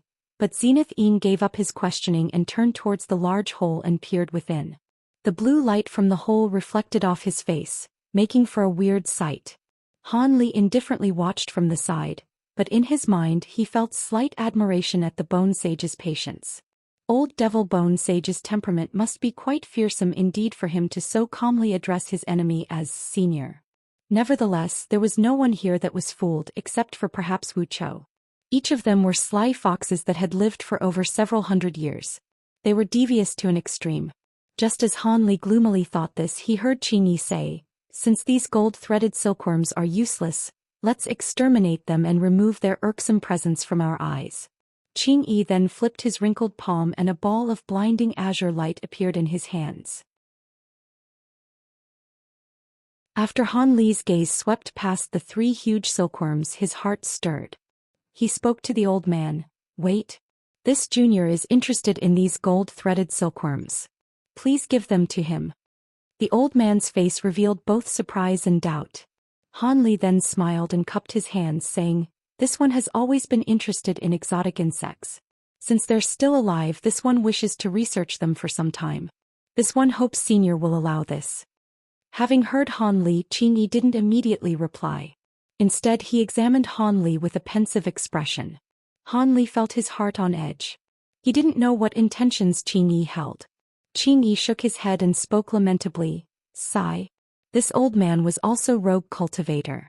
I naturally know that core formation rogue cultivators aren't comparable to their peers from great sections. How they are truly pressed for resources. Fine, since young friend Han wants this rubbish, take it. It was clear that he had misunderstood. Han Li inwardly rolled his eyes, but he took advantage of the situation and wore an embarrassed expression as he repeatedly expressed his thanks. Afterwards, he reached for an empty spirit beast pouch and stored the 3 gold-threaded silkworms within it. It appeared as though that at the same time Wan Tianming had discarded them, he had also erased his marks of ownership from them. As such, they entered Han Li's pouch without a trace of resistance. After staring into the hole for a moment more with fervent eyes, Zenith Een shouted at Han Li without turning his head. Han Li, stop wasting your time on these useless matters. Quickly take out your blood jade spiders. I want to see what grade the spirit beasts are. When the time comes, I will provide some assistance with my flame python. We must succeed in one attempt. Han Li inwardly frowned and walked forward. Layman Qingyi and Man Huzi happened to glance at Han Li after hearing Zenith Yin. Be at ease, so long as you acquire the Heaven Void Cauldron, your master won't treat you unfairly. Zenith Yin turned around and spoke to Han Li with a kindly face, fearing that Han Li wouldn't attempt his best. But when Han Li heard those words, he felt a fierce chill run down his spine.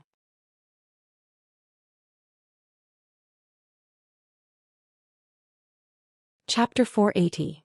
Seizing the treasure. No trace of Han Li's feelings were betrayed on his face. Instead, he approached the hole and took a deep glance. Han Li was astonished by the sight. The hole wasn't as amazingly deep as he had imagined. It only dropped to about 100 meters. With his abilities as a core formation cultivator, he could clearly see a flourishing ball of blinding blue flame. A black object could faintly be seen through the flickers of the blue flame. It seemed that this was the famous Heaven Void Cauldron. But when he leaned over the hole, he felt a bone-piercing cold spread throughout him. Even the white rhino emblem was unable to block most of the cold. He feared if he looked any longer he would freeze over. The brilliant blue flame at the bottom of the hole was actually releasing such a fantastical cold. But after glancing at the blue flames for only a few moments more, his head started to spin. Aghast, he quickly turned his gaze away and collected himself. As Zenith Yin stood by Han Li's side, he stared at the hole and slowly said, "How was it?" "That was the celestial ice flame, a flame that roars with a cold beyond freezing. Let alone core formation cultivators, even us nascent soul cultivators don't dare to touch it. Even the slightest burn by the fire would cause a nascent soul cultivator to easily perish by refinement. It is said that this flame isn't something that came from this world, and it is unknown how the ancient cultivators found such a thing. Even nascent soul cultivators would be refined?" Han Li's breath grew cold when he heard this. But soon after, his expression returned to normal. If it weren't for this flame, then the Heaven Void Cauldron would have been seized long ago. Although the celestial ice flame is extremely deadly to us cultivators, there are a few things that are resistant to it. For example, the gold thread from the gold-threaded silkworm, and the spider thread of the blood jade spider, along with unusual exceptions such as my 2 fire pythons. It's about time for you to take out your blood jade spider. Let us take a look at it. Zenith Yin gave an order with an assertive tone. With Man Huzi and Qingyi staring at Han Li from behind Zenith Yin, Han Li didn't delay any further. He clasped his hand on a spirit beast pouch on his waist, causing a streak of white light to fly out and circle around him before landing in front of him. The light disappeared to reveal the blood jade spider. When it saw so many strangers in front of it, it bared its fangs and its eyes were brimming with hostility. Man Huzi and the others didn't mind this in the slightest.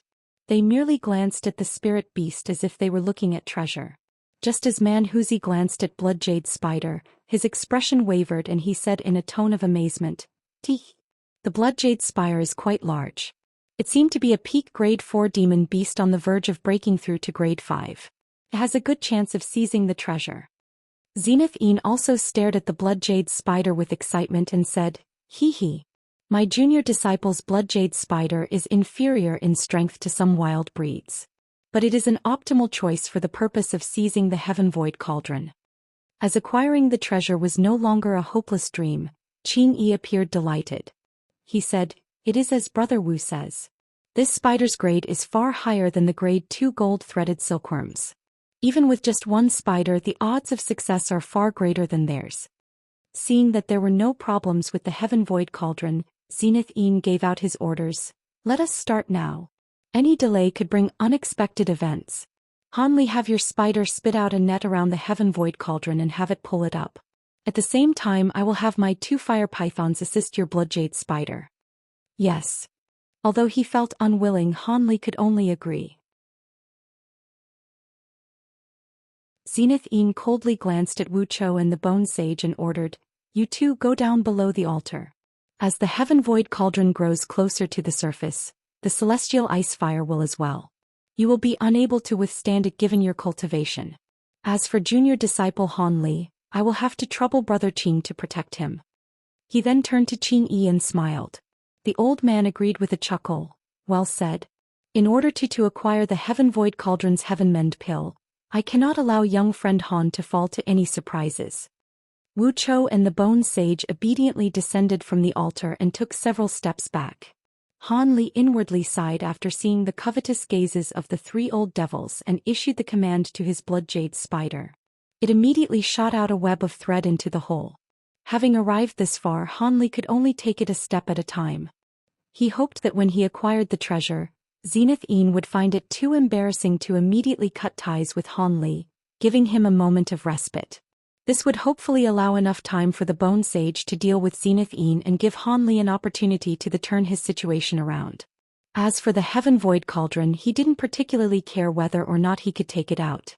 This was because he knew his situation wouldn't change regardless of success or failure in acquiring the treasure.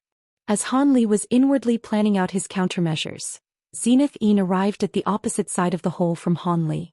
He took out a pitch-black spirit beast pouch from his robes and turned the pouch upside down. With a flash of red light, two 15-meter-long fire-red pythons appeared on the ground. These two fantastical pythons had bright red scales the size of fingernails. Their heads were both imprinted with a wondrous design consisting of talisman characters. Their eyes were sparkling with red light as if they contained blazing flames. After Zenith Yin's fire pythons unfolded themselves from their spiral resting position, he immediately flicked his sleeves at them, shooting two black medicinal pills at them.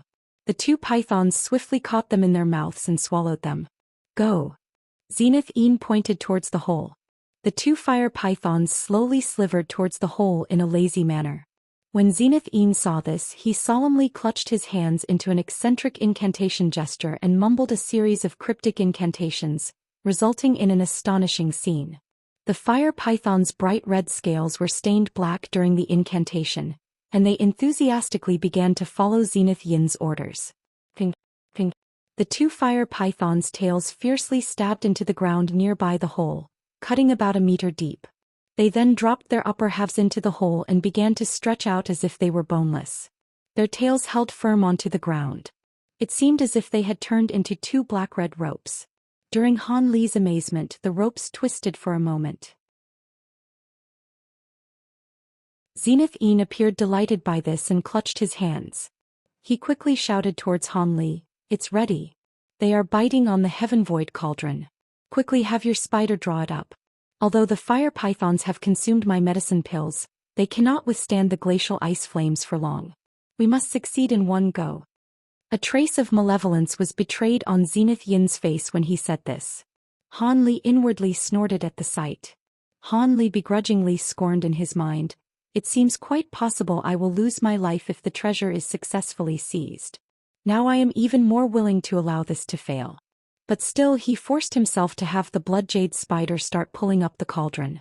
This was because Man Huzi and Qing Yi were eyeing his every move like tigers watching their prey. Were he to purposefully hold back, he wouldn't be able to escape discovery from these two old cunning foxes. Under Han Li's begrudging command, the white translucent thread immediate became taut. The blood jade spider began to slowly move back. At that same moment, the black-red ropes began to twist and pull back. With a series of dull rumblings, the platform started to sway. Blue light wildly dazzled from the hole, blinding Han Li. He was forced to turn his gaze away. As for the blood jade spider, it ignored it and continued to pull with all its strength. Upon seeing this, Qing Yi nervously muttered to himself, "Good, the Heaven Void Cauldron is already swaying." It was clear that the Heaven Void Cauldron was extremely heavy. Even with the blood jade spider and two fire pythons exerting their full strength, they were only able to cause the Heaven Void Cauldron to repeatedly sway. It seemed it wasn't about to be lifted anytime soon. Zenith Een didn't reveal the slightest impatience. Instead, he muttered to himself for a moment and puffed out two wisps of black smoke that entered the bodies of the fire pythons. He then turned to Man Huzi and quickly said, "Brother Man, I must trouble you to use the berserking technique on the blood jade spider. My junior disciple lacks the magic power to fully use this technique." "Leave it to me," Man Huzi replied without surprise. It seemed he had already anticipated this. He stared at the blood jade spider and muttered quickly. He then opened his mouth, faintly revealing the red light within it.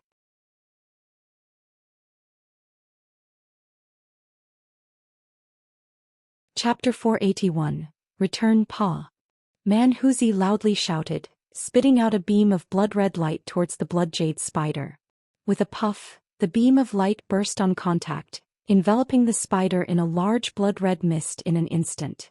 The blood jade spider hissed and became frantic as if it had been provoked. When Han Li saw this, his heart flared with anger. Upon hearing its name, Han Li was certain that the berserking technique was a secret devil Dao cultivator technique that carried repercussions. These old devils had used the technique without even telling him or showing any consideration towards the aftereffects the blood jade spider would suffer. It seemed they simply didn't view a core formation cultivator to be worth considering. Although Han Li had already anticipated this, he couldn't help but grimace when he was actually treated this way. At the moment, the blood jade spider had nearly absorbed the entirety of the blood-red mist. The spider's original sparkling translucent body had turned completely blood-red as if it were cut from a single piece of scarlet gemstone. Upon seeing this transformation, he immediately recalled the violet appearance of the blood jade spider in the underground cave in the Heavenly South region. It had the same color and intensity as the furious blood jade spider he had seen back then. When he worriedly scanned its mind, he sensed a crazed violence from it as if it had lost its intelligence. Just as Han Li attempted to forcefully placate it in his fright, Wuxia suddenly roared from his side, "What are you spacing out for? Quickly have your blood jade spider start pulling.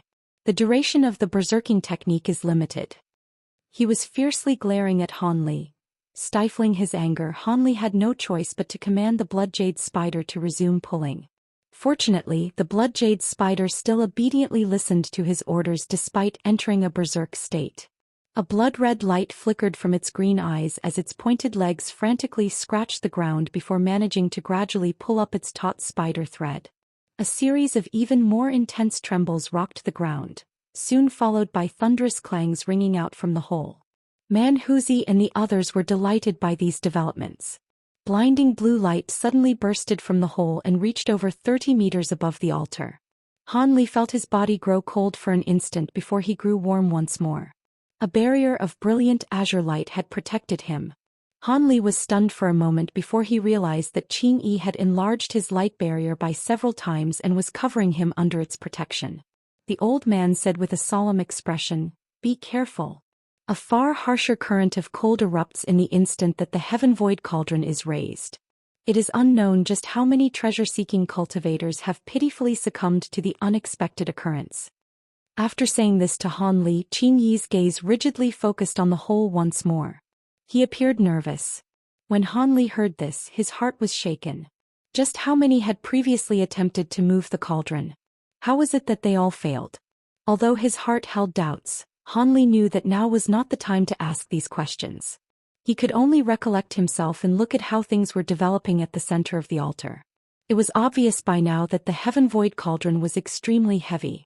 The full strength of these spirit beasts could only move it a sliver at a time. But even so, the blue light at the center of the altar grew brighter by the second. Let alone Xianxia and the others, even Wuchou and the bone sage down below were staring at the scene without blinking. But while Wuchou had his hands tightened and wore an expression of excitement and greed, the bone sage's eyes revealed a complicated expression containing both anticipation and hesitation. There was only silence at the altar apart from the sound produced by the slow and gradual rise of the heaven void cauldron. Everyone was raptly gazing at the hole with held breath. Han Li was the exception.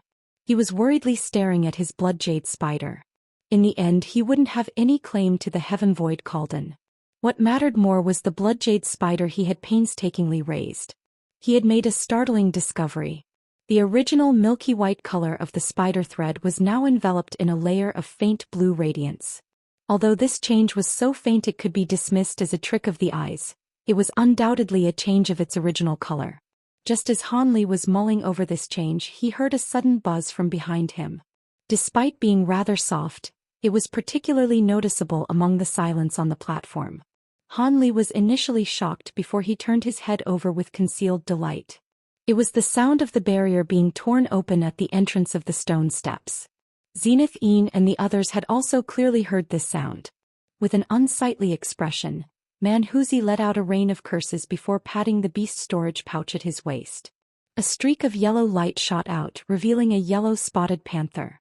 Not only was its body several times larger than an ordinary panther, but there was also a third eye emerging from the top of its head. A flickering yellow glow could be faintly seen from its third eye. A cold glint flickered from Qin Yi's eyes. He icily said, "Wan Tianming and the others have arrived. My azure thorn bird and fellow Taoist Wu's 2 demon corpses have already perished. They obviously aren't willing to allow us to seize the treasure and are coming back to attack us. We must delay them for as long as possible. The Heaven Void Cauldron is already over halfway out. However, the attractive force on the cauldron will only grow heavier the closer it comes to the surface. It isn't something that can be pulled out in a short amount of time." Zenith Yin's face was icy, but he displayed no sign of panic. It seemed the return of the righteous Tao cultivators was something he had long since anticipated. "It is as Brother Wu says." Qin Yi knew they were on the verge of a great battle and swiftly responded. With a flutter of his sleeves, a large flock of azure spheres rushed out. They were over 100 azure thorn birds. Although these birds were only fist-sized, they had feathers and beaks of razor-sharp steel. They all silently floated above the old man, making for an impressive display.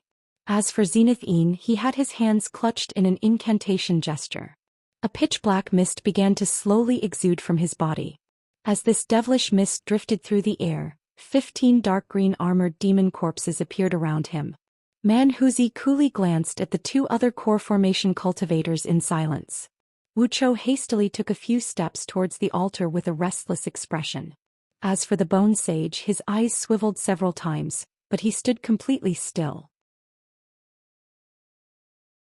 It was unknown what he intended.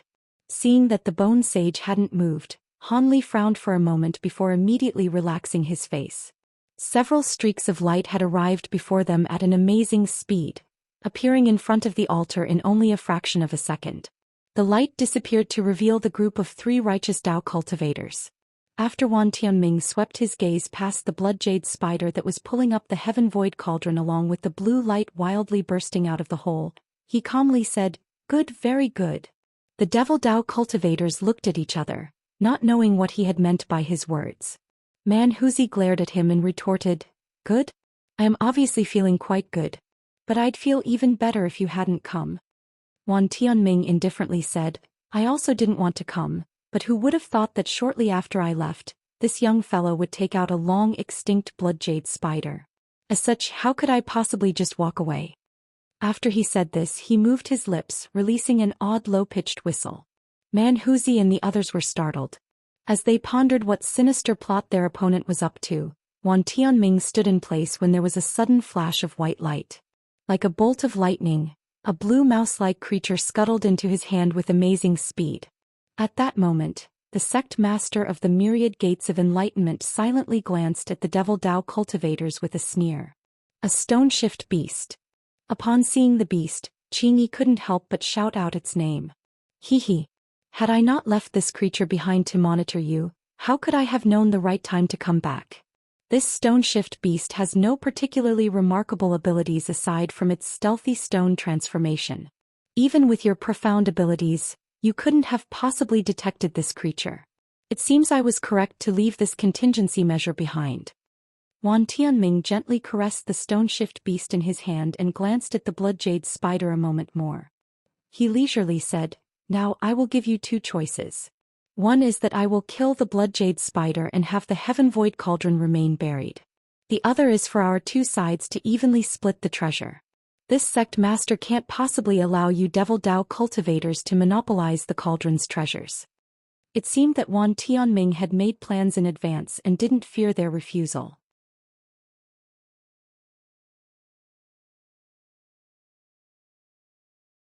Chapter 482. The battle begins. Split it evenly with you? Zenith Yin frowned as if he were tempted by the thought. In Zenith Yin's eyes, so long as he was able to take the portion from his in-name disciple, he wouldn't be given too small a share, regardless of how the treasure was split.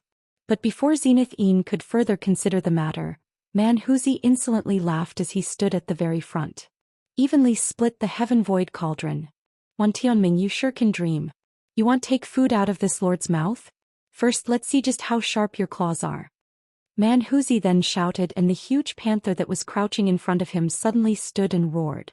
The beast's third eye opened, shooting out a yellow beam of light towards Wan Tianming. "Animal, you're seeking death!" Wan Tianming furiously shouted. He hadn't anticipated that Manhuzi would launch an attack without giving his proposal even the slightest consideration. Regardless of how it could be seen, his side currently had the advantage due to the assistance of the glacial flood dragon and the phantom tortoise. Wan Tianming flusteredly responded by shooting out a beam of violet light from his hand to meet the yellow beam. In the instant the beams of light met, a burst of yellow radiance erupted. With a bang, the violet light disappeared without a trace. Instead, a smoking white object fell from the air. Before anyone could clearly see what it was, it had already shattered to pieces. After carefully staring at the pieces, it was apparent that there were pieces of common stone. A majority of the people who saw this were stunned and filled with doubt. When Wan Tianming saw this, his expression changed several times and the spirited look in his eyes disappeared. He shouted with disbelief, "An aberrant technique. Your three-eyed panther is a spirit beast variant." Upon hearing the words spirit beast variant, everyone on both sides appeared shocked. Spirit beast variants and antiquity variants sounded somewhat the same, but the difference was actually as large as heaven and earth. Antiquity variants were remnants of a few uncommon spirit beasts that were left behind from ages long past. Due to changes of appearance and characteristics over the long passage of time, they became an entirely new species that only possessed a few of the characteristics of their predecessors. However, these spirit beasts were extremely rare and difficult to find. As for spirit beast variants, each one is an entirely unique existence. They were spirit beasts that have underwent unpredictable mutations for some unknown reason, resulting in their capabilities being greatly changed. The quality of these variations all differed from one another, but each of these variants all had amazing abilities that exceeded what was capable of common magic techniques. The ability to petrify a majority of magic tools or magic treasures was among the better-known abilities. This ability was quite incisive. If a core formation cultivator were to make use such an ability of their own spirit beast variant, they would be able to cleanly deal with 4 cultivators of their rank in a single breath. As the abilities of these spirit beast variants often caused tremors amidst the scattered star seas, they became collectively known as aberrant techniques, distinguishing them from common magic techniques. Originally, a three-eyed panther was only capable of shooting fire attribute attacks out of its third eye. But now it was capable of shooting out a beam of light that was able to turn magic tools and treasures into stone. This was an ability that only a spirit beast could perform after mutation. Spirit beast variants were a rare existence that hardly ever occurred. In addition, the variations only appeared in spirit beasts at grade 4 and above. Ever since the existence of spirit beast variants became widely known in the scattered star seas, no more than a dozen had appeared. And among those dozen, less than half of them possessed any useful abilities. Even worse, spirit beast variants had come increasingly rare. It had been over 1,000 years since the last spirit beast variation had been seen. As such, spirit beast breeders no longer held any hopes that one of their beasts would become a variant. The thought had become nothing more than a fleeting daydream. At that moment, Wan Tianming realized the reason Manhuzi had so bluntly refused the offer to split the treasure was because he had this to rely on. His three-eyed panther variant was fearsome enough to even the odds against both their glacial flood dragon and phantasm tortoise. Having understood this, Wan Tianming's expression grew solemn, and he turned his gaze towards Zenith Yin and Layman Qingyi. The two revealed both surprise and delight. It was clear that they had already decided to refuse his offer to split the Heaven Void Cauldron. Wan Tianming guessed correctly. Now that Zenith Yin knew that Manhuzi's three-eyed panther was a spirit beast variant, the thought of sharing had been thrown to the back of his head. As for Qingyi, this towering figure of the Devil Dao was by no means a true layman of Buddhism. He would naturally be unwilling to split the treasure with the righteous Dao cultivators if he could monopolize it. Zenith Yin meaningfully exchanged a glance with Qingyi before he started to spin in a circle. Countless strands of profound black qi spread out around him. The many heaven-wide corpses around him began to distort and then disappeared without a trace in a flash of black light. Layman Qingyi sent a voice transmission into Han Li's ear. "Stand a bit farther back and protect your life as best you can. We won't be able to protect you in the coming fight." After this was said, the azure thorn birds above his head received their orders. They released a chilling cry and shot towards the righteous Tao cultivators as a swarm of azure arrows. The old man also threw out another the swarm of birds. Seeing the devil Tao cultivators rush to act, Wan Tianming responded without restraint. Even if Man Huzi's spirit beast variant was somewhat troublesome, he had nothing to fear from it. In the end, a vicious spirit beast variant is no more than a mere beast. Besides, he clearly understood that while this aberrant technique could petrify objects, it didn't have much effect on a cultivator's body. So long as he was somewhat careful and prevented his magic treasures from being struck by the yellow light, the spirit beast could be dealt with. With that thought, Wan Tianming snorted and quickly shouted, "Move!" With that said, he released his white glacial flood dragon and struck his palms against his chest, causing a purple flame to wildly erupt from his body. In the next instant he was enveloped in purple flames and was charging down towards Man Huzi from the sky. When Tian Wuzi saw this, he quickly called out to the phantom tortoise and struck its shell without any hesitation. An ominous glint suddenly flickered from the huge tortoise's small eyes. It slowly opened its mouth, spouting out a white icy mist in overwhelming quantity, sending a raging snowstorm in the direction of the incoming azure thorn birds. Unwilling to be outmatched, the azure thorn birds opened their sharp beaks in response. Slim streaks of azure flame successively shot out, rapidly merging into a huge beam of azure flame. Both the azure flame and the icy mist scattered upon impact as if they were evenly matched at the moment. The old, dark and thin farmer's actions were particularly strange. He suddenly flipped his hand in a stiff manner, summoning a glistening emerald willow branch to appear between his fingers. With a slight wave of his branch, circles of countless green phantasms of itself flew off, densely filling up an area of over 40 meters, turning into a sea of verdant green. But with two flickers of black light, two armored demon corpses suddenly appeared among the green light phantasms. The green threads around them tightly bound the several heaven-wide corpses as if the threads were alive. These demon corpses possessed monstrous strength, but in the bindings of the green thread, they were powerless. Unable to break free from their bindings, the two corpses howled as they struggled in vain. When Zenith Een saw this, his face grew icy. In a mere second he had turned his body into a large black cloud, rapidly shooting towards the sky. As each individual heaven-wide corpse was quite difficult to refine, he was unwilling to abandon them lightly. And since his opponent was obviously using a wood attribute technique, his heaven-wide corpse fire would be doubly effective at half the effort.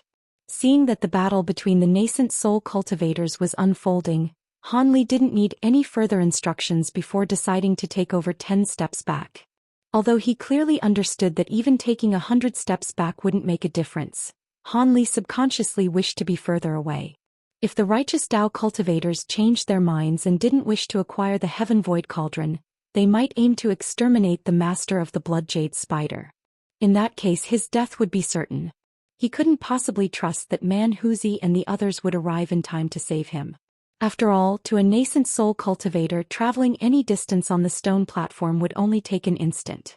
At this moment, his mind suddenly wandered to the Bone Sage. Zenith Een was currently tangled up in a fight against the other nascent soul cultivators, providing a good opportunity for the Bone Sage to ambush him. Would he prioritize settling his own score and taking revenge, or would he decide to be patient and refuse to provide aid to the righteous Tao? With that thought, Han Li couldn't help but look in the direction of the Bone Sage who stood below the altar. At that moment, the Bone Sage was expressionlessly watching the battle unfold. His face was completely devoid of any emotion, preventing Han Li from reading him in the slightest. Old fox. Han Li couldn't help but gloomily curse at him in his mind.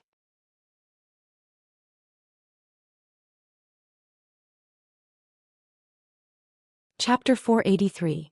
Transformed treasure. Still unsure of the Bone Sage's intentions, Han Li's gaze moved towards his nearby Blood Jade Spider. The red light in the spider's body began to shine even more brilliantly, and trembling ever so slightly, it pulled its thread back. In that moment, the milky white spider web sparkled with a faint yet chilling blue light. The light traveled up the web until it collided with the Blood Jade Spider's own red light and immediately dissipated into specks of white light. It couldn't make even the slightest contact with the blood jade spider's body. Han Li frowned. There was no doubt this strange light had something to do with the celestial ice flame. Nor was it any no wonder why those eccentrics wouldn't dare assist the spirit beast in acquiring the treasure. They were fearful of this blue light. But just as Han Li finished this thought, he heard the sound of Manhuzi laughing as an explosion went off in the sky. The spectacle brought Han Li's attention back to the battle at hand. He watched as Manhuzi's body grew 13 meters in size. The clothes on the upper half of his body disappeared to reveal the densely packed golden scales that lined his body. They radiated brightly to the point where they can't be directly seen. But what was even more strange were the several silver rings of light rotating around his huge body. The silver rings seemed illusionary and fluttered erratically, but they were very much capable of preventing Wan Tianming's purple flame dragons from approaching Manhuzi, always blocking their every advance. Although Manhuzi proclaimed that his heaven-bearing devil arts was ranked first in the scattered star seas, even he was unwilling to foolishly take on Wan Tianming's true flames with this technique alone.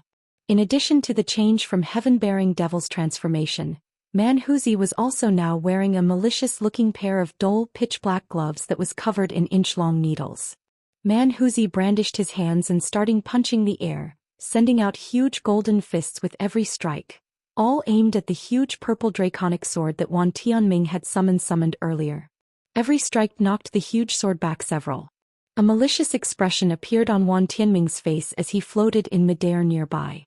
He ordered 2 of his purple flame dragons to fly through the skies and look for a weak point in the silver rings. He hoped to corner Manhuzi in a single move. As for Layman Qingyi and Tianwuzi, they were the sort to treasure their lives above all else. They kept a large gap between themselves as they fought.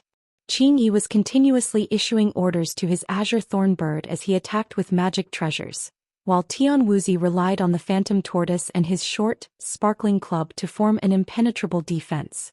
The two were calmly battling as if they were exchanging pointers. The most lively battle was between Zenith Een and the dark, skinny old farmer.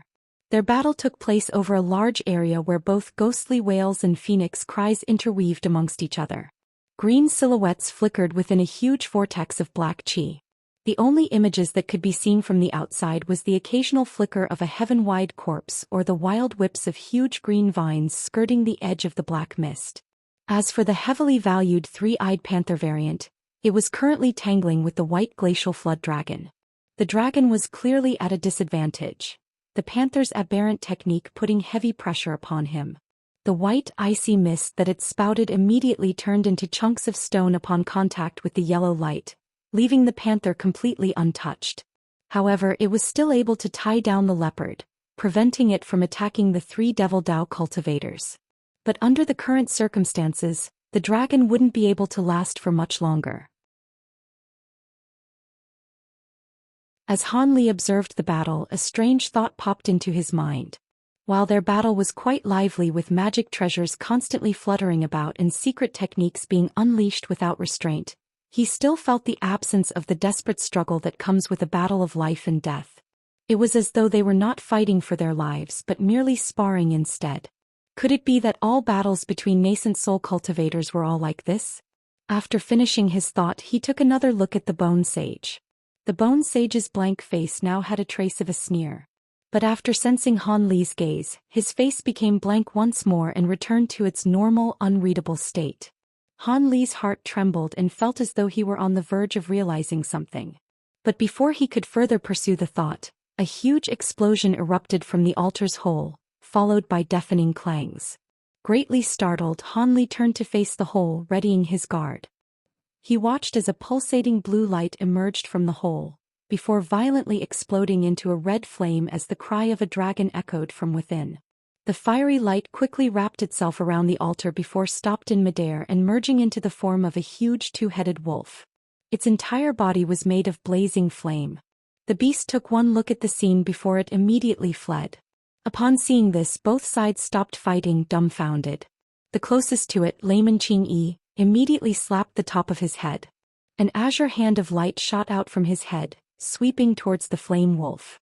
When Wan Tianming saw this, he anxiously shouted, "Don't you dare! That treasure is mine." He spun his body, separating himself into two identical selves which both flared with purple light as they chased after the huge hand. Having finally collected themselves, the others hastily used their abilities and launched themselves after the wolf, producing a streaks of multicolored lights all focused on a single point. The others were obviously a step behind Qing Yi and Wan Tianming. Qing Yi's large azure hand was not only fast, but it also had a head start. It had arrived at the flame wolf first and was just about to grab it. Everyone was certain that Qing Yi would capture it successfully except for the wolf that was. It rocked its heads back and forth, causing a red and yellow barrier of light to appear and wrap around its body. When the hand collided with the barrier, it was repelled with a muffled bang. At first Qing Yi was shocked, but soon a smile had emerged on his face. Just as the azure hand flourished with light and tightened its grip, Wan Tianming's purple light appeared right behind. In that instant he had quickly changed his target. The streaks of light merged into a purple fire dragon and fiercely attacked the large hand. When layman Qing Yi saw this, he inwardly rained curses upon Wan Tianming's treachery. The hand was a profound transformation of his spiritual sense. Though it was an easy ability to use, its power certainly wasn't weak. Even so, he didn't dare take a direct hit from a flame dragon created by the heaven-sifting true arts. Even if he were able to acquire the treasure, his spiritual sense would suffer heavy damage. He couldn't afford to make such a costly trade. With no better option, the azure hand suddenly stopped grabbing at the flame wolf and turned to block Wan Tianming's purple flame dragon, resulting a burst of azure light and purple flames. In that instant the others had overtaken them. They surrounded the flame wolf and instead of attacking it, they all began to attack each other. These attacks were far more vicious and ruthless than before. Secret techniques were quickly cast in succession, tangling everyone down and rendering them incapable of paying the flame wolf any heed. The flame wolf, appearing to be quite intelligent, seemed to have realized the fearsomeness of the nascent soul eccentres. It quickly darted out from underneath them and charged in the direction of the three core formation cultivators. Initially Han Li was dumbstruck by this, but soon he recollected himself. The two-headed flame wolf was certain to be a transformed treasure of the Heaven Void Cauldron. While he didn't know how it was able to break out before the Heaven Void Cauldron was entirely seized, it was undoubtedly a rare item from its mobile transformation and independent acts of resistance. Upon seeing the treasure wolf charge towards them, Han Li reacted near instantaneously, patting his storage pouch. A white streak of qi suddenly flew out and appeared in his grasp, revealing an ancient flower basket. But before Han Li could act, two huge pythons made of black qi rushed to constrict the flame wolf. They managed to wrap themselves around its body several times, restraining it.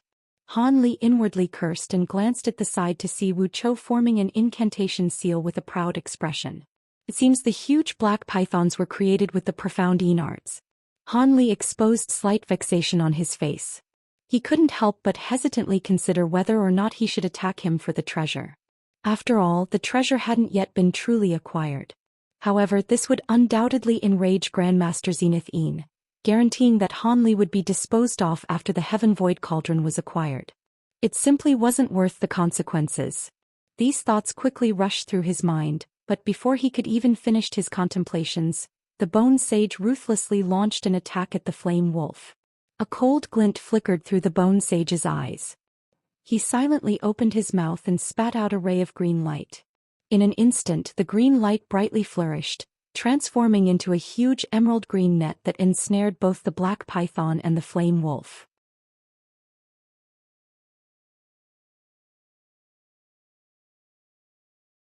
Chapter 484. Battling over treasure. Wu Chou hadn't anticipated that the taciturn Bone Sage would silently compete with him for the treasure. With a savage expression he furiously shouted, "You dare to fight this young island lord over treasure?" The Bone Sage sneered and spoke with unconcealed derision. "Funny. Was this treasure created by your clan? Why can't I contend for it?" Wu Chou flew into a fit of rage out of embarrassment, but something soon came to mind and he foully grimaced. Instead of further refuting, he clasped his hand into an incarnation gesture, forcefully using the black pythons to exert more strength. It seemed Wu Chou understood that since the Bone Sage was supported by Man Huzi, who Zenith Yin held in fear, he was unable to use his grandfather's status to subdue him. Wu Chao's actions caused the bone sage to sneer. Without speaking further, he pointed at the green web, causing its light to brightly flourish as its threads grew thicker and tightened. Wu Chao's and the bone sage's techniques had both restrained the wolf, but its light barrier grew increasingly firm and bright despite having decreased several times in size. The unscathed flame wolf gazed at the two as they were at a standstill. The nascent soul cultivators that were still fighting in the sky were caught by surprise. None of them had expected that the treasure would run towards the core formation cultivators. The righteous Dao cultivators grew increasingly anxious and wished to break off from the battle to seize the treasure. However, the eccentrics of the devil Dao were largely unbothered. Regardless of how you looked at it, it was their side that had acquired the treasure. They were happy to tie down the righteous Dao cultivators and allow their juniors to safely acquire the treasure. Besides, Manhuzi and Zenith Yin felt that they had a high chance of acquiring the treasure for themselves. Wu Chou had been given many treasures by Zenith Yin, and he also used the profound Yin devilish art, one of the best cultivation's arts in the scattered star seas. As such, Zenith Yin felt confident that Wu Chou would be able to wrest away the treasure from the bone sage, who only appeared to be an early core formation cultivator. Manhuzi, knowing the bone sage's true identity, held far more confidence in acquiring it than Zenith Yin did. Qing Yi could only look at the circumstances with a trace of sadness. After hesitating for only a moment, he decided to tangle with Tianwuzi and keep him occupied. At that moment, the sole person near the altar was Han Li. Han Li didn't feel leisurely in the slightest. In fact, he felt cold sweat line his back. He had instinctively taken out the ancient flower basket a moment ago due to the fact it was the most suitable to seizing treasures. But when he saw the bone sage move to take the treasure, he instantly recalled something significant. His ancient flower basket treasure was something he had acquired from the ugly man that was watching over the bone sage's prison. If he were to take it out, then wouldn't he be informing Zenith Yin that he had released the bone sage? This caused Han Li to break out in cold sweat. Thinking about seizing treasure was now the last thing on his mind. Rather, his mind was chaotically filled with all sorts of distracting thoughts, doing his utmost to come up with an appropriate answer for Zenith Yin. But in that next moment, Han Li felt amazed. He had clearly felt Zenith Yin's gaze sweep past the flower basket, but he didn't react in the slightest. Han Li suddenly came to a delighted realization. The ancient flower basket wasn't something that Zenith Yin had given to the ugly man. Furthermore, it wasn't something that he realized the ugly man had possessed. Having come to that conclusion, Han Li felt greatly relieved. Han Li had guessed correctly. That ugly man had stood guard at the Bone Sage's island for a very long time, but he heard word of the ancient flower basket and left to retrieve it. Although he managed to smoothly acquire the treasure, Han Li's party had already surrounded the Bone Sage's formation and were just about to destroy it. This frightened the ugly man into a furious rage, but he ultimately ended up dying to Han Li's bamboo clouds worm swords, allowing Han Li to acquire the flower basket as spoils. Having recovered his calm, Han Li glanced at Wu Chou and the Bone Sage struggling over the fire wolf. He thought to himself, "You're quite in luck, old devil. Had Zenith Yin discovered this matter, I would have dragged you down with me. Don't think that I'll leave you unscathed." Another round of heavy, thunderous clangs rang out from the hole. Having gone through this before, the nascent soul cultivators slowed their hands and glanced at one another. Not knowing who was the first to move, they all blurred and appeared in the direction of the altar's hole. At that moment, the heaven void cauldron was close to the surface. The nascent soul cultivators were forced to block the fantastical cold that it had released, each making full use of their techniques and summoning their defensive treasures. As these actions produced flashes of wondrous light, both sides were cautious, staring at one another. At that moment, Zenith Yin was extremely vexed. His original thoughts were to fend off the righteous Dao and seize the treasures in one go. Then they would split the treasures in agreement. But who could have thought that as the heaven void cauldron neared the surface, the ancient treasures would independently fly out. In this manner, the acquisition of treasure was entirely a matter of skill. After all, regardless of who seizes the treasure, it was impossible to ask them to hand it over to others as they had been acquired through battle. This would render the original agreement of splitting the treasures null and void. Zenith Yin's eyes furiously looked around, wishing to see if there was a way he could acquire more treasures. But just as these thoughts appeared in his mind, A deafening screech was heard, followed by two sounds of rustling wind. A streak of red and a streak of white radiance shot out of the blue flame at the center. The 6 nascent soul cultivators were quite close to the hole. They all acted nearly simultaneously, using their secret techniques to wrest for control. Wan Tianming was contending for the yellow light against Zenith Yin and Qing Yi. As a result, Wan Tianming ordered a purple flame dragon to chase after the yellow light. Simultaneously, he opened his mouth with a strange expression appearing on his face, directly shooting out 2 sparkling purple pearls towards them. True heaven-sifting minds. When Zenith Yin saw these unremarkable pearls, he shouted out as if they were vipers. The 2 didn't dare to use magic treasures to block them. They quickly dodged out of the way, but in that time the purple flame dragon had swallowed the yellow light and was returning to Wan Tianming. Wan Tianming excitedly clasped the yellow light and twisted his hands, revealing the ancient treasure's original appearance, a 4-pointed ornament.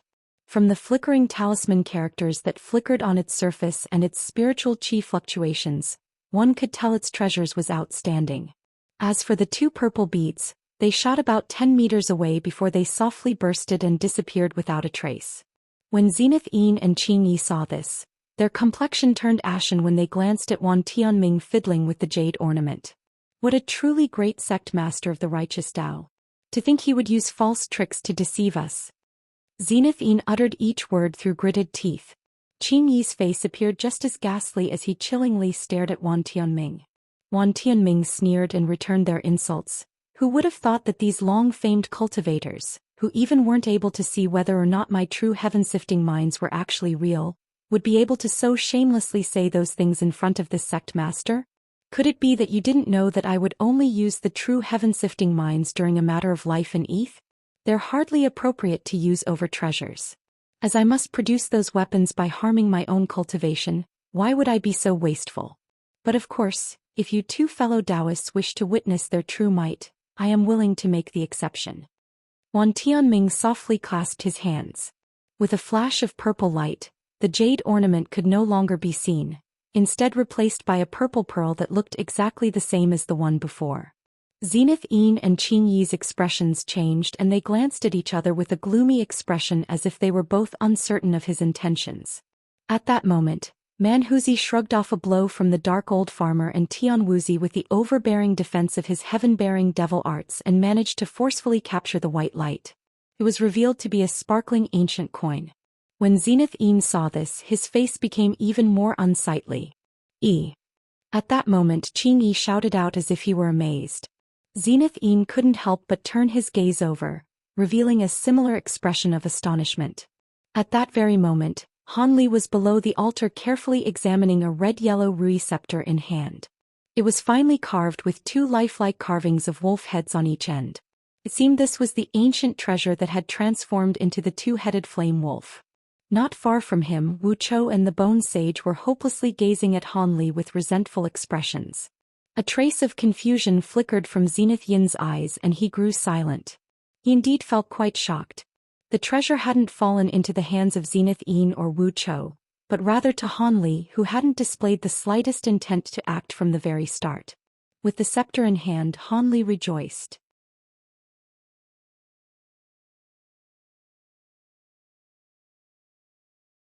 Chapter 485. Freezing over. As the nascent soul cultivators clashed, Wu Chou and the Bone Sage experienced a great surprise while they suppressed the flame wolf. With a growl, the 2 heads of the wolf warped together, transforming it into a huge horned silver-furred wolf. It then proceeded to lower its head and fiercely shot a burst of silver light from its horn. Although the burst of light was only half a foot long, it released a piercing wail upon leaving the horn. In the blink of an eye, a large hole was now gaping in the body of the black python and the net had been dissolved. The green net immediately turned into smoke upon touching the silver light and disappeared without a trace. When Wu Chou and Zenith Yin saw this, they were shocked. Wu Chou hastily made an incantation seal and pointed, shooting a black light towards the extinguished black python. The large hole in it immediately started to close while emitting sparks of faint light, stabilizing the python's body. As for the Bone Sage, after a brief moment of astonishment, he stared at the huge silver wolf as if he had thought of something. He hesitated for a moment before opening his mouth with a solemn expression, and spat out a dark green knife. The knife was only several inches long and handleless. From a glance at the size of its increasing radiance, one could tell it was abnormal. Han Li's heart stirred and he couldn't help but take another look at the magic treasure. If he wasn't mistaken, the knife was a transformed version of the Bone Sage's gold lightning bamboo arrow.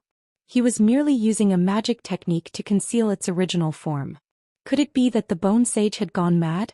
Zenith-Een was in the sky and he still dared to use his magic treasure. Zenith-Een surely must have used this treasure to plot against him long ago. Although the Bone Sage managed to conceal its brilliance, it was unable to escape the notice of Han Li, who had refined his own magic treasure from gold lightning bamboo. It was far too bold of an action. Han Li began to hesitate and had second thoughts. Could it be that the silver wolf is so exceptional that the old devil is willing to take such a huge risk to claim it? In that instant, the huge silver wolf suddenly shrunk in size and turned into a foot-tall miniature in the blink of an eye. Then with a flash of silver light, it flew towards the altar's hole in a blur, breaking away from Wuchou and the Bone Sage. When the Bone Sage saw this, he immediately threw out his knife, shooting out a green streak. With a resounding bang, the small knife knocked away the silver wolf, but it didn't receive any damage from the impact. As it just so happened, the silver wolf was knocked in the direction of Han Li. With such a fine gift knocking at his door, Han Li instantly threw any apprehensions he had to the back of his mind and threw his flower basket towards the silver wolf. Fearing that this treasure wouldn't be enough to capture the wolf, Han Li patted his storage pouch with his other hand, tossing a chain of 5 copper bands after the wolf as well. He blew a breath of azure qi onto the chain of copper bands, causing it to flash with rainbow light and disappear without a trace. Soon after, a clear ring suddenly sounded out. Before the silver wolf could dart away again, the 5 copper bands suddenly appeared around its limbs and head. Following several flickers of radiance, it crashed to the ground like a shot bird. As for the flower basket, it had transformed into white mist and was already in pursuit of the wolf. In a second it had caught up to the wolf and enveloped it. With a whistle from Han Li, it flew back into his hand and returned to its original form. Having just recovered their magic treasures, the Bone Sage and Wuchou gazed at Han Li in astonishment. Their expressions displayed complete disbelief. Wuchou was the first to awake and immediately wore a flustered, embarrassed expression. This was far beyond his expectations. He had originally thought that acquiring this ownerless treasure would be an easy matter with his profound Een arts. He hadn't expected that the Bone Sage would contend with him for the treasure before either realized that the treasure itself was quite difficult to capture. Just as he was about to use another magic treasure, the wolf had been easily captured by Han Li, leaving Wuchou in a hapless state of miserable, impotent fury. The Bone Sage wore an odd expression when he came to his senses. Although he soon returned to being expressionless, Han Li caught a glimpse of anger from his eyes. In addition, the old devil felt somewhat baffled when he saw the copper bands suddenly appear on the silver wolf's body. Han Li didn't have the time to muse over the Bone Sage's expressions. Instead, he excitedly glanced into the flower basket. The copper bands seemed to be the bane of the silver wolf. They tightly restrained it, preventing it from moving in the slightest and binding it so that only its small head could be seen. It appeared rather pitiful. Han Li chucked and lightly rubbed the wolf's head without a second thought. His hand then shined with azure light and completely enveloped it. Soon, the silver wolf's body weakened before it eventually faded away to a jade scepter. Just as Han Li had acquired the scepter with delight, Qing Yi and Zenith-Een looked at the scene with astonishment, having just lost their treasure to Wan Tianming. Zenith-Een inwardly frowned. He couldn't do anything about it now as he was facing such a great adversary as Wan Tianming. Moreover, there was no problem with giving Han Li possession of the treasure for now. After all, how could a junior possibly keep such an valuable ancient treasure that possessed its own illusory body? After this was all over, he would naturally have Han Li sincerely give it to his master. Having settled his thoughts, Zenith-Een turned his attention back to Wan Tianming. The heaven-sifting mine was a nascent soul weapon of rarely seen ferocity. He was forced to be particularly focused when facing it. But unfortunately, no action had been taken in the end. The stone platform suddenly shuddered with astonishing intensity as if it were about to cave in. At that moment, A sliver of blue flame had finally reached beyond the hole. Although only a small bit of the flame was exposed, in that same instant, a magnificent blue light blossomed, permeating throughout the entire stone platform. With the sounds of light crackling, a layer of blue frost also began to quickly spread across the ground. Frightened, Hanli instantly reacted, shooting into the air. The bone sage had also acted quickly, flying into the air at nearly the same time as Hanli. However, Wuchou hesitated for a moment, and in that mere moment, the blue frost had already spread over his feet. The profound yin qi hovering around his body was unable to protect him in the slightest. At that moment, Wuchou became fearful and promptly wished to fly, but his feet were already frozen to the ground and the frost continued to spread. Wuchou yelled in fright as he watched the frost cover his feet and spread up from his lower leg. As Hanli and the bone sage watched this from up above, they couldn't help but glance at each other with horror. Just as Wuchou was about to turn into an ice sculpture by the blue frost, a thin line of black light abruptly shot down from the sky. It struck Wuchou's body, melting away the blue frost in a blaze of black fire and blue smoke. Wuchou rejoiced. He hastily flew to the skies with an expression of salvation upon regaining his freedom. At that moment he heard a cold snort transmitted to his ear, followed by an irritated voice. "Be careful. Next time I might not have the chance to save you." His survival had been the result of Zenith Yin's actions. He had used his Heaven Void corpse fire to save Wuchou from the sky. At that moment, the eccentrics of both sides stared at the blue flames coming from the hole without blinking. Each of them had varying expressions of interest, greed, and even nervousness. Zenith Yin's recent rescue of Wuchou had been but a casual action. He hadn't even turned his head when he spoke to him. He simply licked his lips and gazed at the altar's hole with a feverish expression. The rank one hidden treasure for countless years in the scattered star seas, the Heaven Void Cauldron, was about to emerge in the presence of these nascent soul cultivators at that very moment. Even the gloomy Zenith Yin and the other expressionless eccentrics couldn't help but have their attention captured by the emerging blue flames. It was no wonder why Zenith Yin had spoken to Wuchou with such an irritated tone after he rescued him. As the blood jade spider and the fire pythons had been trembling from exhaustion for a while now, the eccentrics watched them from the sky with worry. However, none of them dared to assist the beasts in the slightest, since the hole's surroundings had already become a world of blue light. While the red lights emitting from the spirit beasts' bodies were able to repel the chilling light, the eccentrics were both unwilling and incapable of descending to assist the three spirit beasts. As for the core formation cultivators, they had already distanced themselves 100 meters from the hole and were watching the spectacle from a distance.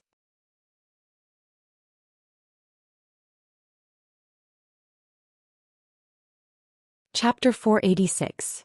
Incarnation Talisman. At this crucial moment, Manhuzi raised his head and stubbornly stared at a certain area. With an icy face he loudly shouted, "Who is sneaking around over there? How about you get lost?" He then sent a punch that shook his beard, sending out a 3-meter large golden hand to grab at the air. A muffled ping sounded out, revealing a barrier of azure light. The light barrier forcibly stopped the golden hand's approach, but it revealed the white silhouette within. "It's you? Star Palace." Several shouts came from the eccentrics of both the Devil and Righteous Tao, and their expressions vastly changed. Zenith Yin's expression grew unsightly and he rushed to question them.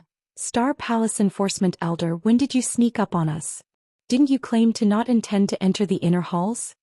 The white-clothed elder didn't respond to Zenith Yin and slowly addressed Manhuzi instead. "Sigh. My luck is truly bad. I didn't expect that the Heaven Void Cauldron's emergence would cause such a great disturbance that I would have to use a technique to defend against its icy qi, leaving me to be discovered by Brother Man. It seems fellow Taoist man possesses the highest cultivation out of all of you." His face remained completely calm for someone that had been lying in concealment. Zenith Yin grew furious, but he didn't dare to rashly act against someone from the Star Palace. As for the Righteous Tao cultivators, it seemed they also had their own misgivings. They all stared at the Star Palace elder in a moment of silence. "Wait, isn't there another person? Hanli, be careful. The blood jade spider." Ever since the Star Palace elder had appeared, Qing Yi had started muttering to himself. After hearing the Star Palace elder's words, he became extremely suspicious. With some further thought, he suddenly recalled something and hastily shouted. When Han Li heard this from a distance, he was stunned. Before he realized what was going on, 2 streaks of burning white light shot out from the other side of the altar. Each one cut through the air towards Han Li and the blood jade spider with a chilling whistle. Afterwards, a white-clothed old man appeared where the attacks had been launched from. Han Li's complexion paled. Fast, too fast. This was the single thought that filled Han Li's mind as he saw the white light flash towards him. He did the only thing he could possibly do in that instant. He raised the jade scepter with both hands and used it to block his chest as best he could. Han Li felt a huge impact from his hands before nearly losing all sensation. He fell from the sky, completely oblivious apart from a burning sensation from his chest along with the faint sounds of wind and furious shouting as he fell from the sky. Before Han Li could stop his fall, he felt pain on the back of his body. His body had collapsed upon a barrier of light that was slowly rising. A cry of disbelief came from the Star Palace elder that had attacked him. He felt surprised that he hadn't managed to execute a weakling like Han Li in a single strike. Since his magic treasure, the piercing sun swords, failed to cleave Han Li at such a short distance, Han Li must have been wearing a top-grade protective treasure. However, this was no matter as his other sword had struck true. With that thought, he turned his gaze to the altar. The blood jade spider had been cleaved into 2 halves. Its blood flowed into the ground, and the small portion of the revealed celestial ice flame had silently sunk back into the hole. The 2 remaining fire pythons completely lacked the strength to further pull up the heaven void cauldron. Having seen this, the white-clothed elder was completely satisfied and recalled his 2 flying swords with a wave of his hand. He then put them away and revealed a strange smile towards the ashen faces of the righteous and devil Dao nascent soul cultivators. Because these nascent soul cultivators had their attention drawn to the other Star Palace elder, they were unable to respond to the sneak attack on Han Li and Blood Jade Spider. As they had seen the Blood Jade Spider executed before their very eyes, they each wore an expression of fury and their eyes burned with rage. Manhuzi didn't have any qualms against taking action. He loudly rained curses on them and clapped his hand together, causing golden light to burst from his body. But before Manhuzi could do anything else, the Star Palace elder that had earlier attacked started to fade into specks of white light, causing him to disappear without a trace. All that had remained was a faint gold talisman that floated to the floor. A similar scene occurred with the other white-clothed elder. He faded away into specks of light with a smile on his face, leaving behind a similar golden talisman. Manhuzi quickly suppressed the fury on his face and muttered to himself with a flickering expression, "The Star Palace's incarnation talisman." So they flaunted their wealth instead of having their true bodies come. They did this to prevent us from being able to settle our debt with them. As for the others, they each helplessly watched the golden talismans fall to the ground with unsightly expressions before the talismans combusted and turned to ash. In a quiet corner of the 5th floor in the inner halls, 2 white-clothed were sitting down cross-legged in the dark. Their eyes were closed. One of them slowly spoke with a voice containing slight happiness. "Fortunately, we followed them. Otherwise, the heaven void cauldron would have fallen into their hands. However, our incarnations had been discovered a bit too early. Else, we could have taken action as they fought over the heaven void cauldron. They would have been too distracted with one another to prevent us from making off with the treasure." The other old man spoke somewhat gloomily with a tone of slight regret. "Hee. We had best not be too greedy. It was the optimal opportunity to sabotage the righteous and devilish Dao's attempts to acquire the treasure, and we achieved a decent result. However, we merely delayed the crisis for this occasion. The next opening of Heaven Void Hall will still prove to be a problem." The gloomy voice said without care, "That's not wrong, but we might not be there to see the day. I did wish to see whether or not the Heaven Mend Pill was as miraculous as they had said, able to make up for the deficiencies of impure spiritual roots or refine new heavenly spiritual roots. It is quite unimaginable. That is a pity. However, we've nearly reached our end. It would simply be too much of a waste for us to use it." Though funnily enough, it was unknown who said it first, but many nascent soul eccentric had completely taken the rumors to heart. That it was capable of both extending one's life as well as breaking through the bottleneck of the nascent soul stage. If these miracles were true, the arch-saint of the six paths as well as the mad matron would have definitely arrived. But unfortunately, the Heaven Mend pill is only capable of massively increasing the chances for a core formation cultivator to condense a nascent soul. It's just that refining the pill is truly too difficult. The first voice said with a mocking tone. Humph. Are core formation cultivators capable enough to come here? Besides, those nascent soul cultivators were the same as us. They spent many years cultivating but found themselves unable to advance, and they placed their complete hopes on acquiring the famed Heaven Mend pill. That is at least understandable. Were we still young, we would have definitely made every attempt to acquire such a pill. It would even constantly be on our minds. After this was said, the other voice kept silent as if in tacit agreement. Let us set off. We had best prevent them from trying to find us in their rage. That would prove quite troublesome. They must be absolutely furious. With that said, the darkness became silent once more as if no one had been there. Their guess had not been wrong. The righteous and devilish Tao cultivators were fuming. Their eyes held no spirit and they felt rather depressed. However, they were all the cunning sort and were able to quickly recover their calm. They knew there was no value staying angry over the Star Palace's disruption. Instead, the righteous and devilish Tao floated in the air in confrontation. Han Li was once again ascending as he remained on the light barrier that broke his fall. At that moment he looking at his hands in horror. They were bloodily crushed and there was a complete tear between his thumb and forefinger. But his gaze didn't stay there, instead focusing on the jade scepter that he was clenched in the right hand. At that moment Wan Tianming coughed as if he wanted to say something to the Devil Dao cultivators, but at that moment, Zenith Yin's fire pythons were no longer able to endure and had let go with a wail, returning to their original forms. The Heaven Void Cauldron released a hum as it fell. Everyone couldn't help but lower their heads at the scene, even Wan Tianming who was about to speak. Zenith Yin looked particularly gloomy, and his eyes contained objection. But then something completely unexpected occurred. As the Heaven Void Cauldron was falling, it had been struck by something, and its hum became a dragon's roar. Then with a heavy roll of thunder, a fist-sized rainbow ball of light shot out into the air from within the blue flames. Heaven Mend pill. Both the righteous and Devil Dao cultivators simultaneously shouted out its name with delighted surprise.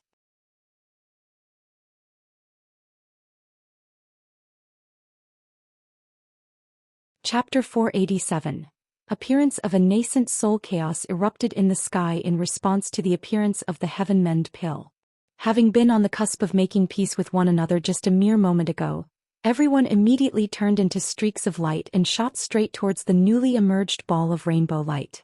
But halfway there, their lights became interweaved, rendering them all incapable of advancing even a step forward.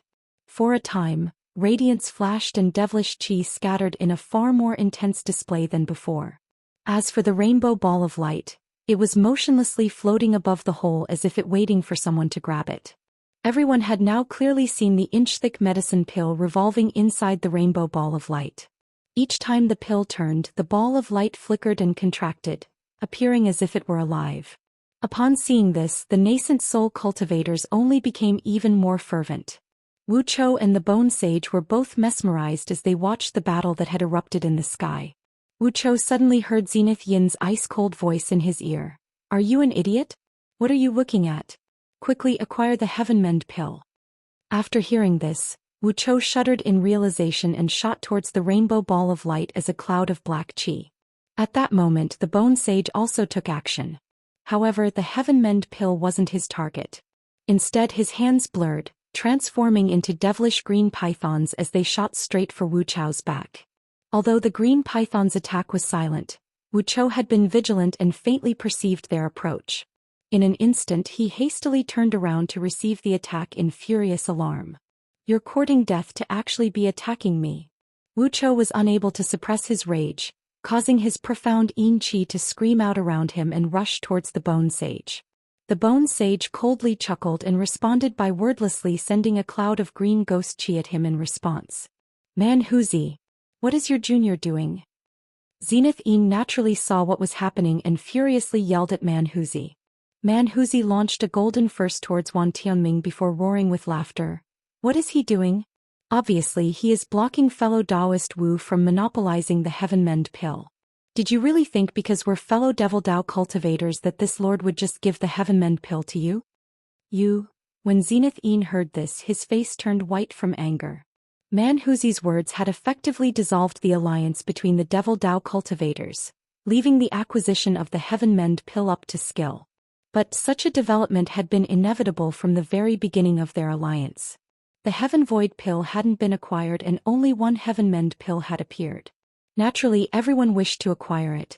Let alone the Devil Dao cultivators, even the righteous Dao cultivators had their own sinister plots in mind. Zenith Een clearly understood that the midst of battle was not the time to be squabbling.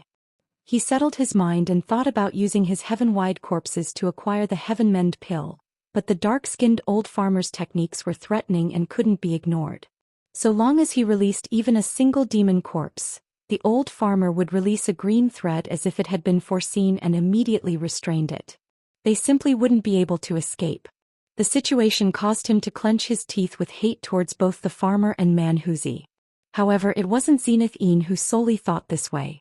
Each one of the nascent soul cultivators had similar circumstances and were looking for any way they could escape from the battle and seize the treasure. Unfortunately, all of the old eccentrics present were exceptionally cunning and deceitful. None of them could easily break away from the fray. After all, it was far simpler to tie someone down than to fully escape the battle. As the nascent soul melee was unraveling in the sky, no one was paying any heed to Han Li. Han Li had been greatly surprised when he survived the Star Palace Elder's strike. After all, he had been struck head-on by a nascent soul magic treasure. Butut, when he looked down at his chest, he discovered he had been saved by the Emperor scale plate that Manhuzi had lent him. The remnants of his outer clothes had already been burnt black, only to reveal the sparkling silver scales that lay underneath. However, there was a slight dent at the very center of the armor. Han Li rejoiced after seeing this. Fortunately, he had decided to wear the armor as soon as he examined that nothing was wrong with it, as he expected the Heaven Void Hall to be extremely dangerous. As a result, his life had been saved.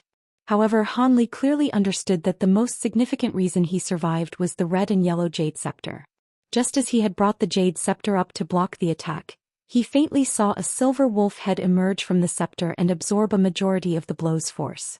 Otherwise, despite its amazing defensive power, the Emperor scale plate wouldn't have remained intact. In that case, he would have suffered a heavy injury, even if the attack didn't penetrate the armor. Han Li wished to further examine the true capabilities of the scepter, but now was not a good opportunity. It was only after he put away the scepter that he felt the ferocious pain coming from his palm and web between his thumb and forefinger. Han Li clenched his teeth and his hands flashed with white light, healing his wounds at a speed visible to the eye. At the same time, he vigilantly swept his gaze over the scene and saw the tragic state of his blood jade spider's corpse on the altar.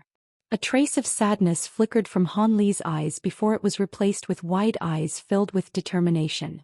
He crawled to the edge of the light barrier that was holding him up and silently flew to the steps. According to his exceptional memory, so long as those mechanical puppets didn't reappear, he should be able to return to the previous floor without much danger. This would be far better than staying in place and leaving himself at the mercy of those old nascent soul devils. After all, Han Li had lost all value to them once his blood jade spider had perished. Without any more protective talismans on him, he couldn't possibly entrust his life to the goodwill of those Devil Dao cultivators. Han Li's best course of action would be for him to take his life into his own hands. Moreover, the attempt to acquire the Heaven Void Cauldron had failed. Even if those old devils still managed to seize the Heaven Mend pill, wouldn't they still have a belly full of anger? It was certain that he would be the target for them to relieve their frustrations. With that thought, Han Li's movements became even more stealthy. Just as he had silently flown for about 40 meters and was about to prepare for his reckless charge, he suddenly heard a voice say, "Han Li, where are you going?" Although the Bone Sage's voice was calm and soft, it was enough for Zenith Een and the others to hear clearly. In an instant, Zenith Een and Manhuzi shot an ice-cold glance at Han Li, causing him to stop in place. Damned Bone Sage! Having caught the attention of the Devil Dao cultivators, Han Li didn't have the slightest confidence in escaping them. In the short amount of time he would be slowed down by the light barrier, Zenith Yin alone would be able to kill him several times over. The Bone Sage sneered. He had been using his spiritual sense to monitor Han Li this entire time. Although he had managed to cleanly deal with Wu Chou, he didn't display the slightest intention of acquiring the Heaven Void pill, rendering his intentions unclear. After returning, Han Li shot him a hateful glance, and a trace of suspicion arose in his mind. Manhuzi, if you do not step aside, then don't blame this sect master for using his heaven-sifting minds. Wan Tianming saw that the rainbow ball wasn't far beneath him, but in a mere instant he had been beaten back by Manhuzi's golden fists. Having already suffered this several times, Wan Tianming had finally flown into a rage. Manhuzi was somewhat startled by this, but he soon sneered and casually said, "The heaven-sifting mine.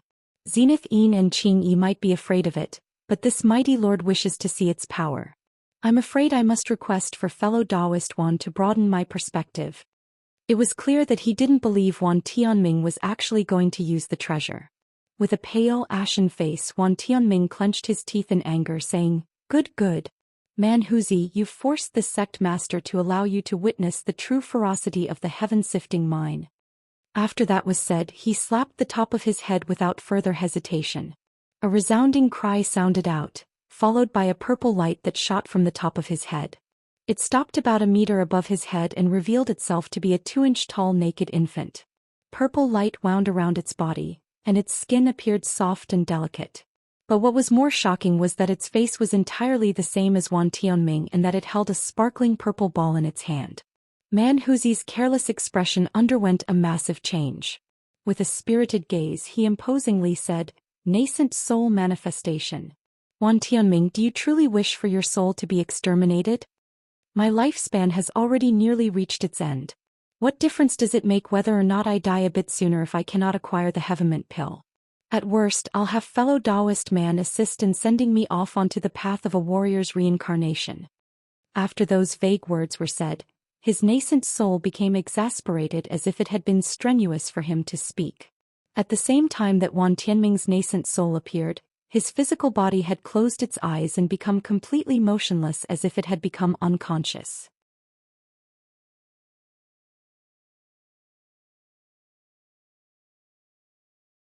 Chapter 488. Battle for the Medicine Pill. Humph. Reincarnation? You sure can dream. You're not afraid that I'll refine your nascent soul? I'll be denying you of your next life. Manhuzi icily said as he glared at Wan Tianming's nascent soul.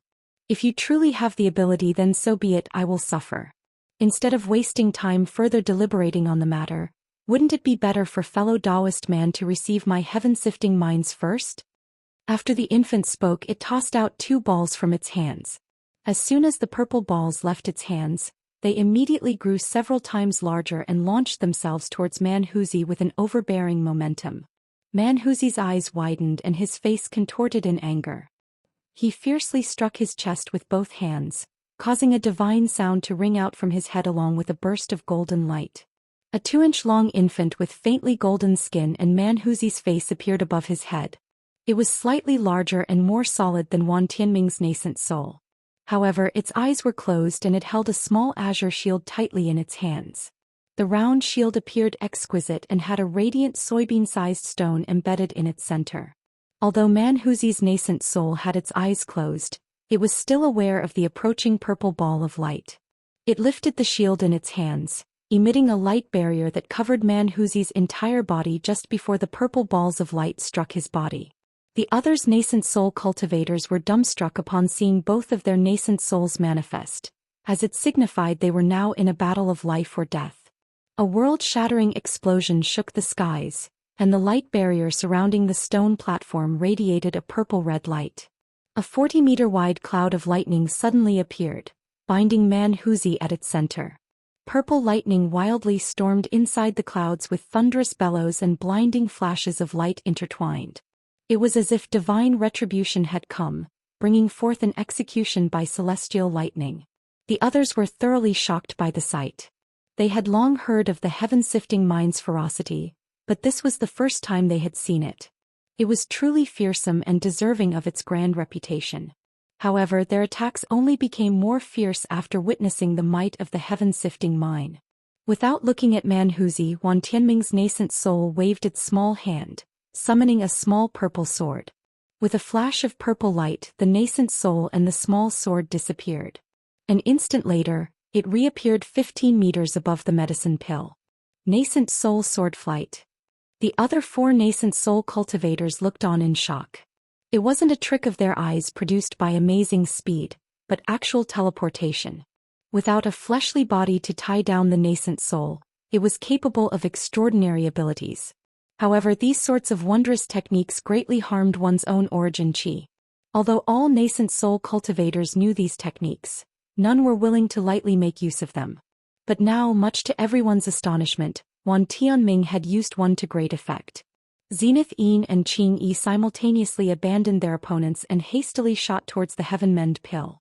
As for their opponents, Tian Wuxi and the old farmer, after glancing at each other, they merely cast a few magic techniques after them in a token show of effort, not making much of an attempt to block them. As such, Zenith Yin and Qing Yi were able to easily break free and quickly descended. Wan Tianming's nascent soul didn't turn its head around, but it was still able to see what was happening behind it. An unsuitable sneer appeared on the infant's face. At his current distance, the heaven-mend pill was practically his. What could they do now to block him? As expected, Wan Tianming's nascent soul flickered several times, appearing closer to the rainbow ball of light with each appearance. A large purple hand then appeared out of the air and grabbed the rainbow ball into its hand. The ball of light disappeared as soon as it had been grasped by the hand, leaving behind only the rainbow pill. Wan Tianming went rapt with delight as Zenith Yin and Qing Yi soon appeared behind him. They couldn't possibly allow Wan Tianming to succeed. Zenith Yin furiously growled. Wan Tianming let go of the pill. A large cloud of profound devilish qi then enveloped Wan Tianming's nascent soul, along with countless azure threads of light that tightly wove around it. Are you truly capable of restraining me? The nascent soul scoffed, and with a flash of violet light, it disappeared from the black fog and azure light surrounding it. It reappeared 40 meters away on the small purple sword with a mocking expression. But as soon as the mocking smile appeared on his face, it was immediately replaced with fear. It suddenly turned its attention to the sky above in disbelief. What it saw caused the infant's face to grow incredibly pale. Above him in the sky, Wan Tianming's fleshly body was in the grasp of a lofty figure surrounded in sparkling golden light. Who else could it be aside from Manhuzi? But now Manhuzi's hair was completely curled and his clothes were in tatters, making for quite a wretched appearance. Still, the gold scales surrounding his body and his fiendish expression gave him a resemblance similar to that of a malevolent god. Impossible! How were you able to escape? Wan Tianming hastily looked at the lightning storm in disbelief, but his fears were only solidified. The domineering storm of purple lightning had disappeared, leaving behind only a few traces of static. He, Sect Master Wang, it can only be said that your luck was quite poor. In the past I slaughtered a lightning whale demon beast. Although its body was heavily injured, the lightning absorption pearl inside its body had remained completely intact. Your heaven-sifting mine may be formidable, but with a majority of its strength absorbed by the pearl, it posed little threat to me. Manhuzi raised his hand, revealing a gem that flickered with violet light. Then with a wave of his hand it disappeared. Now this great lord is going to count to 3. If you do not throw the heaven-mend pill to me, I will destroy your physical body. You should know what happens afterwards. Manhuzi didn't give Wan Tianming any leeway or time to consider. With one hand carrying Wan Tianming's body and the other grasping the skull, he started counting. His hands began to shine with brilliant golden light. Wan Tianming bitterly clenched his teeth. He had clearly placed several restrictions down on his fleshly body before he manifested his nascent soul. But now his body had fallen into the hands of an enemy that possessed a lightning absorption stone. He could hardly believe it. He didn't have the slightest time to think. If his body were to be destroyed, his nascent soul would surely turn to dust. He had yet to reach the stage where his nascent soul could roam alone. Although a nascent soul cultivator could manifest their nascent soul to perform a few extraordinary techniques, it was rarely done as it would leave their body vulnerable. With the heaven mend pill in sight and after having been tied down by Manhuzi for so long, Wan Tianming became overwhelmed with impatience and greed, causing him to make such a grave mistake. With Manhuzi staunchly refusing to compromise, Wan Tianming felt immense remorse and started to quickly analyze his options. But as soon as Manhuzi said, "2," he clenched his teeth and tossed the heaven mend pill towards Manhuzi. Wan Tianming helplessly threw the pill he had acquired from using his nascent soul sword flight, concluding the dramatic development in an instant. Excitement flashed from Manhuzi's eyes. After he flew forward and caught the rainbow pill, he ruthlessly threw Wan Tianming's body towards the other side of the light barrier with all his strength. If no one were to intercept it, it would surely be crushed to pulp. When Wan Tianming saw this, he was overwhelmed with fright and shot towards his body without a thought. Fortunately, despite being far away, he was able to intercept it by using the teleportations of his nascent soul sword flight. Manhuzi then took advantage of the situation and flew towards the exit in a streak of light. It wasn't that Manhuzi didn't want to kill Wan Tianming, but rather Wan Tianming was the sect master of the 1,000 Gates of Enlightenment. Had he truly killed him, he would become a target of the righteous Tao. There was also the matter of the 1,000 Gates of Enlightenment's Mad Matron, the number one figure of the righteous Tao. He wasn't yet her match and was unwilling to be relentlessly hunted down by her. As the main enemy of both the devil and the righteous Tao was still the Star Palace, he naturally only aimed for the medicine pill. Seeing that Manhuzi had unexpectedly acquired the heaven mend pill and was about to escape, Tian Wuxia and the old farmer immediately chased after him. Zenith Yin and Qing Yi had been momentarily stunned by the scene. After glancing at each other, they gave chase, unwilling to accept defeat. But before Zenith Yin gave chase, he turned into a black cloud and arrived above Han Li and Wu Chou. He coldly said, "Wu Chou, stay here with Han Li and don't wander. I will return in a moment. I will lend these 2 demon corpses to you for now." After that was said, 2 heaven-wide corpses appeared at Wu Chou's side, and Zenith Yin blurred through the air with a flicker. As such, the nascent soul cultivators were all chasing Manhuzi. Each of them blew a hole through the light barrier at the stairs in wild pursuit of Manhuzi. As for Wan Tianming, who had just regained control of his body, he grit his teeth and followed suit.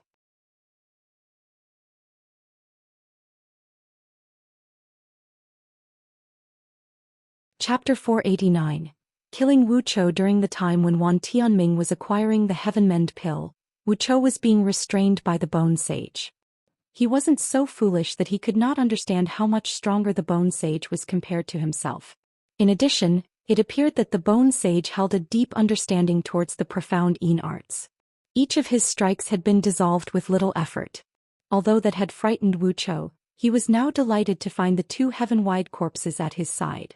Each of the demon corpses were no less powerful than a mid-core formation cultivator. Despite the Bone Sage's fearsomeness, even he shouldn't pose much of a threat to him now. Even better, Wu Chou now had the opportunity to teach him a lesson. After the eccentrics left the stone platform, he immediately wore a sinister smile and looked at the Bone Sage with a malicious gaze.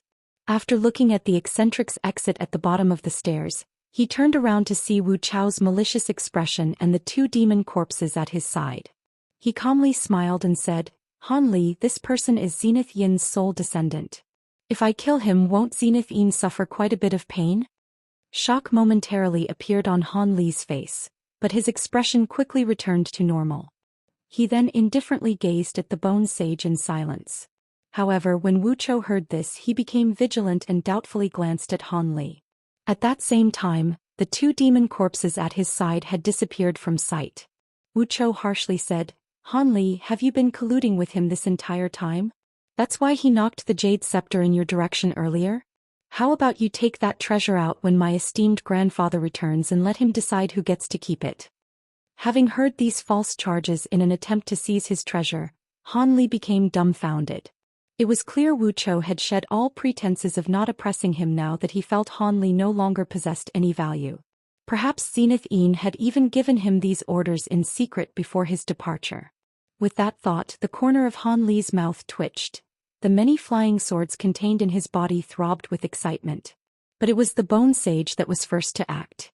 With a sweep of his hand, a green snake shot out from his cuff towards an empty location, resulting in a dull bang. Soon after, a green silhouette was revealed.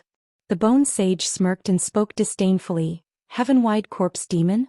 Figures that Zenithine had refined so many of them. Zenithine then quickly pointed at it, causing a green lotus to emerge from its body. The green lotus wildly flourished until the flower petals completely enveloped the demon corpse. Wuqiu was greatly startled and hastily ordered the demon corpse to break free. But for some unknown reason his connection to the demon corpse had been completely severed and he could no longer control it. In that moment his body broke out into a cold sweat. Just as he thought to control his remaining demon corpse, the bone sage's body blurred and suddenly reappeared right before him. A flustered expression of panic arose from Wu Chao's face as he hastily protected his body with a large cloud of profound yin qi. At that same time, a fierce glint flashed from his eyes and he opened his mouth, spitting out a small black sword that pierced towards the bone sage at a speed faster than lightning. The bone sage's face wore a trace of derision. His fingernails immediately grew several inches long and became razor-sharp, making for a sinister appearance. He then reached out to the small sword and caught it without the slightest resistance. Wu Chao's complexion became deathly pale from disbelief. He quickly ordered the flying sword to return, but the bone sage had already grasped it between his claws with a malicious expression. After many attempts to break free from his grasp, the small sword scattered into black dust. At that same moment, Wu Chao's complexion paled at the destruction of his magic treasure and he involuntarily spat out a mist of black blood. "Impossible, you." Wu Chao only had time to incredulously say those few words before the bone sage moved to strike him. His ghostly claw was enveloped with spirals of green qi. No longer capable of further speech, Wu Chao whistled, ordering the entirety of his surrounding profound yin qi to face the strike. At that same moment his hand reached for the inside of his robes, wanting to take out a treasure. A strange scene occurred. With a flash of black-green light, the bone sage's ghost claw rapidly turned and the green qi surrounding it turned pitch black, piercing through the several layers of Wu Chao's profound yin qi as if nothing had been there. Wu Chao lowered his head in terror and saw the ghost claw piercing through his abdomen. Eyes filled with disbelief, he muttered a few words before the bone sage coldly laughed and shot countless streams of green fire from his claw, turning Wu Chao's body into ashes in the blink of an eye, leaving behind a black embroidered scarf, a ring and a storage pouch. No longer possessing a master, the other heaven-wide demon corpse appeared beside the bone sage in a flash of black light. Its eyes were completely spiritless and it motionlessly stood in place as if it were now truly dead. After witnessing this sequence of events, Han Li's heart trembled and a newfound fear towards the old devil had grown within him. It was now clear that he hadn't been lying when he had said that he was well acquainted with the weaknesses of the profound yin art. When Wu Chao had used his profound yin qi to block the attack, it didn't have the slightest effect. But why was it that the bone sage chose this moment to kill Wu Chao? Did he not fear that he would alert Zenithine? Could it be that he was forcing him into battle, giving him no choice but to fight against Zenithine? Han Li's alarmed mind began to churn. As he did this, he readied the 5 colored copper bands in his hand. If the bone sage made any hostile movements against him, he would have to fight with his life on the line. At that moment, the bone sage had already gathered Wu Chao's spoils and looked at Han Li with a mysterious smile. "What are you doing glaring at me like that? Quickly take out your other bloodjade spider. The others have been drawn away by Manhuzi, but we don't know how long it will take for them to return. What, could it be that you aren't interested in the treasures of the Heaven Void Cauldron?" The bone sage's words shocked Han Li and caused Han Li's gaze to wander. He had carefully concealed the existence of his other bloodjade spider. How could the bone sage possibly know about it? He glanced at the corpse of the long-deceased bloodjade spider. "What other bloodjade spider? My spirit beast has already been slain by the Star Palace Elder." Not knowing how the bone sage could possibly know, Han Li was unwilling to acknowledge it. "Humph. Youngster, I don't have the time to waste on you, so I will tell you the truth. Long ago I found a pair of bloodjade spiders and put them into the care of my other traitorous disciple, Zenith Brilliance. I thought to bring the spiders to the Heaven Void Hall and seize the cauldron when they were a higher grade, but I hadn't expected that my disciples would betray me before that happened. Since you had that jade talisman, I figured that your blood jade spider had originated from the Zenith Brilliance's pair. You may not know this, but blood jade spiders possess some peculiar characteristics. Although a nest will have many eggs, only 2 of them will survive. These 2 spiders are certain to be a male-female pair.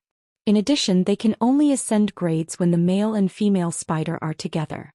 This was something that I had personally concluded after observing a pair of wild blood jade spiders. After all, one must be familiar with a spirit beast's properties if they are to promote its grade. However, this was unknown to Zenith Brilliance. He believed I had acquired both a male and female spider out of pure luck. Since the grade of your spider was so high, you must certainly have another. How about you take it out? The Bone Sage's quick explanation had left Han Li dumbfounded for a moment, as he truly hadn't known any of this.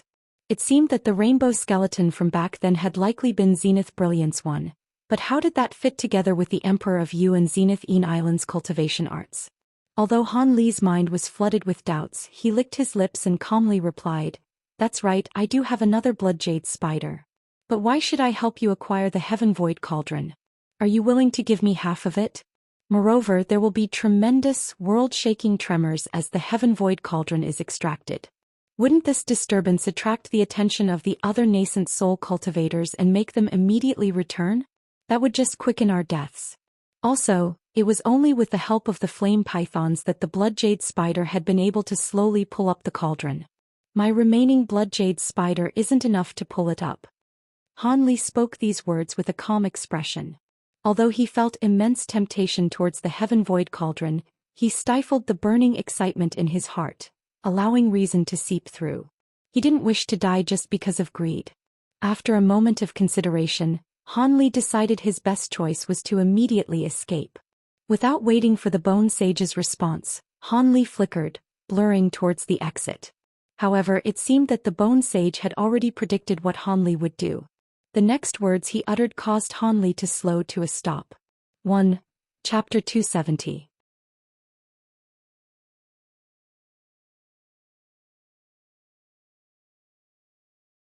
Chapter 490. The Cauldron's Reappearance. Translator. Doubled Editor. Doubled. The Bone Sage coldly said, "Youngster Han, don't you wish to condense a nascent soul? The Heaven Mend Pill's greatest effect is that it purifies a core formation cultivator's innate spiritual roots, allowing a cultivator to enter the nascent soul stage with greater ease." Han Li was silent for a moment before turning around. He narrowed his eyes and spoke with disbelief. "Purify one's spiritual roots? You must think I am a child. How could there be such a legendary heaven-defying medicine? It's up to you whether or not you believe it. Do you think that I have lived my many years idly?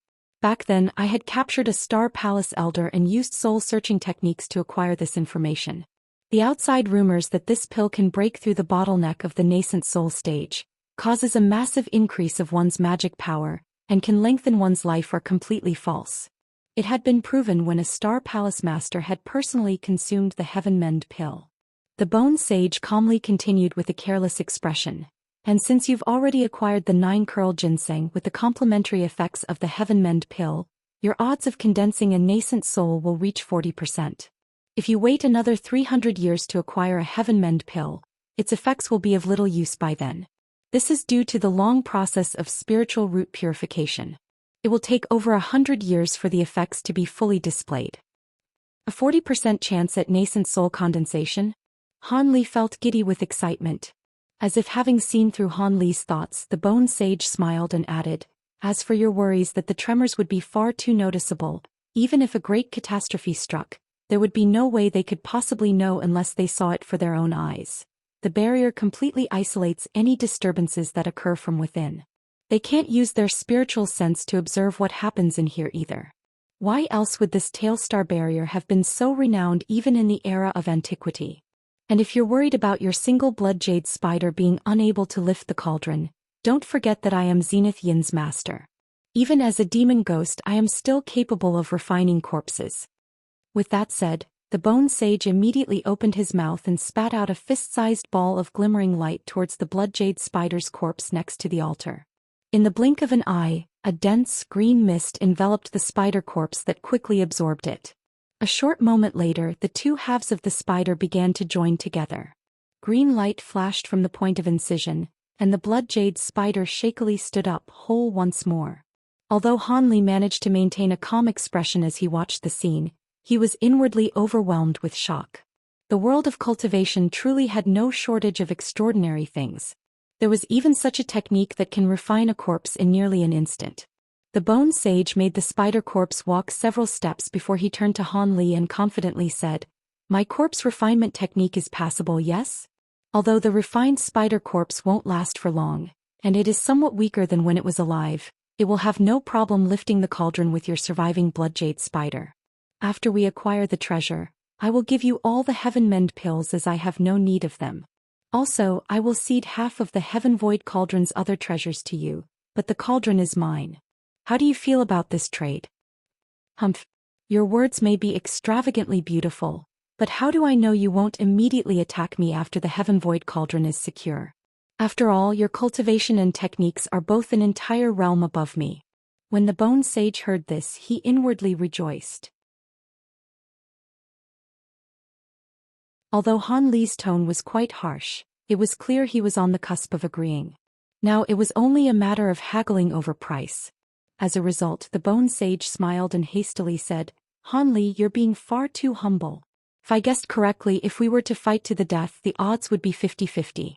Moreover, such a battle wouldn't be concluded in a short amount of time, allowing an increased window for the others to return. Do you truly believe me to be so foolish as to bring about both of our deaths? Naturally, so long as you agree to help me acquire the treasure, I will hand over the 9-curl spirit ginseng refinement formula over to you as a token of our sincere cooperation." After this was said, the bone sage flipped his hand and tossed a white jade slip with an ancient aura towards Han Li. Han Li quickly raised his hand and beckoned to the approaching jade slip. With an azure flash, a ball of azure light enveloped it, quickly bringing it to his palm. The bone sage responded to Han Li's great carefulness with a chuckle and said nothing else. Han Li quickly swept through the contents of the jade slip with his spiritual sense. Although he didn't have enough time to mull over whether or not the pill formula was genuine, it did mention the 9-curl spirit ginseng as well as 3 supplementary medicinal ingredients Han Li had never heard of before. After some consideration, Han Li bluntly put the jade slip into his storage pouch and raised his head. He calmly gazed at the bone sage and said, "Fine, I will agree to these conditions. Let's immediately start retrieving the cauldron." Since he had agreed to act, Han Li no longer delayed as it would only allow their enemies more time to return. He quickly pat his spirit beast pouch, causing his other blood jade spider to appear with a flash of light. "Very good, you made the right choice." With an expression of excitement, the bone sage approached the hole and ordered the refined spider corpse to spit out a web at the cauldron, finishing his preparations first. Han Li followed suit, calmly ordering his blood jade spider to shoot a web at the heaven void cauldron as well. The bone sage cast several magic seals of varying colors at his blood jade spider as he gave an explanation. "Let's be quick. We don't have much time. Although I cannot make use of the berserking technique in my current form, I can still use other slightly weaker supplementary techniques." Suddenly, the blood jade spider entered a frantic state. Apart from its blood-red shell, distinct black and green radiance were interweaved, making for quite a strange display. Han Li frowned but remained silent. After all, without these supplementary techniques, the blood jade spider would be incapable of lifting the heaven void cauldron. With the combined power of the blood jade spider and the spider corpse, the cauldron began to rise with violent quakes and flares of blue light. Without the protection of layman Qing Yi, Han Li could only rely on himself. He hastily cast a fire attribute barrier around himself and utilized the white rhino emblem to its maximum potential, immersing him in a blistering white light. And for the innermost layer, he released the azure essence sword barrier. A layer of azure radiance appeared close to Han Li's body with faint sparks of gold mixed within. As for the bone sage, green chi violently surged from his body, enveloping him in a dense ghostly barrier. "I can still hold." Although the cold glacial chi filled Han Li with a bone-chilling sensation, the full-strength circulation of the azure essence sword art allowed him to painstakingly avoid being frozen. This allowed Han Li to personally experience the massive gap between the core formation and nascent soul stages. Previously, All it had taken was a casual wave of Qing Yi's hand to produce a barrier that completely shielded him from the cold. Han Li sighed and focused a majority of his attention on the hole. His remaining attention was focused on the Bone Sage. Despite the Bone Sage's extravagant words, Han Li felt a need to remain vigilant of the old devil. With the strength of the frenzied blood jade spider, the heaven void cauldron began to slowly rise once more. But for some unknown reason Han Li felt that it was unbearably slow in comparison to the last attempt. It was as if every inch it was raised took an excruciatingly long time, much to Han Li's irritation. If any of the old devils returned to this scene, it would make for a terrible situation. The Bone Sage appeared completely undisturbed, but once the blue light from the hole grew increasingly brilliant, a fervent expression began to appear on his face. As the two stared down, their perception of the passage of time grew even slower with every rise of the heaven void cauldron. While it was still unknown where the nascent soul eccentrics had wandered off to, their absence inspired both fear and delight in Han Li's mind. Suddenly Han Li and the Bone Sage both shot to the sky as the blue flames had reached the top of the hole. Huge blue flames had blossomed yet again and immersed the world in blue frost. As Han Li stared at the vague shadow contained inside the icy flames, he could hear his own heart thumping in anticipation. The last time the cauldron had appeared, he had been entirely focused on the old devils and hadn't examined the cauldron in the slightest. Now he had the opportunity to witness its true appearance with his own eyes. Although only some of it was exposed, Han Li was still able to make it out.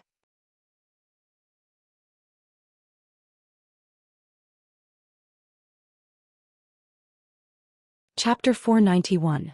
Acquiring the cauldron. The heaven void cauldron had a flat bottom, 2 handles and 3 legs. At over 1 meter tall and 3 meters wide, it couldn't be considered very large. It had a slightly protruding lid covered in carvings of beasts and insects along with various landscapes. Although they appeared rough and crude, they were true to life and exuded an aura of untamed antiquity. Just as the cauldron emerged from the hole, a faint hum was heard that gradually became louder.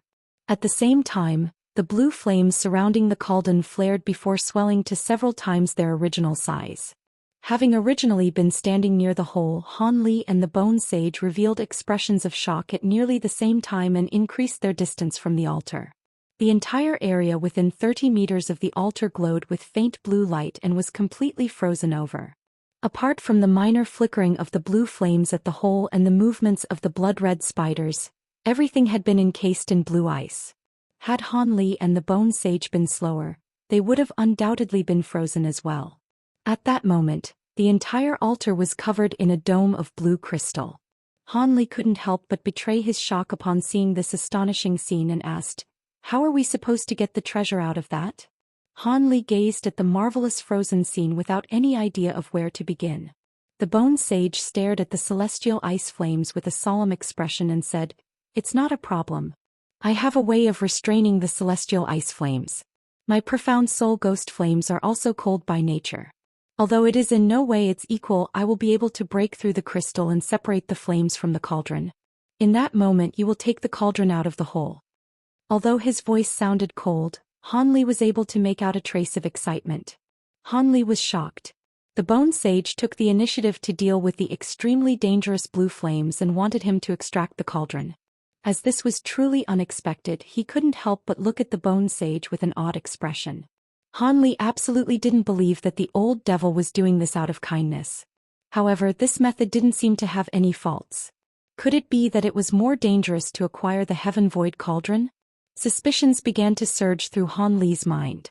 Naturally, Han Li would definitely have refused if the Bone Sage proposed that Han Li would deal with the ice flame, and he would acquire the treasure.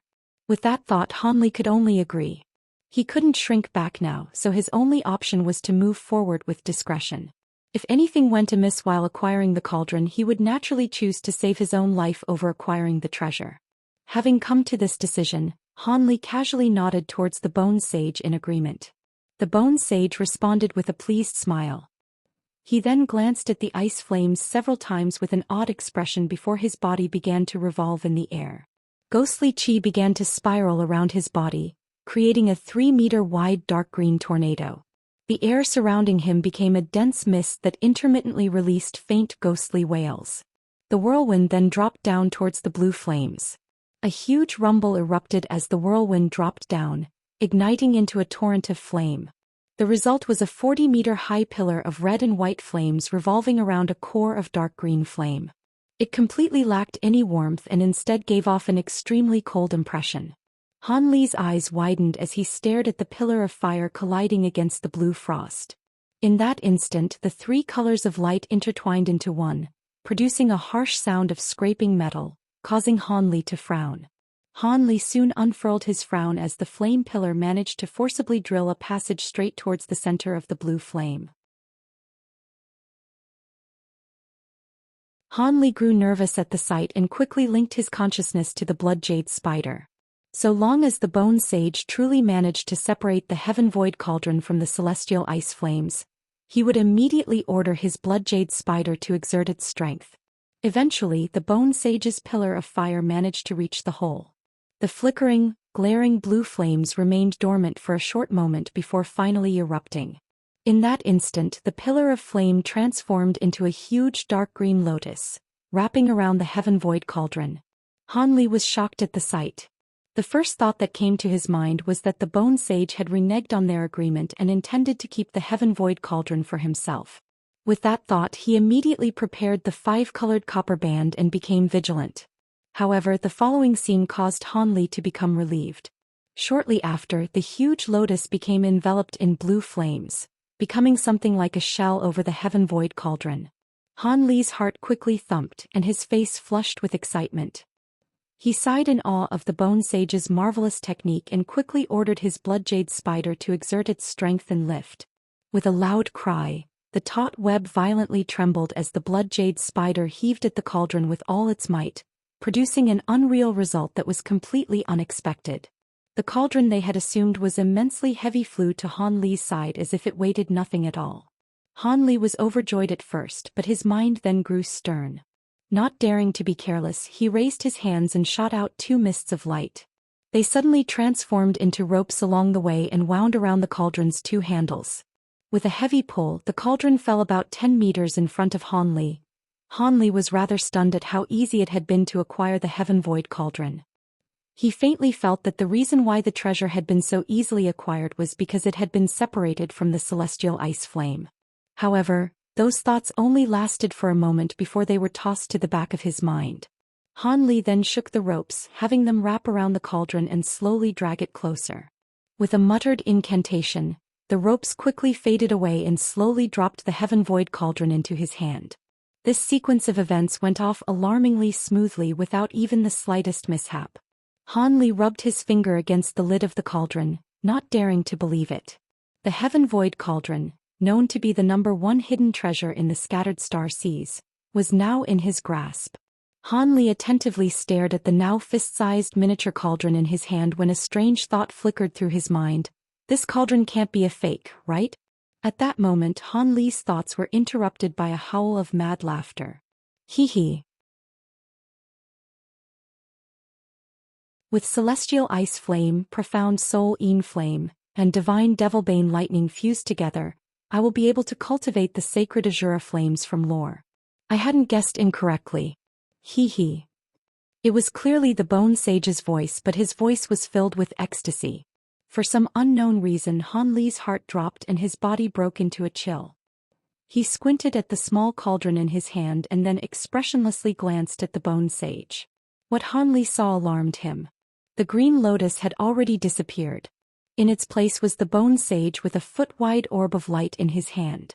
At first glance, the sphere of light appeared to be dark green, but after further inspection, Han Li discovered a blue flame burning at its center. Although an outer layer of dark green enveloped it, it restlessly flickered from place to place. But even more astonishing were the black sparks of lightning that shot from the orb, producing slight rolls of thunder with each appearance. Han Li's expression changed. Could it be that this had been the bone sage's plan all along? Before Han Li could finish his thoughts and figure out the specifics of what had occurred, the bone sage started slowly walking towards Han Li, stopping when he was about 30 meters away. His gaze fell onto the heaven void cauldron that Han Li was tightly grasping. With an odd expression in his eyes, he said, "Very good, it seems nothing went wrong with my plan." When Han Li heard this, he snorted and vigilantly watched the Bone Sage in silence. The Bone Sage smiled and leisurely said, "It looks like you've figured something out. Although I really want to give you an explanation, my time is quite limited and you're going to die soon, so I'll just have to be satisfied with giving you an ignorant death." Han Li's heart trembled. It couldn't be more clear that the Bone Sage wanted to kill him and take the treasure. Disinterested in wasting the time or breath required for any verbal squabbles or nonsensical words, Han Li's expression sank, and he attempted to seize the initiative. He raised his hand and sent out the copper bands that he had already prepared. With a flash of colorful light, they disappeared without a trace, reappearing only a moment later to restrain the Bone Sage's neck and limbs.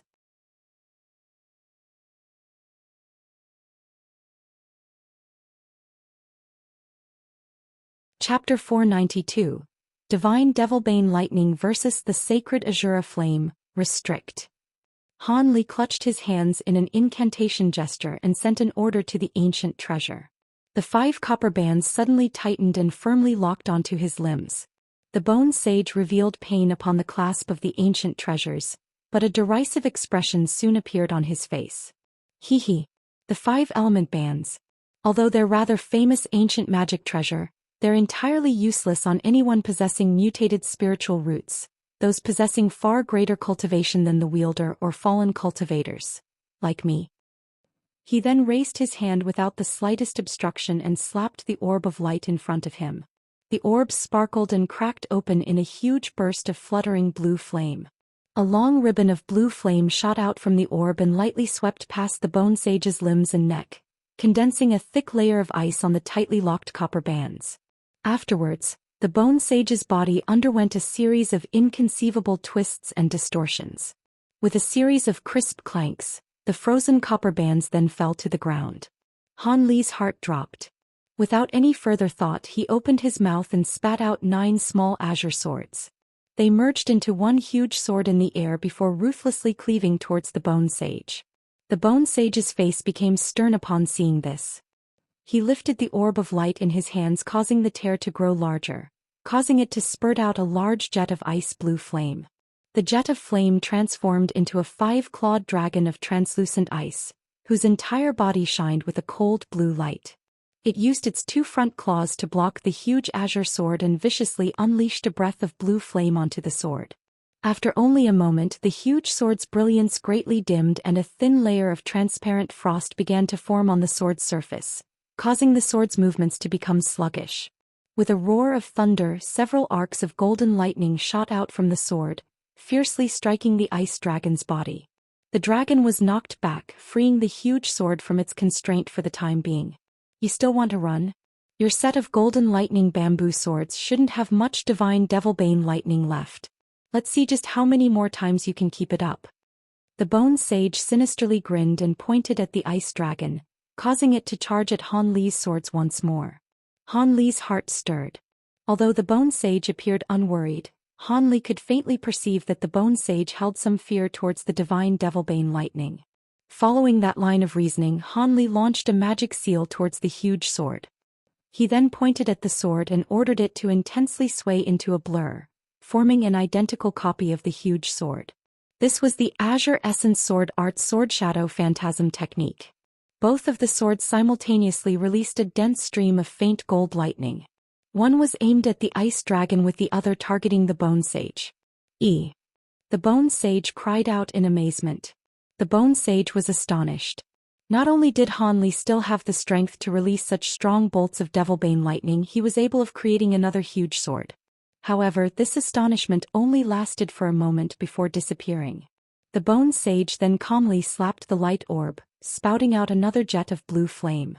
This time the ice flames wavered several times and transformed into a triangular shield of ice. The blue mist emitted from the surface of the ice shield blocked the dense bolt of devilbane lightning, resulting in a deadlock for a short while. Rather than panic, Han Li rejoiced at the sight. Although the devilbane lightning was unable to restrain the celestial ice flames' glacial chi, it was mutual for the flames as well. The victor of the conflict would be the side that contained the most power. Having thought that, Han Li patted the storage pouch at his waist.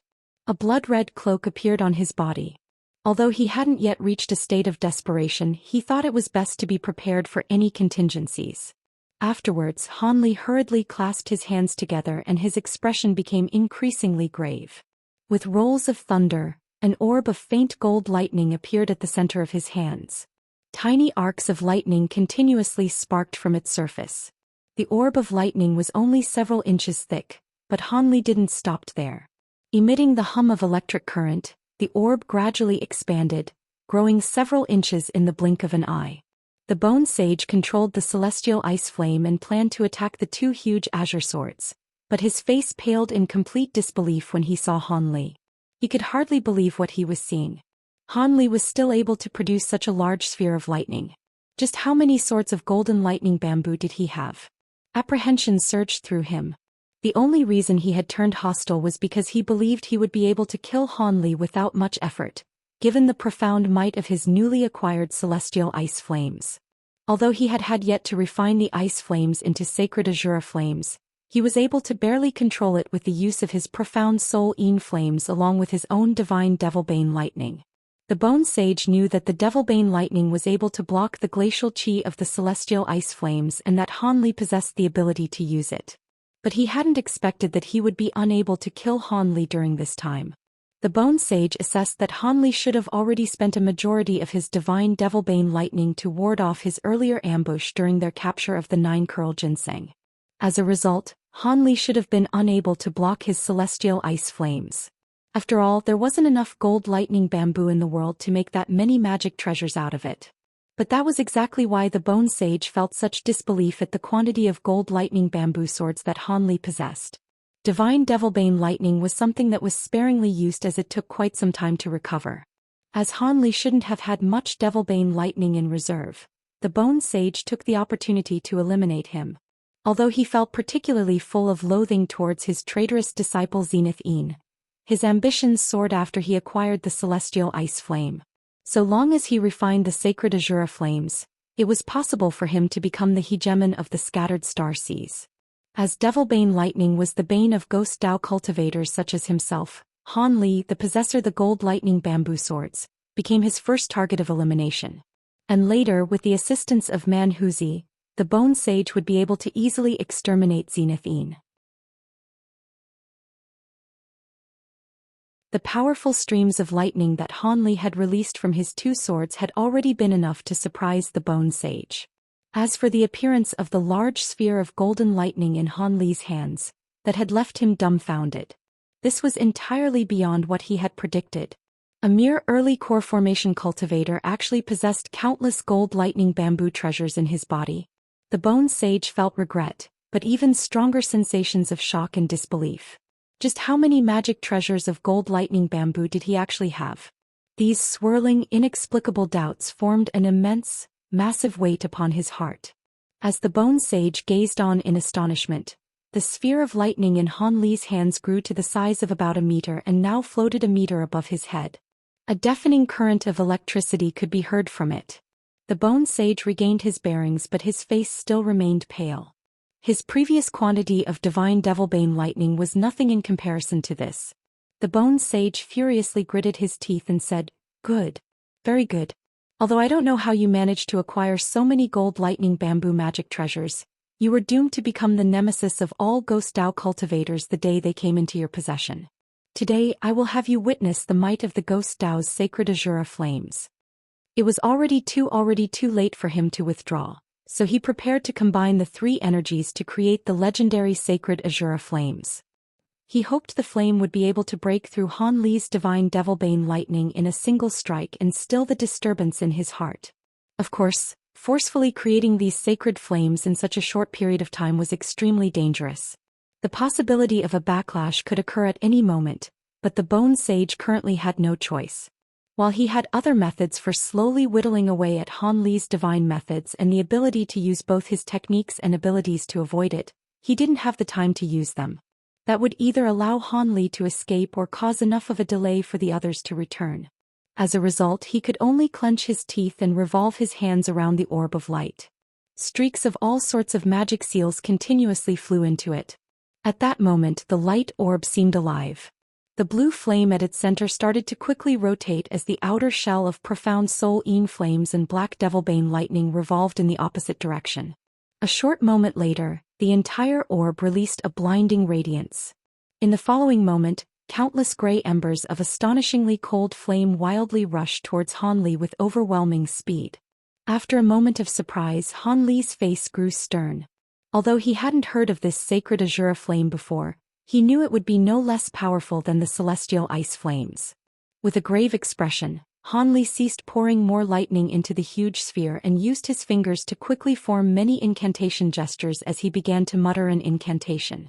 The golden ball of lightning began to stretch, transforming into a web of lightning around him. Soon after, the embers of gray flame ruthlessly struck the gold lightning. In that instant, gold light and white flames intertwined, releasing both rolls of thunder and screeching whistles. You're tuning in to the Zhou Xian's Legacy YouTube channel. Don't forget to subscribe and join us on this journey to catch the most captivating stories.